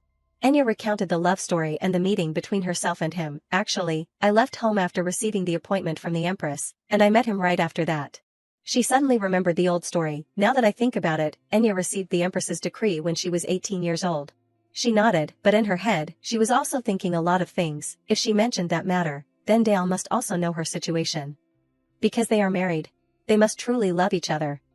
The evidence for that is, the image of the happy couple was appearing before her eyes as evidence of a sincere love. Just look at how happy they are. After deciding, she decided to call Enya back. Enya. She smiled happily, I am very happy that you have met a good person. Enya's face flushed red. Thank you, Aunt. I did not expect her to say something so warm. Enya also sighed in relief when the relationship between the two of them was approved and blessed by her aunt. It feels like she has officially acknowledged our relationship. I feel a bit embarrassed. Returning to the main issue, Madame Cosette picked up the novel and said, that is right, you said you came because of this book, right, then you have come to the right place. She decided to tell the truth about her true identity. Actually, I am Madame Cosette. This made Enya extremely surprised. What? Enya was stunned, stuttering, Aunt, you are Madame Cosette, wait, then that means, you are the one who wrote The Imprisoned Empress. Enya immediately stood up and asked again, Aunt, do you remember what this book is about? The story about a woman who is reborn into a novel. She pondered for a while and nodded, I remember now. Wasn't it when you were 7 years old, Enya? I wrote that based on the stories you told me back then. She continued, back then, you often told me stories that were very mysterious and interesting. Don't you remember? Enya stiffened, I was the one who told you those stories. Suddenly everything around Enya seemed to darken. What is going on? That does not make any sense at all. Back then, I did not even know I had been reborn. I just vaguely remembered talking to Aunt A. Lot. She slumped down on the sofa, but I completely do not remember what I said. Memories from her childhood suddenly appeared, not only about her aunt. At first, I thought it was because I was too young, so I could not remember, but now when she mentions it. It is strange that I do not remember anything about the time before the age of 7. Enya gradually sank into anxiety. It is like, someone forcibly erased my memory. Suddenly a voice echoed, pulling her back to reality, Enya. Dale, seeing her serious face, worriedly asked with concern, are you okay? You do not look well. Enya saw that he was so worried about her and could not bear to see him sad, so she replied, I am fine, Dale, but in her heart, she still worried about what she said. I thought that when I talked directly with Madame Cosette, it would help me ease my worries. Enya suddenly felt a chill all over her body, but that only makes things more mysterious. She also sensed her anxiety. Enya, why do you look so worried? Madame Cosette asked Enya, is it because of the upcoming fair? Enya did not understand. Seeing that, she had to tell about that festival. Every year, the Lockhart family organizes a fair. She also conveniently said another detail that made Enya startled. This year, I heard that His Majesty the Emperor will personally attend. This shocking news came too unexpectedly, causing Enya to uncontrollably raise her tone. The Emperor personally. Enya felt that this was so unbelievable that she could not have expected it. The emperor will attend the Lockhart family's fair. He does not usually participate in events like this. Madame Cosette, seeing that, also added, "It seems you have not heard the news yet." She said, "Recently, Duke Hexagon adopted a daughter, and the reason is, to arrange an alliance marriage to improve relations with the emperor." Enya was confused. An alliance marriage? He went so far as to adopt a daughter just to marry the emperor. Madame Cosette continued, "Amidst those rumors, the emperor expressed his intention to attend the Lockhart's fair. That shows." Her serious face was like a definite affirmation of the information she had said. He wants to affirm that the relationship with the Lockhart family is still strong. Enya bowed her head, thinking with countless different assumptions. Yes, you are right. If the emperor makes such a statement and I do not attend the fair, rumors will quickly spread that the Lockhart family is having problems. The image of the duke with a treacherous and sinister face made her feel that this did not have any good intentions. On the contrary, Duke Hexagon's influence will even grow stronger. Enya tightly closed her eyes and prayed, "In that case, I have no choice but to attend." Her aunt also saw her worry and called, "Enya." However, what she said next made Enya even more worried. "You are in a similar position as me, so I do not want to put pressure on you, but I have heard a lot of bad news." But perhaps Enya had already endured too much pressure, so she had to stop and smile gently. "Why do not you visit home once?" The scene switched to the late afternoon. Enya was sitting at the table with a pile of papers with tangled thoughts. Finally, Emma's warning was right. "I have no choice but to return to the capital." She tightly held the letter in her hand. "It seems I have no other choice anymore." Suddenly Dale entered the room with a cup of warm tea along with gentle words of concern. "Enya, are you okay?" Enya, seeing that, also nodded so that he would not worry. "Ah, I am fine." She only said vaguely, "It is just that there are many things I need to think about." Dale was also perceptive when he realized her true intention. "You have to go back to the capital." Enya felt surprised that Dale could guess the thing that was giving her a headache so quickly. About that, Dale," but he did not give her a chance to continue but simply comforted her so that the worry in her would be lessened somewhat. "I will be fine, so just go." What Dale said made Enya feel extremely moved to the point that she felt a lump in her throat. "I do not want things between you and your family to go wrong because of me, Enya." Dale stood before Enya with a firm tone like a vow. "I will always be here waiting for you." Enya looked at the man she was deeply in love with and could not help but feel heartbroken. "If I go home, I might never see Dale again, but if the emperor comes to visit, I can't not go, moreover. But she also could not stay here and abandon Duke Hexagon. I can't turn a blind eye to Duke Hexagon's actions when he is about to be released from house arrest and is trying to approach the emperor. Looking at how he calmly sells poison to the people in the empire and calls it panacea. Enya clenched her palm in anger. He will do anything to regain the reputation he had during the reign of the late emperor. "I feel sorry for Dale, but my family might be in danger. So I need to go back and see." "Thank you, Dale." Enya seriously replied, "I promise to come back as soon as possible." Dale looked at her and gave a relieved smile. "Okay, take care, Enya." The carriage arrived before the large mansion, which also heralded the appearance of Enya. The maid Emma ran out to welcome her in a frantic and anxious manner. Enya had just stepped out of the carriage in a gorgeous dress and heard the call of her beloved and close maid, "Lady." When she recognized her close maid, Enya gave a joyful smile. "Emma." Emma came and greeted her with an enthusiastic tone. "Are you well? Are you hurt anywhere?" Enya also happily replied, "I am very well. I have really missed you so much, Emma." Suddenly Marcus came out with an extremely deep and cold voice. "You have finally returned." He took steps towards Enya along with a long line of servants standing on both sides. Enya, when she saw her father, immediately knelt down and bowed her head to apologize. "I was wrong, father." Seeing that, he froze. "Everyone is watching, get up, quickly." Enya stubbornly said, "I won't get up until you say that you forgive me." As expected, in response to her was still the father who loved her wholeheartedly, reaching out his hand to help her stand up. "Even after all this time, you are still so stubborn." He gave a loving smile as if meeting a child who had been away from the family for a long time. "It is good that you are healthy. It seems we will have many things to talk about." And along with the suggestion, "Let us go have some tea." Both of them sat down at the tea table, but no one spoke first, making the atmosphere more silent than ever. Marcus decided to speak first. "Were you hurt or sick when you left?" Enya replied politely, "No." "Are you still well?" When he heard that his child was still safe and healthy, he also expressed his true emotions. "I was very sad, my only daughter left home." This made Enya both ashamed and heartbroken for her old father, so she had to bow her head. However, Marcus did not notice that and continued, "Even so." He smiled, "I am glad to see your face." Enya, when she saw her father smile gently, was also extremely moved. "I am sorry, father." Marcus nodded, "I am very glad that you realized." He clenched his hand tightly. "That is right, you have come home, because you heard that the emperor will visit the fair this year, right?" Enya, seeing that, immediately nodded. I was going to talk to you about the emperor, but he decided to interrupt her. Enya, he said in a deep voice, His Majesty's personal visit proves that he is, publicly declaring that the relationship with Lockhart is still strong. That is also to prevent the nobles from gossiping about Duke Hexagon adopting a daughter. He looked at his beloved daughter and said, because the emperor is concerned about this matter, I hope the fair will go smoothly. Enya, seeing that, was so shocked that her eyes widened, but Marcus also had to speak bluntly, you are not a child anymore. Enya was still stubborn, but father, Marcus rested his hand on the chair, His Majesty has forgiven your rudeness, which also means that he does not want to cancel the marriage. He stood up, advising her, I hope you can calmly consider it again. When she heard that, her face suddenly darkened with heartbreak, but you do not know, father. The image of her future appeared right before her eyes when she decided to sacrifice herself for this political marriage. What will happen if I marry the emperor? She, with the thought of wanting what was best for her family, also nodded and accepted. I just do not want to lose my family. Yes, I understand. When Marcus walked out of the room, Enya was still immersed in thoughts about Dale. Today I wanted to talk to father about Dale, but there was no opportunity. Dale said he would wait and believe in me. The solitary image of her sitting on the sofa made that scene so tragic that it was unbearable. But what if I can never come back? The scene switched to the day of the Lockhart family's market fair. There was a woman standing angrily biting her finger and muttering to herself, really, why do I have to be here? She stood under the tree silently thinking, recently I was investigated by Marquis Schultz for impersonating the former Lady Lockhart. Duke Hexagon used his power to suppress the matter silently. It was very unexpected that she decided to return to the act of impersonation again, and now I have to go through this because of money. It turned out that her uncle had decided to pay her to participate in the festival as a noble in order to infiltrate into this area. This time she is not pretending to be a noble. She is just participating. What is the problem? She is being paid handsomely, so there is no turning back. My uncle sent me here again.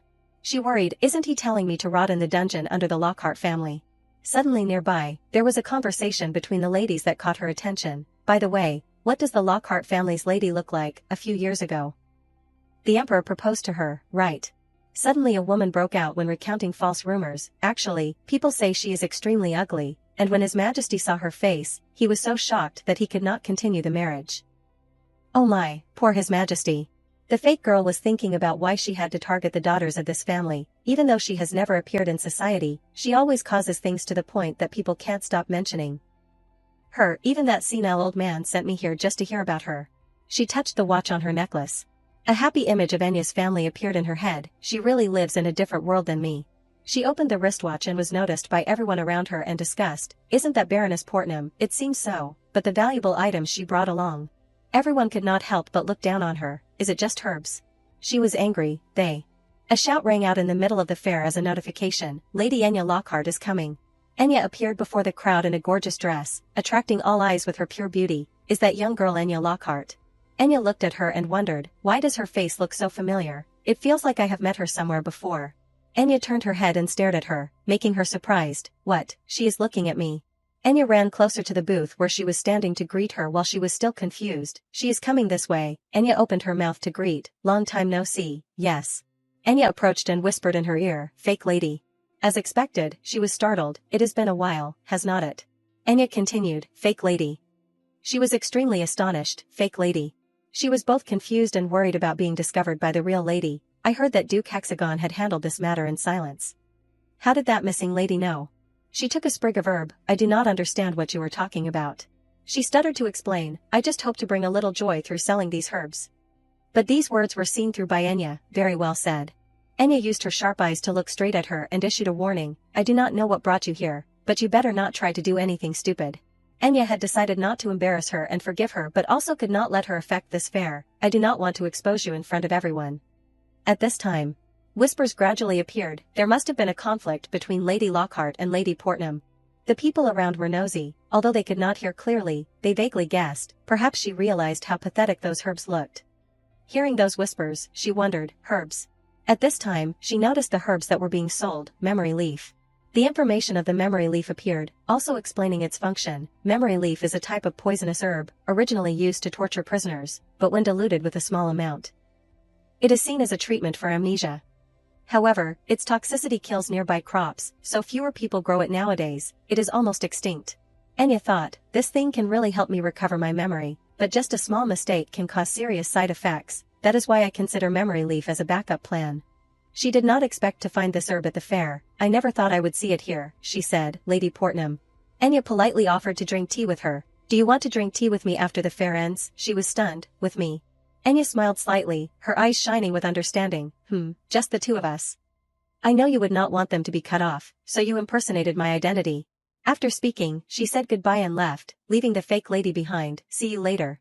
A large mansion with classic European architecture, hexagon. He sent someone who was arrested to pretend to be a noble lady, as a spy. Enya's face shone with seriousness. In her heart there were countless questions. Does he think the Lockhart family's influence is so small? She could not hold back the excitement in her heart. Thanks to that fake person, I easily obtained the memory leaf. In that case, I will take advantage of hexagon. Enya said to herself, now then, the remaining things are, His Majesty the Emperor is coming. Suddenly, Fabry appeared, making her jump. The Emperor. The people around simultaneously shouted, Long live the Emperor, we respectfully greet the son of the Empire. The mask covered the entire face of the Emperor. Enya could not help but contemplate. His face was hidden behind the mask, but that golden hair and those jade-like blue eyes. Enya regained her senses. She bowed her head to greet, just like in the original story. It is an honor to meet you, Your Majesty. Her eyes showed a look of confusion and worry. I hope we won't meet each other, but I am also curious. Enya looked up at the Emperor and wondered, so this is how we meet. Fabry's eyes were filled with sadness. Cashin said that he wore a mask because he hated showing his face to others, but is it the same with his fiancée? He must be very angry because I rejected his proposal and ran away. What should I do? Suddenly, Fabry greeted, long time no see, Lady Lockhart. She replied with a surprised face, yes. Enya looked up with confusion. I thought he would be angry, but I did not expect him to be so gentle. Wait, he said, long time no see, we have never met before. Behind the golden mask, his eyes flashed coldly. She slightly shivered and realized, he is lying because of the crowd. Enya gently bowed her head. It is a great honor for me to be personally greeted by Your Majesty. Fabry still kept a polite attitude to reply, I am glad you still look well. He asked in a low voice, are you still healthy lately? Sorry that I can't visit often due to work reasons. The people around immediately whispered, oh my. Two women standing from afar witnessed the story and exclaimed, the two of them look so beautiful together. Participating in a banquet together, does that mean that the engagement between the two has been confirmed? Enya was a little embarrassed because all eyes were on her. As expected, everyone's attention is focusing here. I want to throw everything away and go back to Grunwald. Thank you for your concern, Your Majesty, I am still healthy. She secretly rejoiced in her heart. Luckily he does not mind that I ran away. Fabry was still standing there and silent, making Enya a little scared. Is he going to meet me privately later to threaten me, according to the personality of the Emperor in the original story? He won't easily let his fiancée go. What is he thinking? Suddenly he spoke, Lady. Enya quickly replied, yes. All the jewelry was neatly displayed on the table. He said, I heard that the Go is an event where people will donate personal jewelry. She secretly nodded, yes. Your Majesty, all the proceeds will be donated. Fabry suddenly asked in a low voice, I have a question. That attitude made Enya a little hesitant. What did you donate, lady? Ah, well. She remembered the expensive gifts. The Emperor had given her all kinds of gifts, not only flowers but also countless expensive jewelry. Enya stood looking at the boxes of jewels and wondered, did he give me this, and that too? At this rate, I have to sell some things off. Suddenly, she imagined herself being scared. If that happens, do you dare sell the gifts I gave you? The words like a bolt from the blue struck Enya, making her confused. Pay with your life, Lady Lockhart. Enya was tired of contemplating. I can't let this happen. Suddenly Emma came over to coax, Lady, what about this? She looked at the stuffed rabbit in front of her and fell into thought. Emma brought the stuffed rabbit that I liked as a child, but it is still better than donating the gifts that the Emperor bestowed. I washed the stuffed rabbit very clean and tied a ribbon around its neck. The two of them, Enya and Fabry, stood silently without saying a word. A large ruby and 10 small diamonds should be impressive enough. At least they still help me affirm my position as the organizer of the banquet. As if to break the atmosphere, she happily introduced the small stuffed rabbit. I am not sure if you will like it, but this is the stuffed rabbit that I brought along. He was silent, looking at her with a pensive gaze. As if realizing something, Fabry's eyes widened. This thing. He did not leave the stuffed rabbit for half a moment. I will donate. Enya was startled by his action. Sold. She blankly looked at the stuffed rabbit that Fabry took away. Enya stood under a large tree, wondering, and so, the fair ended early. The Emperor returned to the palace without saying anything else, but, why? She frowned, thinking about Fabry's actions. Why did His Majesty buy that stuffed rabbit at such a high price? Emma hurriedly asked with concern, Lady, what is wrong? Her two hands hugged her knees, her face clearly showing confusion. I find it very strange, Emma. why was a normal stuffed rabbit bought at such a record high price? Enya still continued her unfinished words, and the item that His Majesty brought to donate was unimaginably valuable. It was the first sacred sword of the Empire. A sword with many sharp lines neatly placed in a wooden box. This thing, oh my god. She put her hand on her forehead with helplessness. The fair broke 2 records in just one day, but I still can't believe that the stuffed animal was sold for twice the price of the sacred sword. Emma's face showed doubt. She said, "Lady, I think that the Emperor was behind this." Enya, hearing that, rested her chin blankly. "Really?" Emma explained further. "The highest bidder will enjoy a special privilege from you." Her eyes shone brightly. "That is the right to request." She seemed shocked after listening, and unintentionally uttered a sound, "Ah." Enya gradually understood everything. In fact, the real value of the Lockhart family's fair lies elsewhere. Because this is a charity event, the highest bidder will be granted a one-time right to request anything from the Lockhart family. She slumped down and buried her head in her knees sadly. "This is a part in the original story, I forgot, because Mom always organized this event." She suddenly shouted, "Emma, why are you just standing there?" She replied a little awkwardly, "How could I say this in front of His Majesty?" Enya was helpless to the point of speechlessness. "So the Emperor will have the right to request, so this is what he wanted." Suddenly, her eyes shone with determination. "It is still not enough to lure me back home. He even made sure to get the right to request anything from me." Enya was cornered. She screamed in vain. "There is no turning back anymore. Do I have to get married?" Fabry hugged the stuffed rabbit tightly in front of him, recalling the greeting earlier, "Long time no see." The two of them sat chatting in the reception room. "Thank you for waiting until the fair ended, Lady Portnam." "Of course, because I promised to drink tea with you, lady." Enya could only smile wryly. In her head, there were lingering bad scenes. Actually, it is more like I can't escape. She hid behind the carriage, peeking at the 2 guards who were chatting with each other. While the Emperor's attention was distracted, I tried to escape by carriage.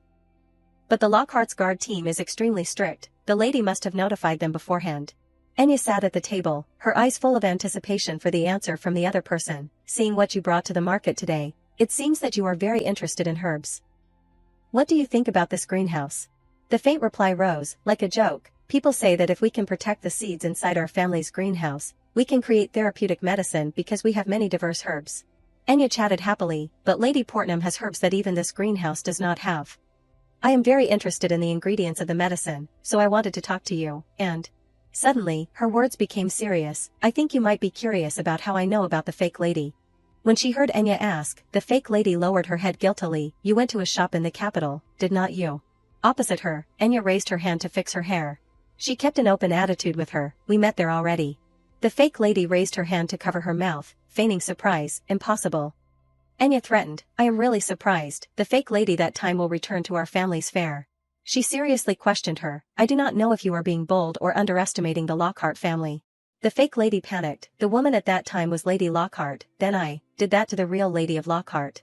She rested her hands on the table with a panicked expression. I am sorry. Can you forgive me just this once? I will leave in silence. If I bother you, I will even leave the Empire."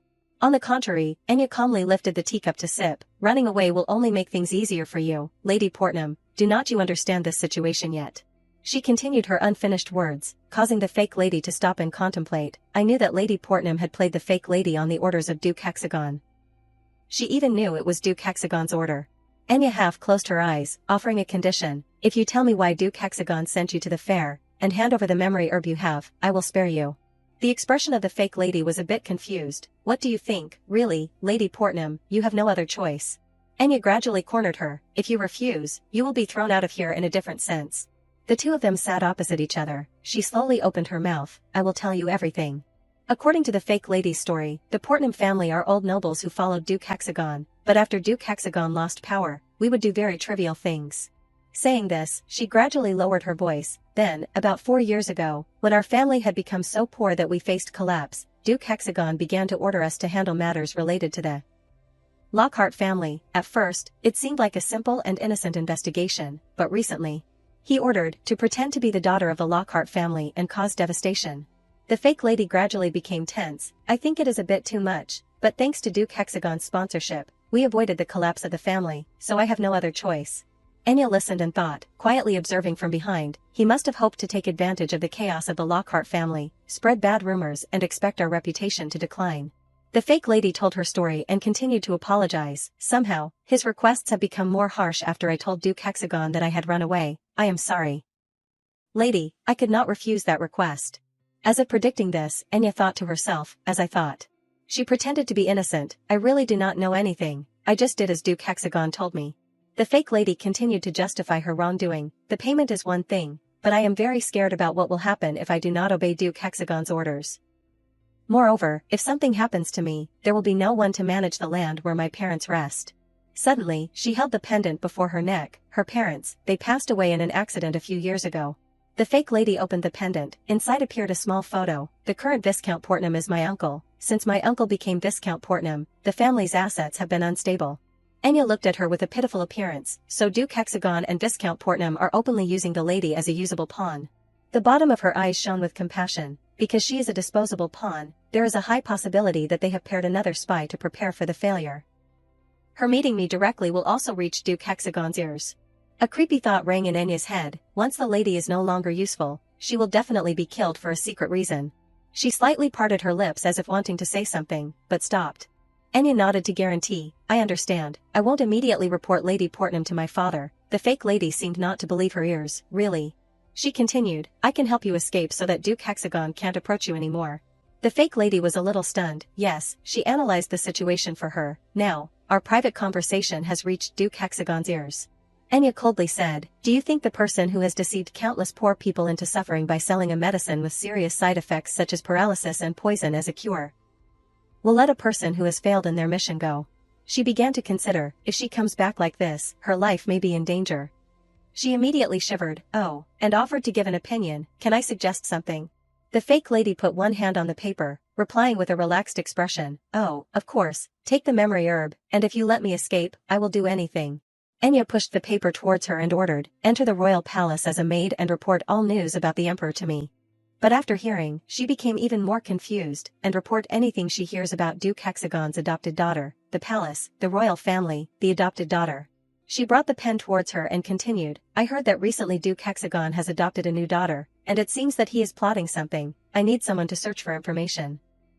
And you appeared at the perfect time. While the fake lady was still confused, Enya constantly hit her psychology, instead of returning and spending her whole life being chased by the Lockhart family or Duke Hexagon. Would not it be better to work under my protection in the royal palace where it is safer? She then closed her eyes, smiling in a friendly way. But that smile was only symbolic. Enya urged, what are you doing? Why have not you signed yet? A moment later, inside the palace, she held the signed paper in her hand, looking at the fake lady's signature and reading the name, Nicola Portnam. Enya smiled, throwing the paper back on the table. Then monitoring the emperor won't be a problem during this time anymore. In her heart she thought, sometimes I receive information about the emperor from Cashin, but after all, he is still the emperor's close aide. The atmosphere became tense, her thoughts became more serious. Having a more objective source of information will also be good for me. Interrupting that thought, Emma asked, but lady, are you okay? She seemed a little worried and continued, no matter how good you are at medicine, according to me, the memory-enhancing herb is still very dangerous. Enya frankly decided not to use it. I do not want to use it either, but there is no other way. She again carefully reasoned out the things that would happen next. Danger is one thing, but there is an even more difficult problem, to see the effect of the memory herb. During the effective time of the medicine, you need to go to a place connected to the memory. Enya leaned back on the sofa, sighing a troubled sigh, because the memory-enhancing herb acts as a stimulant to the part of the brain responsible for memory. The more you wander in the mansion, the more forgotten memories will be reborn. After a moment of clear thinking, she also realized, but if I take such a valuable herb and just wander aimlessly, just to recall useless memories, it will be a waste. Enya immediately turned to Emma, showing a curious face and asking, you know, Emma, you have been with our family since I was young. Is there a place I often went to at the age of 7? She carefully remembered the past and replied, around that time, I had just started working as a maid. I could not accept you carelessly, you know, because of my circumstances. Emma also did not hesitate to reveal, now that I think about it, I guess you often went to the royal palace with Duke Lockhart. This made her a little surprised. I went to the royal palace. Enya received the information just now and thought complicatedly, as expected, I can't remember anything, but, thinking about the contents of the imprisoned empress, there must be some connection between me and the royal palace. Suddenly she turned again, her voice firm and called, Emma. Enya, with wide eyes, looked expectantly at Emma while giving a request. Can you talk to father for me? She also just thought of her own reason for that sudden request. I want to see him off when he enters the royal palace. Even so, Enya was still very nervous. Returning to the family on my own is still not enough, and now I have to go to the royal palace. I hope nothing happens. Switching scenes at the royal study, Fabry was silently working when on the table were displaying stuffed animals. Someone looked in and exclaimed, "His Majesty seems to be in a good mood today." The story was recounted by Soho. Not long ago, he severely scolded us because the book that the lady received as a birthday gift was unfinished, and he is currently standing there observing. Getty did not forget to assess. It seems that he is satisfied with the items he obtained from this fair. Soho again criticized His Majesty bluntly. In the end, because she returned home safely, is not everything for the best, but these statements were all heard by him. Someone immediately shouted a warning, "Hey, Getty." He immediately corrected his voice, "Ahem." Getty put his hand on his chest, beginning to seriously ask, "Your Majesty, will you attend the hunting festival this year?" Fabry replied with 2 words, "That is right." He continued, saying his suggestion, "We have discussed, what if you attend the hunting festival this year?"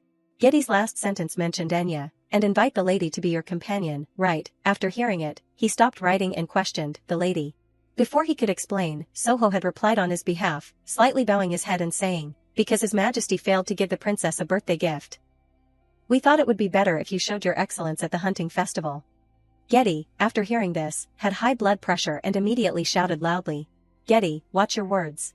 But Soho still continued stubbornly, not only not stopping but also adding, "But that is the truth, you must quickly admit defeat and look for better ways," and in the end, both of them were made to sit facing the wall by Fabry because they were too unsightly.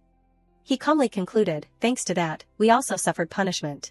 Soho thought of his suggestion, feeling it was reasonable and agreeing. Moreover, there is a tradition that the winner of the hunting festival will be asked for a date with the person they like. Right. His face darkened, then, in his heart, there was a little suspicion, should not His Majesty gain the princess's support as the emperor? After a little reasoning, Soho had soon thought of the reason. You can't hide your identity from the lady forever. Imagining the events of a long time ago, every spring, at the royal forest, located in the outskirts of the capital, the empire will hold a hunting festival. Because not only are there animals, but also monsters living there, this place is known to be extremely dangerous, but through the hunting festival, monsters will be eliminated, increasing the pride of the citizens of the empire. And the person who achieves the highest score will be awarded a bag of gold and a medal, because the hunting festival allows people to receive both honor and wealth. Usually the winner will confidently propose to the woman they like. And this has now become a tradition. He, based on that basis, recounted to Fabry, "Now that I think about it, even Duke Lockhart, when he was still the son of a viscount, successfully married the current duchess through the hunting festival. At that time, Marcus had bravely knelt down, offering the bouquet to propose to the lady. If the lady of the baron is not bothered, could she marry me? No, date me." Thinking of such a beautiful scene, Soho also gave advice, perhaps, this could be an opportunity to build a good relationship with Lady Lockhart.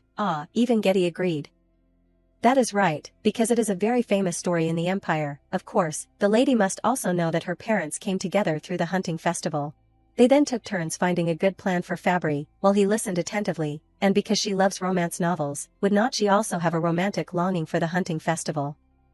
Above all else. And just at this time, Fabry's expression became serious when one of the two of them said that, what if some stranger suddenly proposed to her at the festival? What if some rich man dared to propose to her? He seemed determined and encouraged. For whatever reason, the lady avoids marrying His Imperial Majesty. This may be a great opportunity to leave a good impression. Soho closed his eyes tightly, emphasizing each word, "So at this hunting festival, we must." He raised his hand in a very devoted way, loudly exclaiming, "Conquer the lady's heart." The nobles in the back also unanimously shouted, "That is right." Finally came a few days later, outside the imperial palace. Enya was indeed invited. She looked up at the scenery around. Wow, as expected the imperial palace is really vast. Enya again thought quietly, even 48 hours is not enough to visit everything. Recalling that time, when she just requested the maid Emma, she hesitated a little, but lady, according to the encyclopedia, the effect of memory grass only lasts 48 hours. Are you sure you are okay? If you dilute it more, the effect will last longer, but... Emma kept worrying and added, because it stimulates the brain nerves, exceeding that amount is said to be very dangerous. Enya only reluctantly replied, I know, but, because I used to often go in and out of the imperial palace with father. Perhaps I can find at least one clue. Returning to the present, when she continued to walk behind Marcus. While walking, Enya was immersed in thought. I can't search the entire imperial palace, so, I should choose the key places that I might have been to. Suddenly, he stopped and bowed his face. Enya, let me ask you something. This made her jump. Yes. Marcus turned to look at her, his face seriously asking, "Did you really come with me from early morning just to see me off?" His suspicion increased day by day. Marcus continuously questioned many incomprehensible actions of Enya, from suddenly asking for a letter of introduction to turn Lady Portnam into a maid in the palace. "Looking at what you have done recently, something is not right. Tell the truth, Enya." He pointed directly at his daughter, threateningly asking, "What exactly are you plotting?" This made her only able to stammer fearfully, "Plotting." Enya forced a smile and said, I just, because I made father worry too much when I left home, so I just wanted to see you off one time." After hearing her explanation, Marcus immediately froze, in his heart wondering, is that lie too obvious? In the blink of an eye, his expression changed 360 degrees. "I understand, you have grown up now." Marcus turned away, not forgetting to say goodbye to Enya. "Anyway, thank you for seeing me off. Enya, go home carefully, I will meet you there." She smiled and waved back, but the feeling still was not any better. "For some reason, I just feel guilty towards father." Enya showed a bright face and said the last words. "Yes, see you at home, father." In her heart now, there were only two words, family, but if I want to protect the family that I love, I have no other choice. After seeing him off, Enya had to sigh, I thought I would remember quickly, but this is harder than I thought. She again remembered when she was still in the palace with the butler, from the reception room to the banquet hall. At that time Enya was completely lost. "I have been to every place that the honored guests in the palace can come to." The butler followed her everywhere, but she still can't remember the map. Oh, my memory. And from a young age, Enya was so clumsy that she knocked over a precious pot of flowers, causing the butler to have a heart attack. Now I understand why father always worried that I would cause trouble. Just thinking about it, her goosebumps started to rise. I have not found any significant clues at all. Enya then bowed her head, contemplating. "I told the palace staff who recognized me to keep this a secret from His Majesty, but, sooner or later, the Emperor will also find out that I have come here." She slowly looked up. "I need to remember something before that happens." What was before Enya's eyes was again a large castle. She observed its architecture and said in her stomach, "That old building does not suit the magnificence of the imperial palace much. Looking at its height, it looks like a watchtower. Or perhaps a prison." But Enya knew more than just the appearance of that castle. One thing is clear, it looks like it has been abandoned for a long time. When she approached the main door, a feeling rose within Enya. It is so creepy, but it brings a strangely familiar feeling. She slowly opened the door, peeking in curiously. Could it be related to my childhood? As expected, the room inside the castle still had some dust. Inside it looked strange, like a dwelling. Looking at the items and the smoke-stained walls, it seems that a fire once happened here. Enya walked, and asked questions. Who could have lived in a place like this? Until she saw something and stopped. Before her here, a large painting was hung on the wall, depicting the scene of a royal family. This is a portrait. Enya seemed familiar with the portrait of the son. She slowly analyzed. Blonde hair, eyes like the sea. The person with this appearance and wearing magnificent clothes can only be the emperor. Enya came closer, putting her hand on the large painting and changing her mind. But he exudes a different aura than the current emperor, so the owner of this portrait must be. A question appeared in her head, the previous emperor, or the one before him. The historical milestones gradually formed again and were recounted. The late emperor and the one before him, those who are no longer in this world, did not have the same mother. Even though they were brothers, it is said that they were not the same in appearance, personality, or temperament. When the gentle late emperor suddenly passed away not long after ascending the throne, the violent elder brother ascended the throne, and the people suffered under his tyrannical rule. Unable to stand by, the current emperor led a rebellion and overthrew him. With the death of the tyrant, peace and prosperity finally came. Enya continuously pondered, linking the events together. Although he was praised as a hero for killing a notorious tyrant, considering that he killed his own father. Along with the emperor's cruelty in the original story, in my eyes, the current emperor is no different from a madman. Suddenly, there were footsteps and a voice, interrupting the silence in the entire castle. Someone. The man who had just stepped down was startled when he recognized her. Not surprisingly, it was Fabry, Lady Lockhart. Enya also stammered to call back, "Your Majesty." In her heart now, another question continued to exist. Why is the emperor here? Immediately, a thought flashed. Don't tell me that. This is the place where he hides his secrets. He slowly approached. I did not hear that you would enter the imperial palace today. Enya replied a little awkwardly. Excuse me, I just came here to see my father off, and then take a little walk. She quickly wanted to leave the castle. I will take my leave before leaving now. But strangely, Fabry suddenly said, you can stay. Enya was even more confused. She questioned, but would not that bother your Majesty's sleep? He still held firm to his mind, repeating again, I just allowed you to stay. Enya fell into a difficult situation, forced to agree reluctantly, yes, then I will stay for a while, but from early on, she felt regret, I should not have stepped in. Fabry then took the initiative to start a conversation. By the way, does not the lady dislike creepy places? This is not a place that people visit just out of curiosity. But the more she listened to the emperor's words, the more worried she felt. How does he know that I do not like scary things? Enya then looked for a reason and replied. I just took the wrong path. While he was still pondering, she had already evaluated herself. Even I realized that that excuse sounds so fake.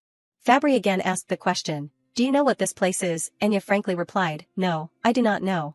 He spent time talking about the history of its formation. This is a tower that was built by the previous emperor to imprison someone. At this very moment, her negative thoughts rose. Could it be that he is threatening to imprison me if I displease him? Fabry explained in the following sentence, because the previous emperor is gone, I now use this place as my own private resting space. He looked surprised, exclaiming, the place you chose to visit after all this time is actually this place, what a strange coincidence. Fabry simply concluded, now you won't recognize it, because this place has changed too much. Enya in her heart became extremely suspicious. What, does not that sound like? She thought that his words were meaningful. He is saying that I have been here before. He looked to the other side, musing, if you do not remember, it does not matter, anyway it is not a pleasant memory. Actually, this is also good, there are some things I want to ask of you. Since we have met like this, I will say it now. Enya widened her eyes in surprise, asking back, ask me, not waiting for an answer. She had already written out several negative answers for herself. Don't tell me it is about marriage again. Is he going to use the special privilege from the fair to mention the marriage? Immediately, Enya thought and acted. She suddenly shouted loudly, I am sorry, while Fabry at the same time also spoke, but it was simply an invitation to the festival. Please be my companion to the hunting festival. Enya was stunned. What? Hearing her shout the two words I am sorry so loudly, he was a little worried. Was that a rejection? Enya put herself in a difficult position. Stammering a few words, no, it is just. Fabry at this time began to introduce a few words. At the fair, I won the special privilege to request anything from the Lockhart family. And obviously, what was to come would come. With the last sentence he uttered, I will use that special privilege now. Although this invitation was a heavy burden for Enya, Fabry was extremely calm, kneeling down and reaching out his hand to invite her to hold. Lady Lockhart, will you be my companion?